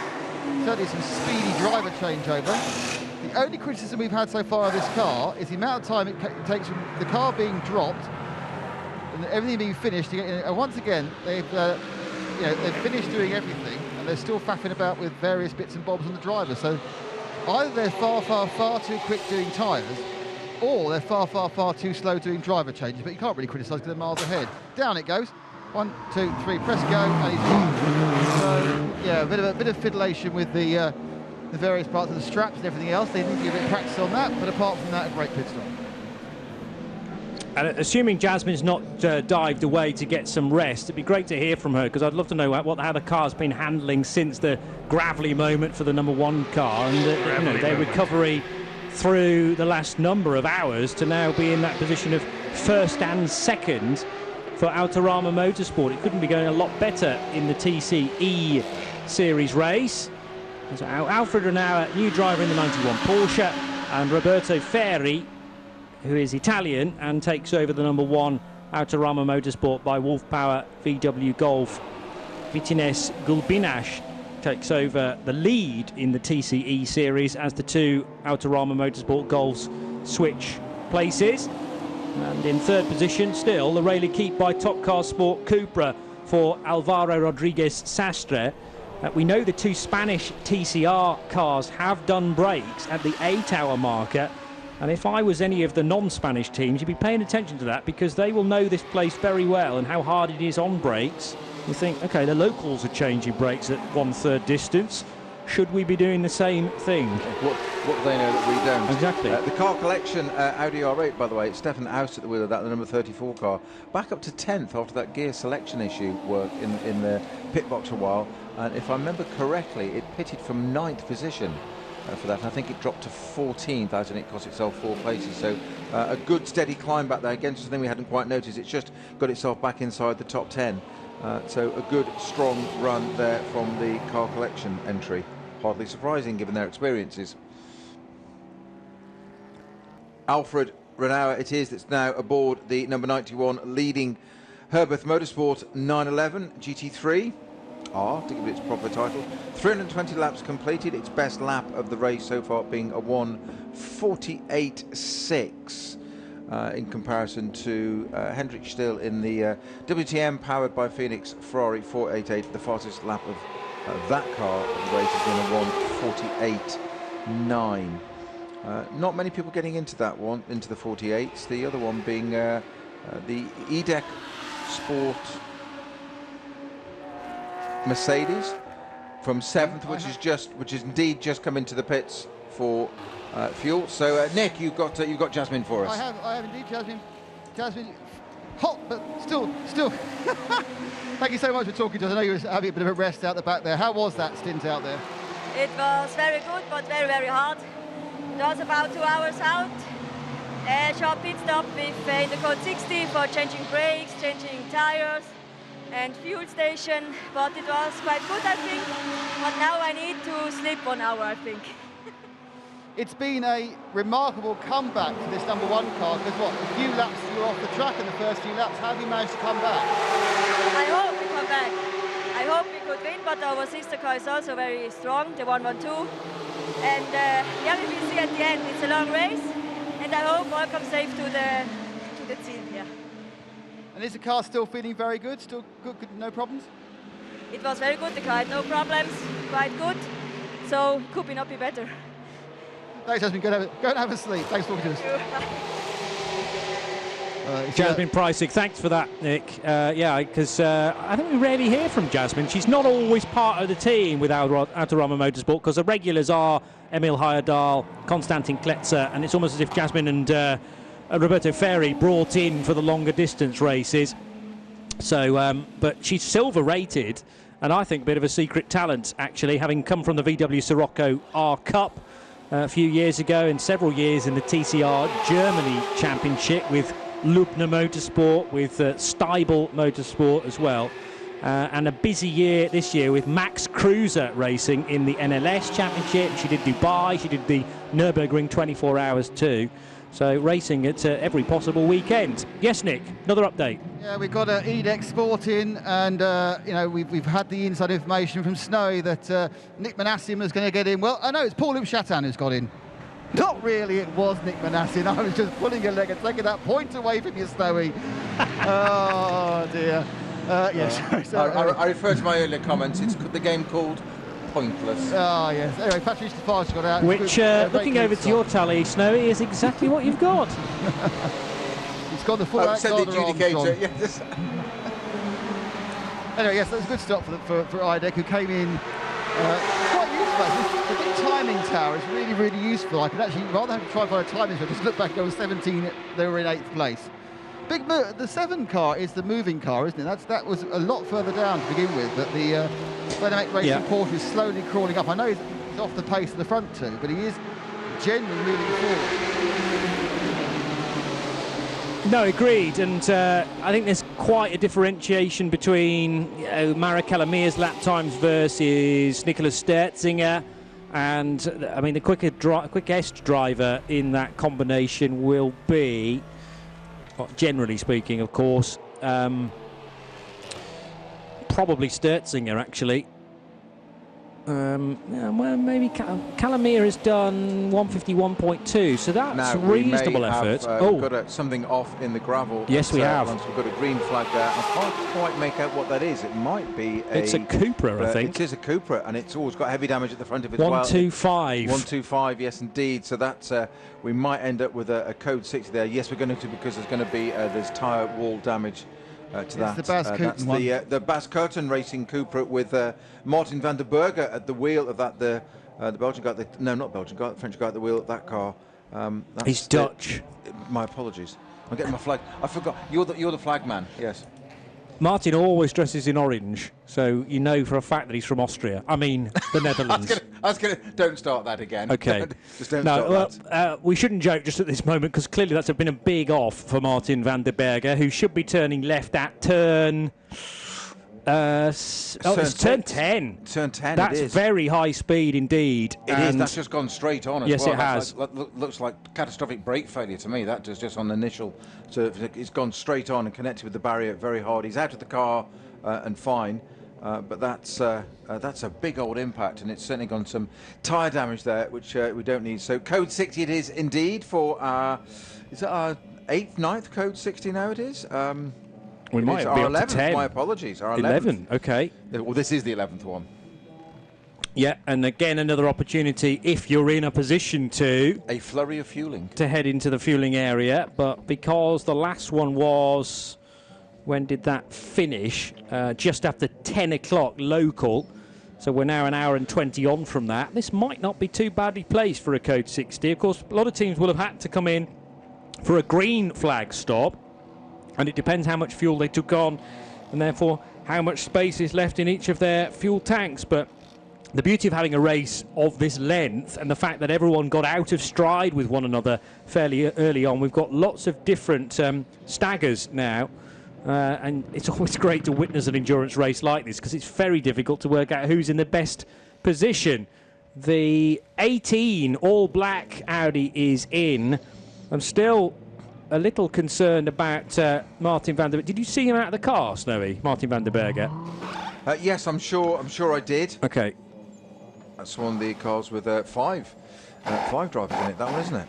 I noticed now that the 34 car's missing both of its rear bits of bodywork around the wheel arch. Have they just torn the other one off then, Nick? That was coming loose. Sorry, Nick. They are more aerodynamic, as you found out, allegedly. The Audi ahead of it, which is the electronic version, that's done a bit better. It's managed to get both of those elements still in. But if you do get a slight tap towards the rear quarters, then it's going to be a good news for you. Right, through has come the 22 Ferrari. I think he stopped for fuel. It's hard to tell because It's very, very busy there. And the angle I just saw him at, not so sure. The 112 Autorama car, that stopped for fuel. The KTM, the 718, already trailing the very poor quality duct taping. It's already trailing that behind it. Has come out the fuel stop. I think that the Phoenix car did get fuel, which is good news because obviously they could do with half a tank right now because they've been out for a while. So that will suit them well. That Code 60 has played into their favour. The question is, will there be any need for Herberth to come in? Because they literally brimmed it, 5 minutes ago, didn't they? As also coming down is the 450. That was fuel only, I think. The Dynamic Motorsport car is going to stop from 3rd place, which is going to be perhaps not so good because whilst they do tyres and driver, they'll only get half a tank. Perhaps they'll come back in again a lap later. And there's plenty of room at the pumps now, so come one, come all, and don't forget to cash in your Tesco tokens. Extra fuel for the 85, that's a CP racing car, that's scored in 4th at the moment. So they've got an extra slug of fuel and they'll carry on going. So this worked out quite well for a number of teams actually, who just perhaps got out of sequence or were starting a bit late. They've all managed to kind of rebrim these things up and start looking at getting a 2-hour run from their drivers. A rescue unit has arrived on the scene, and I just want to be sure that Martin van der Berger is out of that car, because a couple of members of crew with high-vis jackets have arrived. The concern is recovering the car more so. The door's now open, and fellow track official is on the phone there to get in touch with perhaps the medical unit. I just wonder whether there's still movement in the car there, Snowy. We'll work that out for a moment or two, but the off concerned me purely because it was one of the fastest parts of the circuit. Unless you go off at turn 1, I think the next fastest part you leave the track will be turn 10, particularly because that's now a faster corner after it was remodelled in the winter period. And the 125 car showed no sign of slowing whatsoever. There is Martin, right? Yeah. So he was still in the car at that point, and a very shaken Martin van der Berger is being led away, but under his own steam, crucially, to the rescue unit, which has just arrived on the scene. Never like to speak too soon about that, and even now you can't say he's absolutely okay, because concussion can strike sometimes many hours after the incident itself. So they'll take him back to the medical centre. It's very highly equipped here, being a Grade 1 circuit, and give Martin van der Berger the once-over after he's been rushed back to the medical centre courtesy of the rescue unit, which is parked very close to the scene. More pit stops were happening there, Nick Damon, including for the 22 and the 7 GT cars.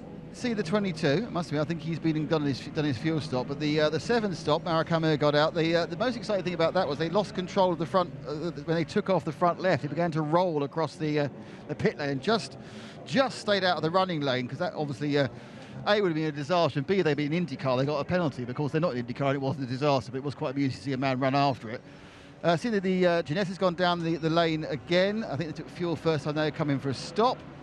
And we're expecting to see a brake change here at Rutronic Racing, which is the first GT3 brake change we've seen. This is the Rutronic car, which is currently running in... Oh, are they running in 7th? They are, aren't they? So I've not seen GT3, yes. But they have the brakes prepared. Now, they're not dry. These are not going to be dry brake devices. They're going to be the old-fashioned prise apart the caliper jobs and then put on the new disc brakes. So it's going to be a job...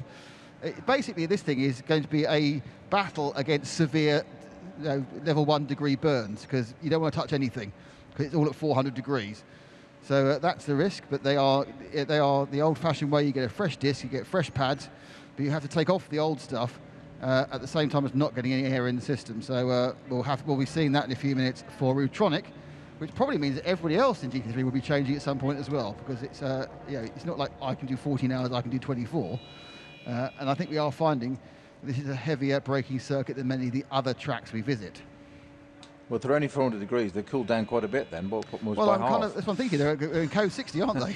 What's the problem, exactly? Yeah. Yeah. The number 22 car, by the way, you mentioned the WTM powered by Phoenix Ferrari was on its outlap, as is 7, 8, 85. So the Dynamic Motorsport and CP Racing, Porsche and Mercedes equally on their outlap. It's only Alfred Raunay, our leader, that's still there. Hendrick still is in the Ferrari. Good to have confirmation on Twitter, by the way, from the official Twitter feed from the series at 24H series, reporting that the next Code 60 caused by the BARCELONA 125 Cupra hitting the wall hard at turn 10, but race control confirms Martin van den Berger is okay, and therefore the 22, the 7, the 85 all immediately pit and make use of the Code 60 as Nick has described.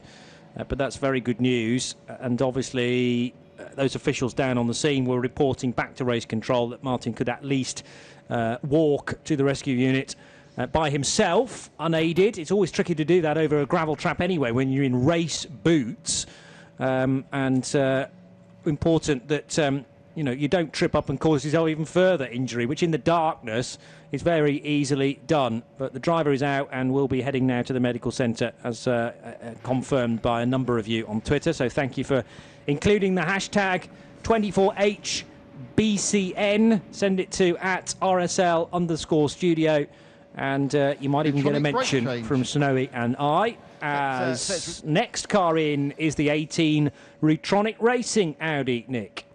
And we get to see an old-fashioned brake change. So you come around here, Seb. You can have a quick look at it in the front there. Now you're recording. We're live. So first of all, you've got to undo the caliper, as you can see, the Brembo, and that'll pull the caliper off. It's at the back, and then now you kind of wangle off the discs loosely, because it's a floating disc. It's not actually mounted on anything apart from a couple of lugs. And so it actually sits. It's actually a defective way of doing it, because it sits and self-centers itself. And then you pull out, as you can see, he's got the pliers, and he's pulling out the used pads, which are particularly hot.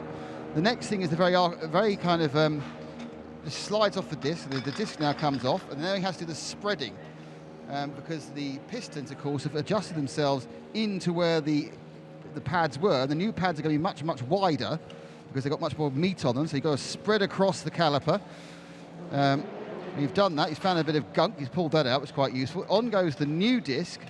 Normally the disc wear isn't too bad, but you may as well put a new disc on. It doesn't take a very long time. Then the most difficult thing, of course, which is fitting the pads. You slide the back one in first.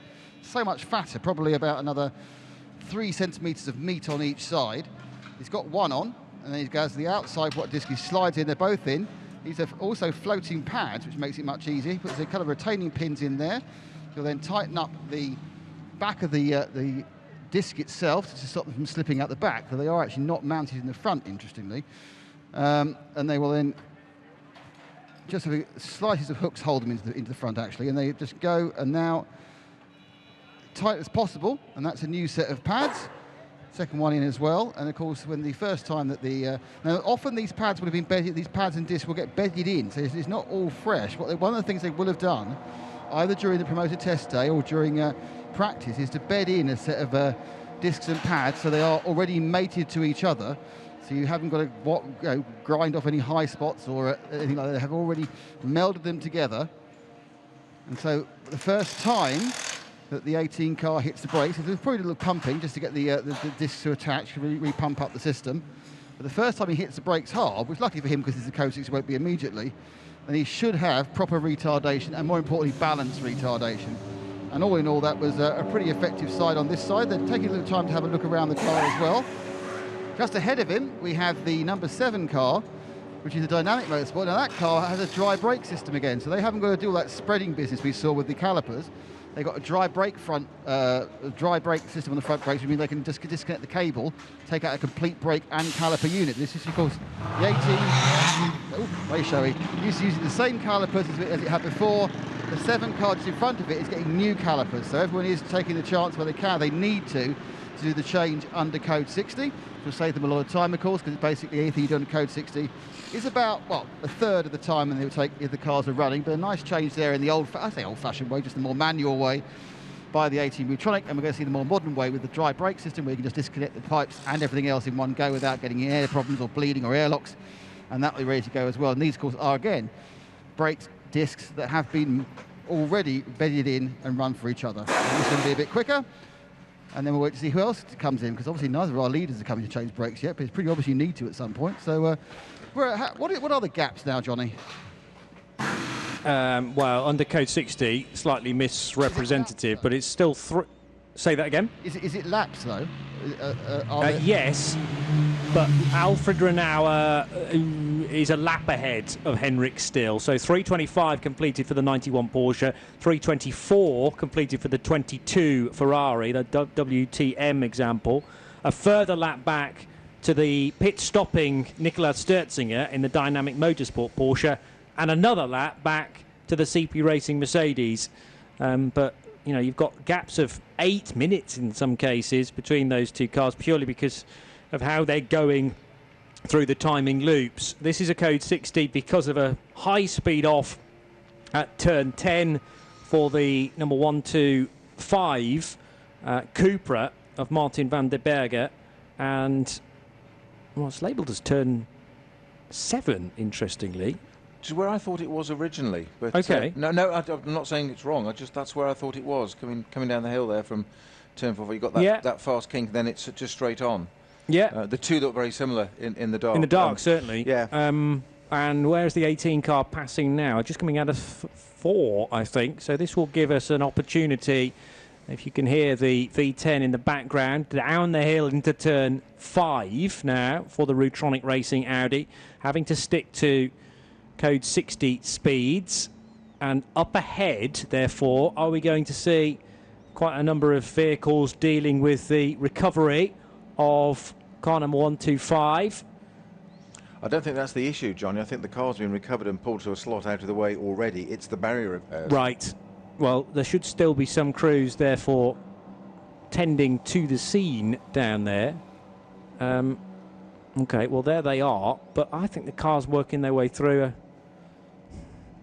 No, I'm not sure now. I was convinced it was turn 10 initially, which is the high-speed entry to that remodelled corner.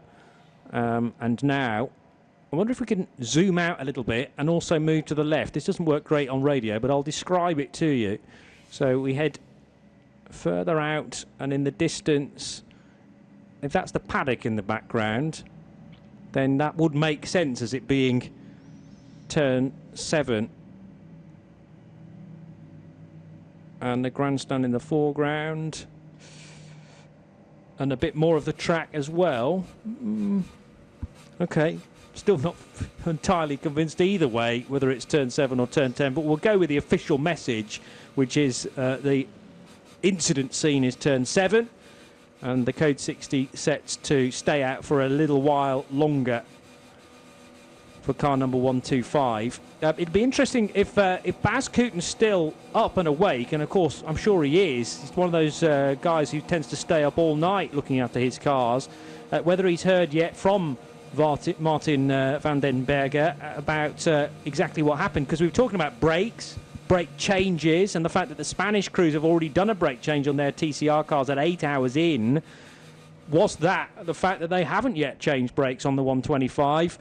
And something has failed. We have now confirmed from 0221, and thank you to Fabian and the rest of the team to say it's definitely turn 7. Now, Snowy's going to claim a point, even though it says turn 7 on my timing screen. But before it did, and you said it was turn 10, I said it was turn 7. So I'm just asking, is there any chance of the point? I'm just putting that there to the public. How many points have I got again? More than me. All right, I'll give you half of one of mine then. I don't want yours, I want my own. Well, don't want your second-hand points, thank you very much. I'll own my own right. From that pile that Tim Gray's looking after over there, take half a point. I was enjoying also that Nick's very detailed description of the brake caliper change there, and interested in the different systems of the dry brakes of not the brakes but the dry brake system, and how that one on the 18 Audi where they had to, that's the Rutronic Racing entry. And it was Nick was saying how they bed them in and how they do it. It's very rare that you actually bed the two in side by side, as in a disc and a pad. They tend to run in a new disc against an old pad before it's worn out completely, take that disc to one side, then bed in the new pad against another disc and put it that way and put the two together. So it's very rare they put new pads and disc on at one go and send you out onto the circuit. But you said behind a code 60, so they've got no big issues with bedding those in, finally getting them back up to pressure, making sure they're comfortable and balanced.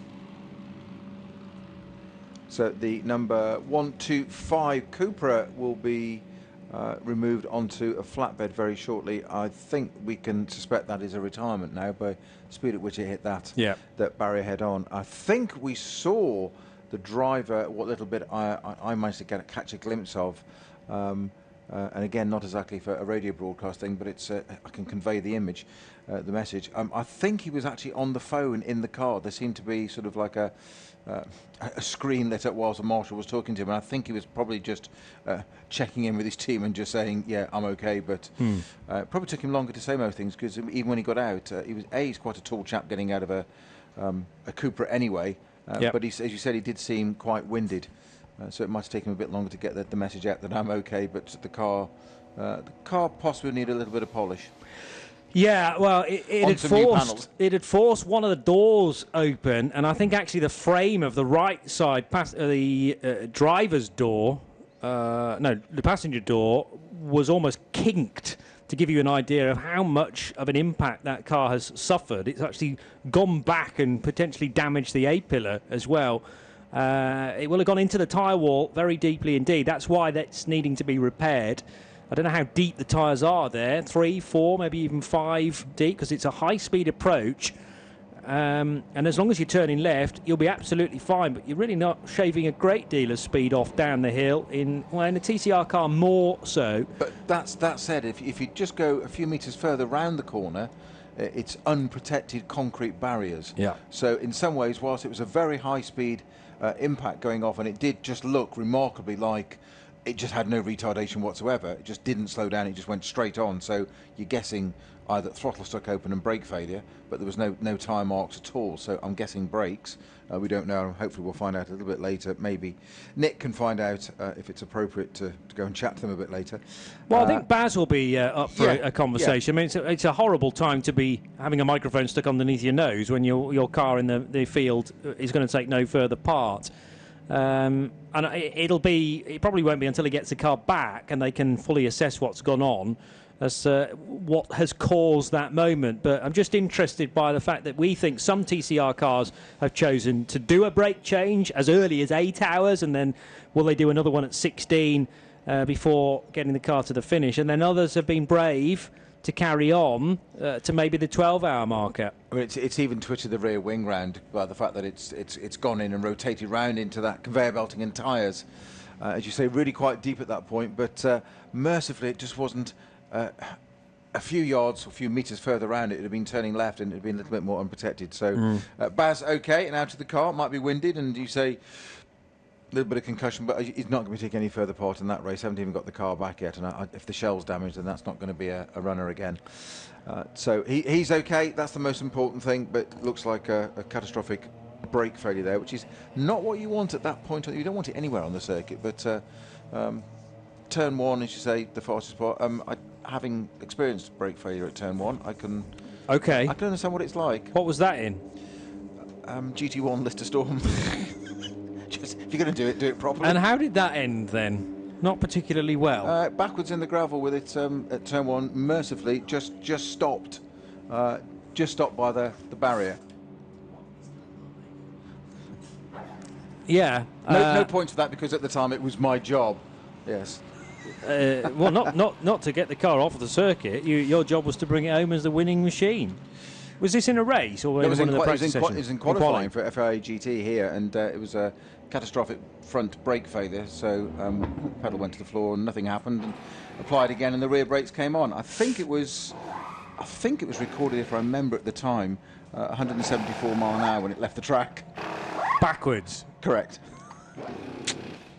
Okay, you are very much a passenger by that point. Absolutely. And entirely reliant on the safety procedures, obviously, here at Barcelona, and they will have improved a great deal since then as well, with more and more investigation work, research work, and I mean, it's interesting, isn't it, that still... there was a gravel trap in those days. It's a runoff now.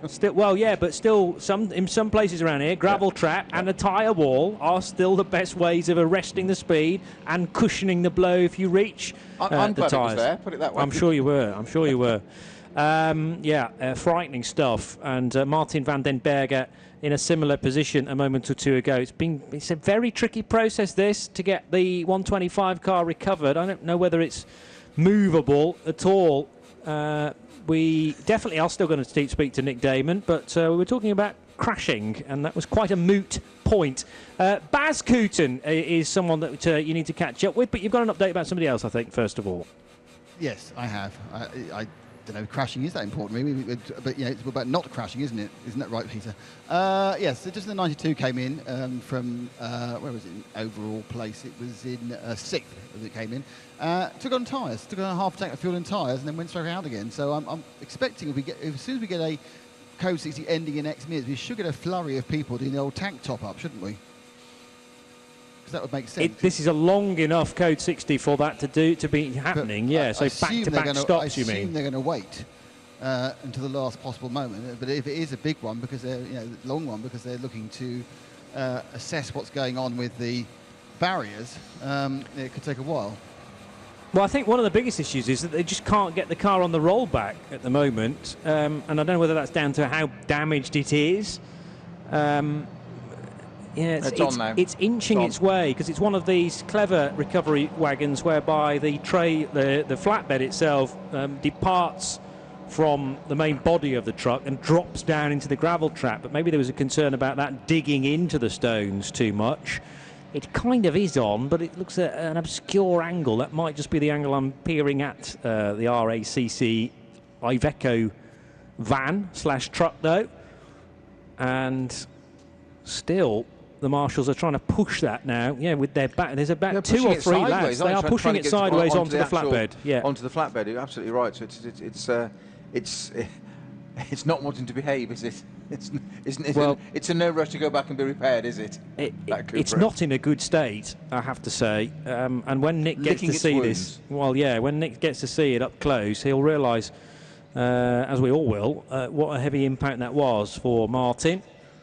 Just taking a walk down to the Baz Kooten garage, and it is bereft of Basil, the driver. So I think some of the team have gone out to look at the car, and the others are obviously probably very concerned about their teammate, and probably very concerned about the fact the car is in such a disarray. Are we saying it's a disabelé? It's not going to be able to be brought back in again then?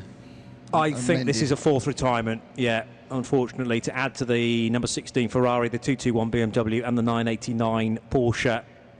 Very heavy contact with the tyre wall and possibly a bit of the concrete wall. I think it caught all of the tyres. You were making the point, Snowy, that if it'd gone a bit further left around the corner and left the road there, I mean, that's bare concrete, which doesn't bear thinking about, really. No. But yes, although of course it would have scrubbed some speed off by then, but it has definitely, it's dug into the tyres hard in the front and rotated round clockwise, and it's adjusted the rear wing position considerably. It's at a very incorrect angle. In fact, I'll say the rear wing's probably quite loose on it now. I will be absolutely stunned if that car rejoined the race.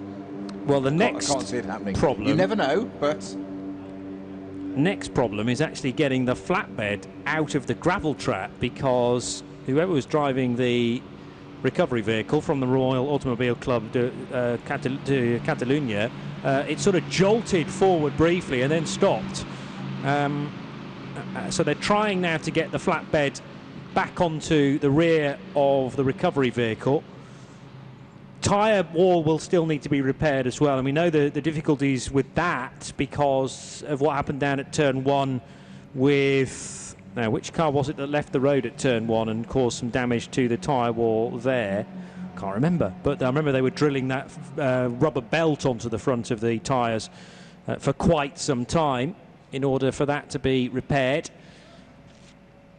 So the retirements we have so far, the number 16 PCR Sport Ferrari, it was the 978 car, wasn't it, that had that, sorry, the 989 car that had the spectacular brake failure, pinging into hundreds of pieces for Saif Al-Ameri, who had that big off down at turn 1, and the tyres took a while for that to be repaired. And now we've got further drama for a car that I thought started as one of the favourites, Nick, in TCE series, AC Motorsport, with their Audi in the garage. Yeah, it's the 188. It's had obviously a bad start, and it was clawing its way back, but it's not the hardest thing to work out what the problem is, because if you see what they're yanking at just in the bottom side of the engine, and you look what this thing is here, which is beneath me. It's a large lump of metal attached directly to the outdrive of the engine. Of course, it is the gearbox. So they've got a new gearbox going in, which involves, in the limited space, you can see they've had to take the entire front of the car off, which appears to come off quite easily actually, at about 8 bolts. But then they are wangling with it. They disconnect the drive shafts, of course. They've had to disconnect the top mount of the left-hand side suspension, and off comes the gearbox. Almost at the most important moment, as the old gearbox comes off. But they are, struggling on after having successive problems, this 188 car, which I have to agree with you. Johnny, I thought was going to be one of the cars that was going to run its way and be absolutely fighting with the Autorama cars towards the end, but it's just not had the reliability or the luck.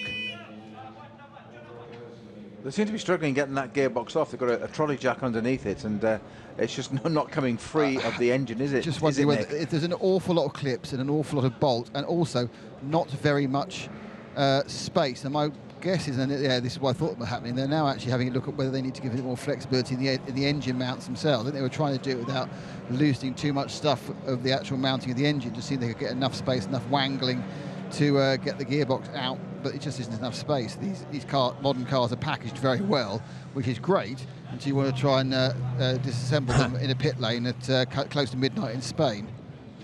Yeah, but that's how those cars are designed now. I mean, I remember having an Audi A4 RS4 version years ago, and to the front end there, even on the road car, they've taken it clean off there, as you spotted, Nick.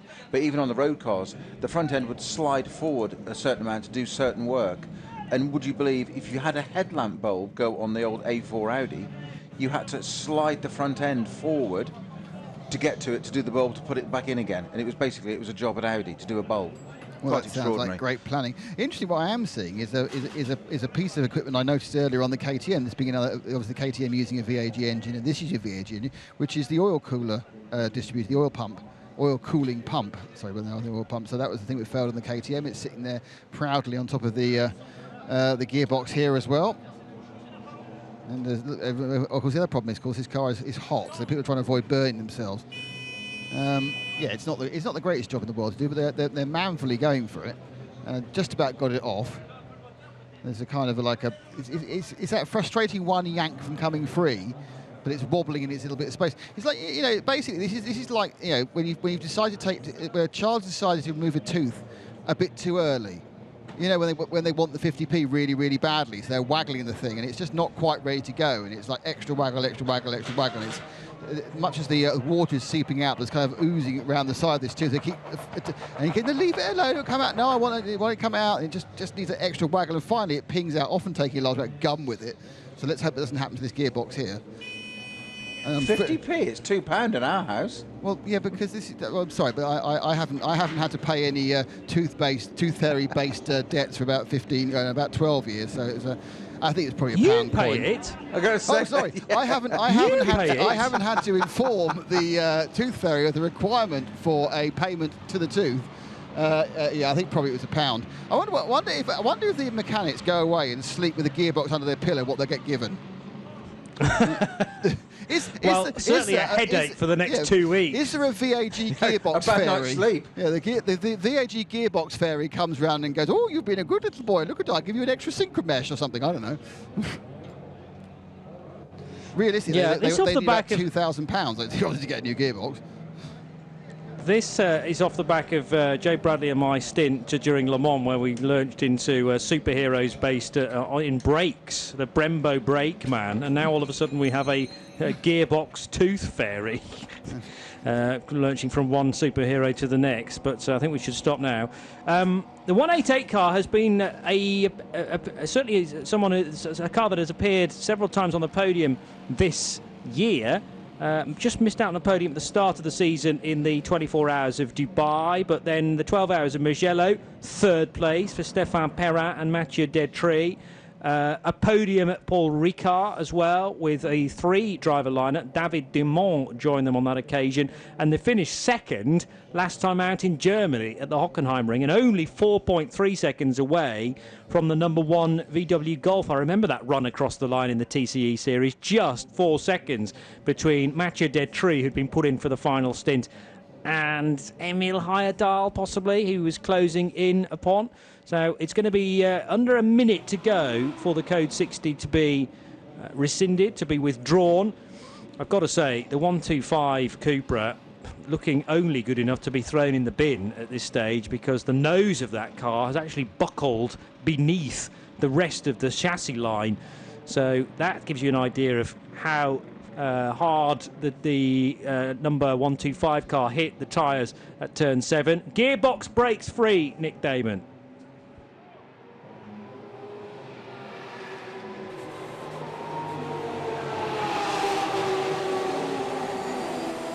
Desperately trying to make his voice heard. One of those horrible situations for Nick. He wants to say things, but nobody can hear him. In the meantime, we can say green flag. We can. And back to running we go. Marco Seefried in the Herbert Motorsport Porsche heading towards the incident scene for Martin van der Berge. Just about getting the car rotated enough through turns 7 and 8. And... here we go, Nick. Yes. No, and there I go. There's a finger trouble somewhere in my fingers or the truck or something. Yeah, so the gearbox is out. It looks quite big to get under a pillow. The worrying thing I do feel for them is they had to get it out at an incredibly difficult angle and I'm just thinking, how are they going to get the new one in? Just as a question, because that obviously can't be wangled out. That's got to actually line up properly with various things like gaskets going on it as well. So this will not be the work of a moment, I'm afraid, but they are halfway there, very much like we are almost halfway there with this race. Yeah, it's far, far easier to waggle a tooth out of your head compared to putting it back into place with all the gum around it in the correct position as well. And that's exactly what they're going to have to try and do by squeezing the new gearbox in between the cockpit and the engine, rather than us, I have to say. But any hopes of a podium in the TCE series might be gone already now for AC Motorsport, because they've tumbled not quite to stone last in the TCE series. They are 7th of an 8-car entry for AC Motorsport. That's a real shame, because Vincent Rademacher was pushing on, and I think he was set for quite a number of hours overnight as well. Jorge Belloc Diaz, who is the Rail Equipe by Top Car Sports Cupra driver, running 3rd in the TCE series race, 3rd in TCR as well, with just the 2 VW Golfs the Swiss entered Autorama Motorsport GTIs ahead. And Jorge Belloc Diaz will know this place very well indeed, particularly, I would thought, overnight as well. Not sure which part of Spain he comes from, but I'm sure he's done plenty of laps around here through the years. And good to have a couple of Jorge Bellocs, actually, as part of the Rail Equipe lineup, Diaz and Ruiz, as now heading towards the turn 9 kink is the 123 car that he pilots, and it's white, red, and I think a bit of green on there, but it's very difficult to work out liveries at this time of night. 3 minutes to midnight we are. Before we sign off tonight, we will give you a full rundown of the current standings. That's got to have been our, I'm going to say, lengthiest Code 60 to date, because it was a good while to get the car, well, first of all, to make sure that Martin van den Berge was okay, then to get the car recovered, and for the tyre wall to be repaired as well. And it turned into a 33-minute Code 60 in the end. Confirmation, as I say, that Martin is okay and will be being checked even as we speak. So we go racing again at 6 minutes to the hour. Just a couple of minutes to go before half distance is reached. It feels like a really long time to get to 12 hours. I mean, 12 hours is a long time all the time, I realise. But, you know, when you start a race at 4 o'clock, 12 hours takes you to 4 a.m. and you think, what? That's a long way through. Whereas they're only about to reach Sunday morning now. Which is the bit you said at the start of the show, wasn't it, about starting the race? I'm going full circle. So much, exactly, starting so early. So 12 hours, it's half a day normally, isn't it? Generally, yeah. I don't know of any exceptions to that. But there are periods of time when, I mean, particularly commentating with you, Snow, that 12 hours feels like 5 minutes. Well, that's a Not good- on this, that's not a on good- this occasion though. that's It's a- felt that's a like good thing. about That's a 2 good weeks. thing. Not on this occasion though. It's No, felt too like late, too about late. 2 I'll weeks. I'll take your first answer. Yeah. Yeah. I won't get any points for it, but I'll take your first answer. You could take my first question. 90 seconds to go, which is the good news for me. And Sven Herberger, driving the Rutronic Racing by TECE Audi, is heading now through the tricky sequence of corners with the very large sausage curb on turn 8, ready to catch you out.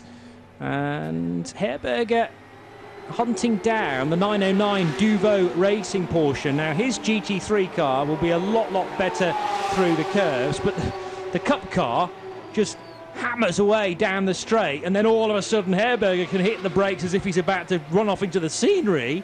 But that just shows you how good a GT3 brakes are compared to... He can overtake it and then brake.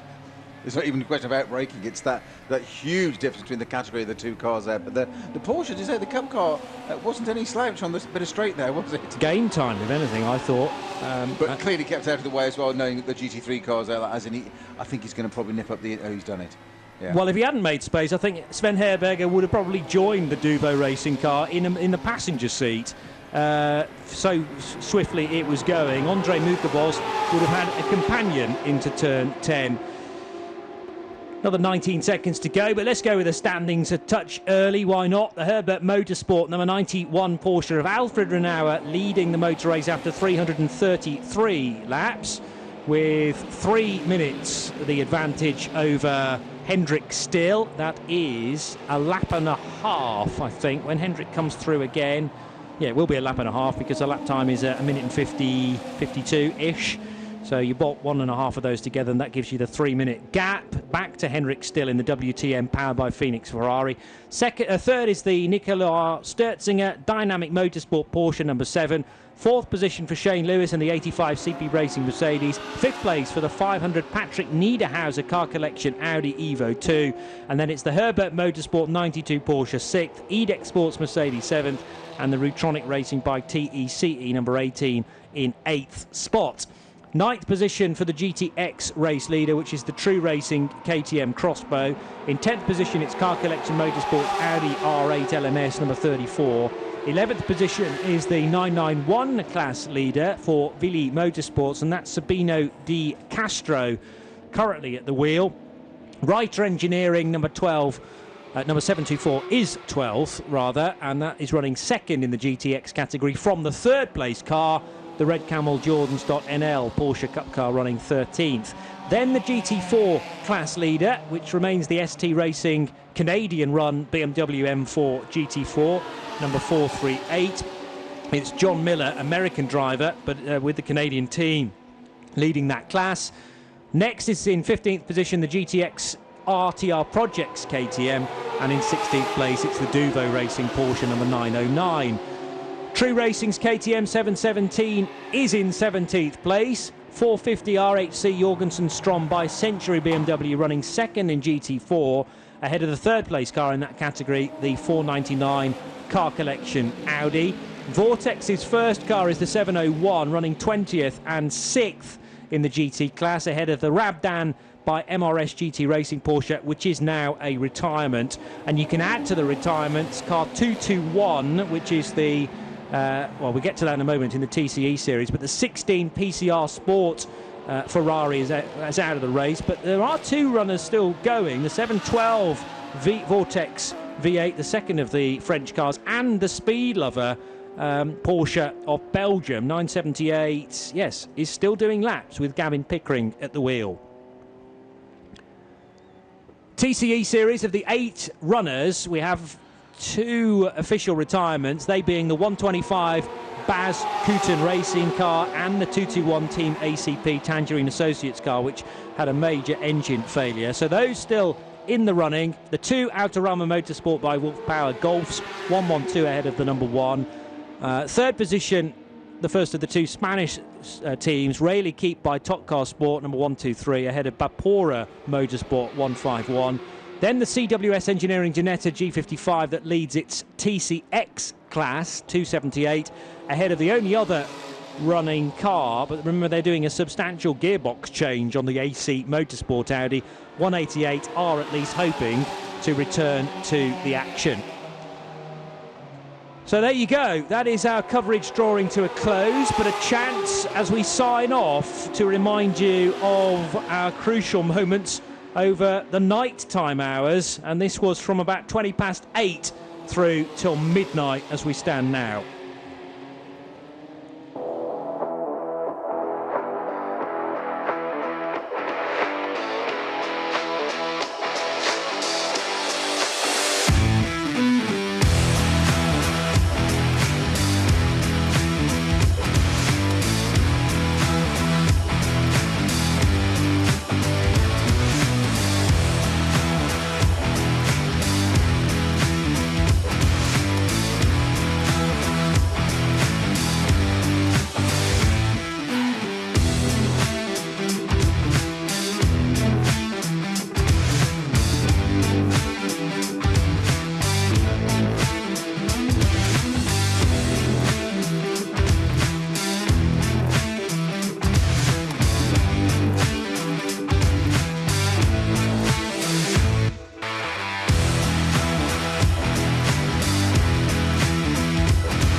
I think sleep, have an idea, see what happens in the morning. I can't believe how much more's got out.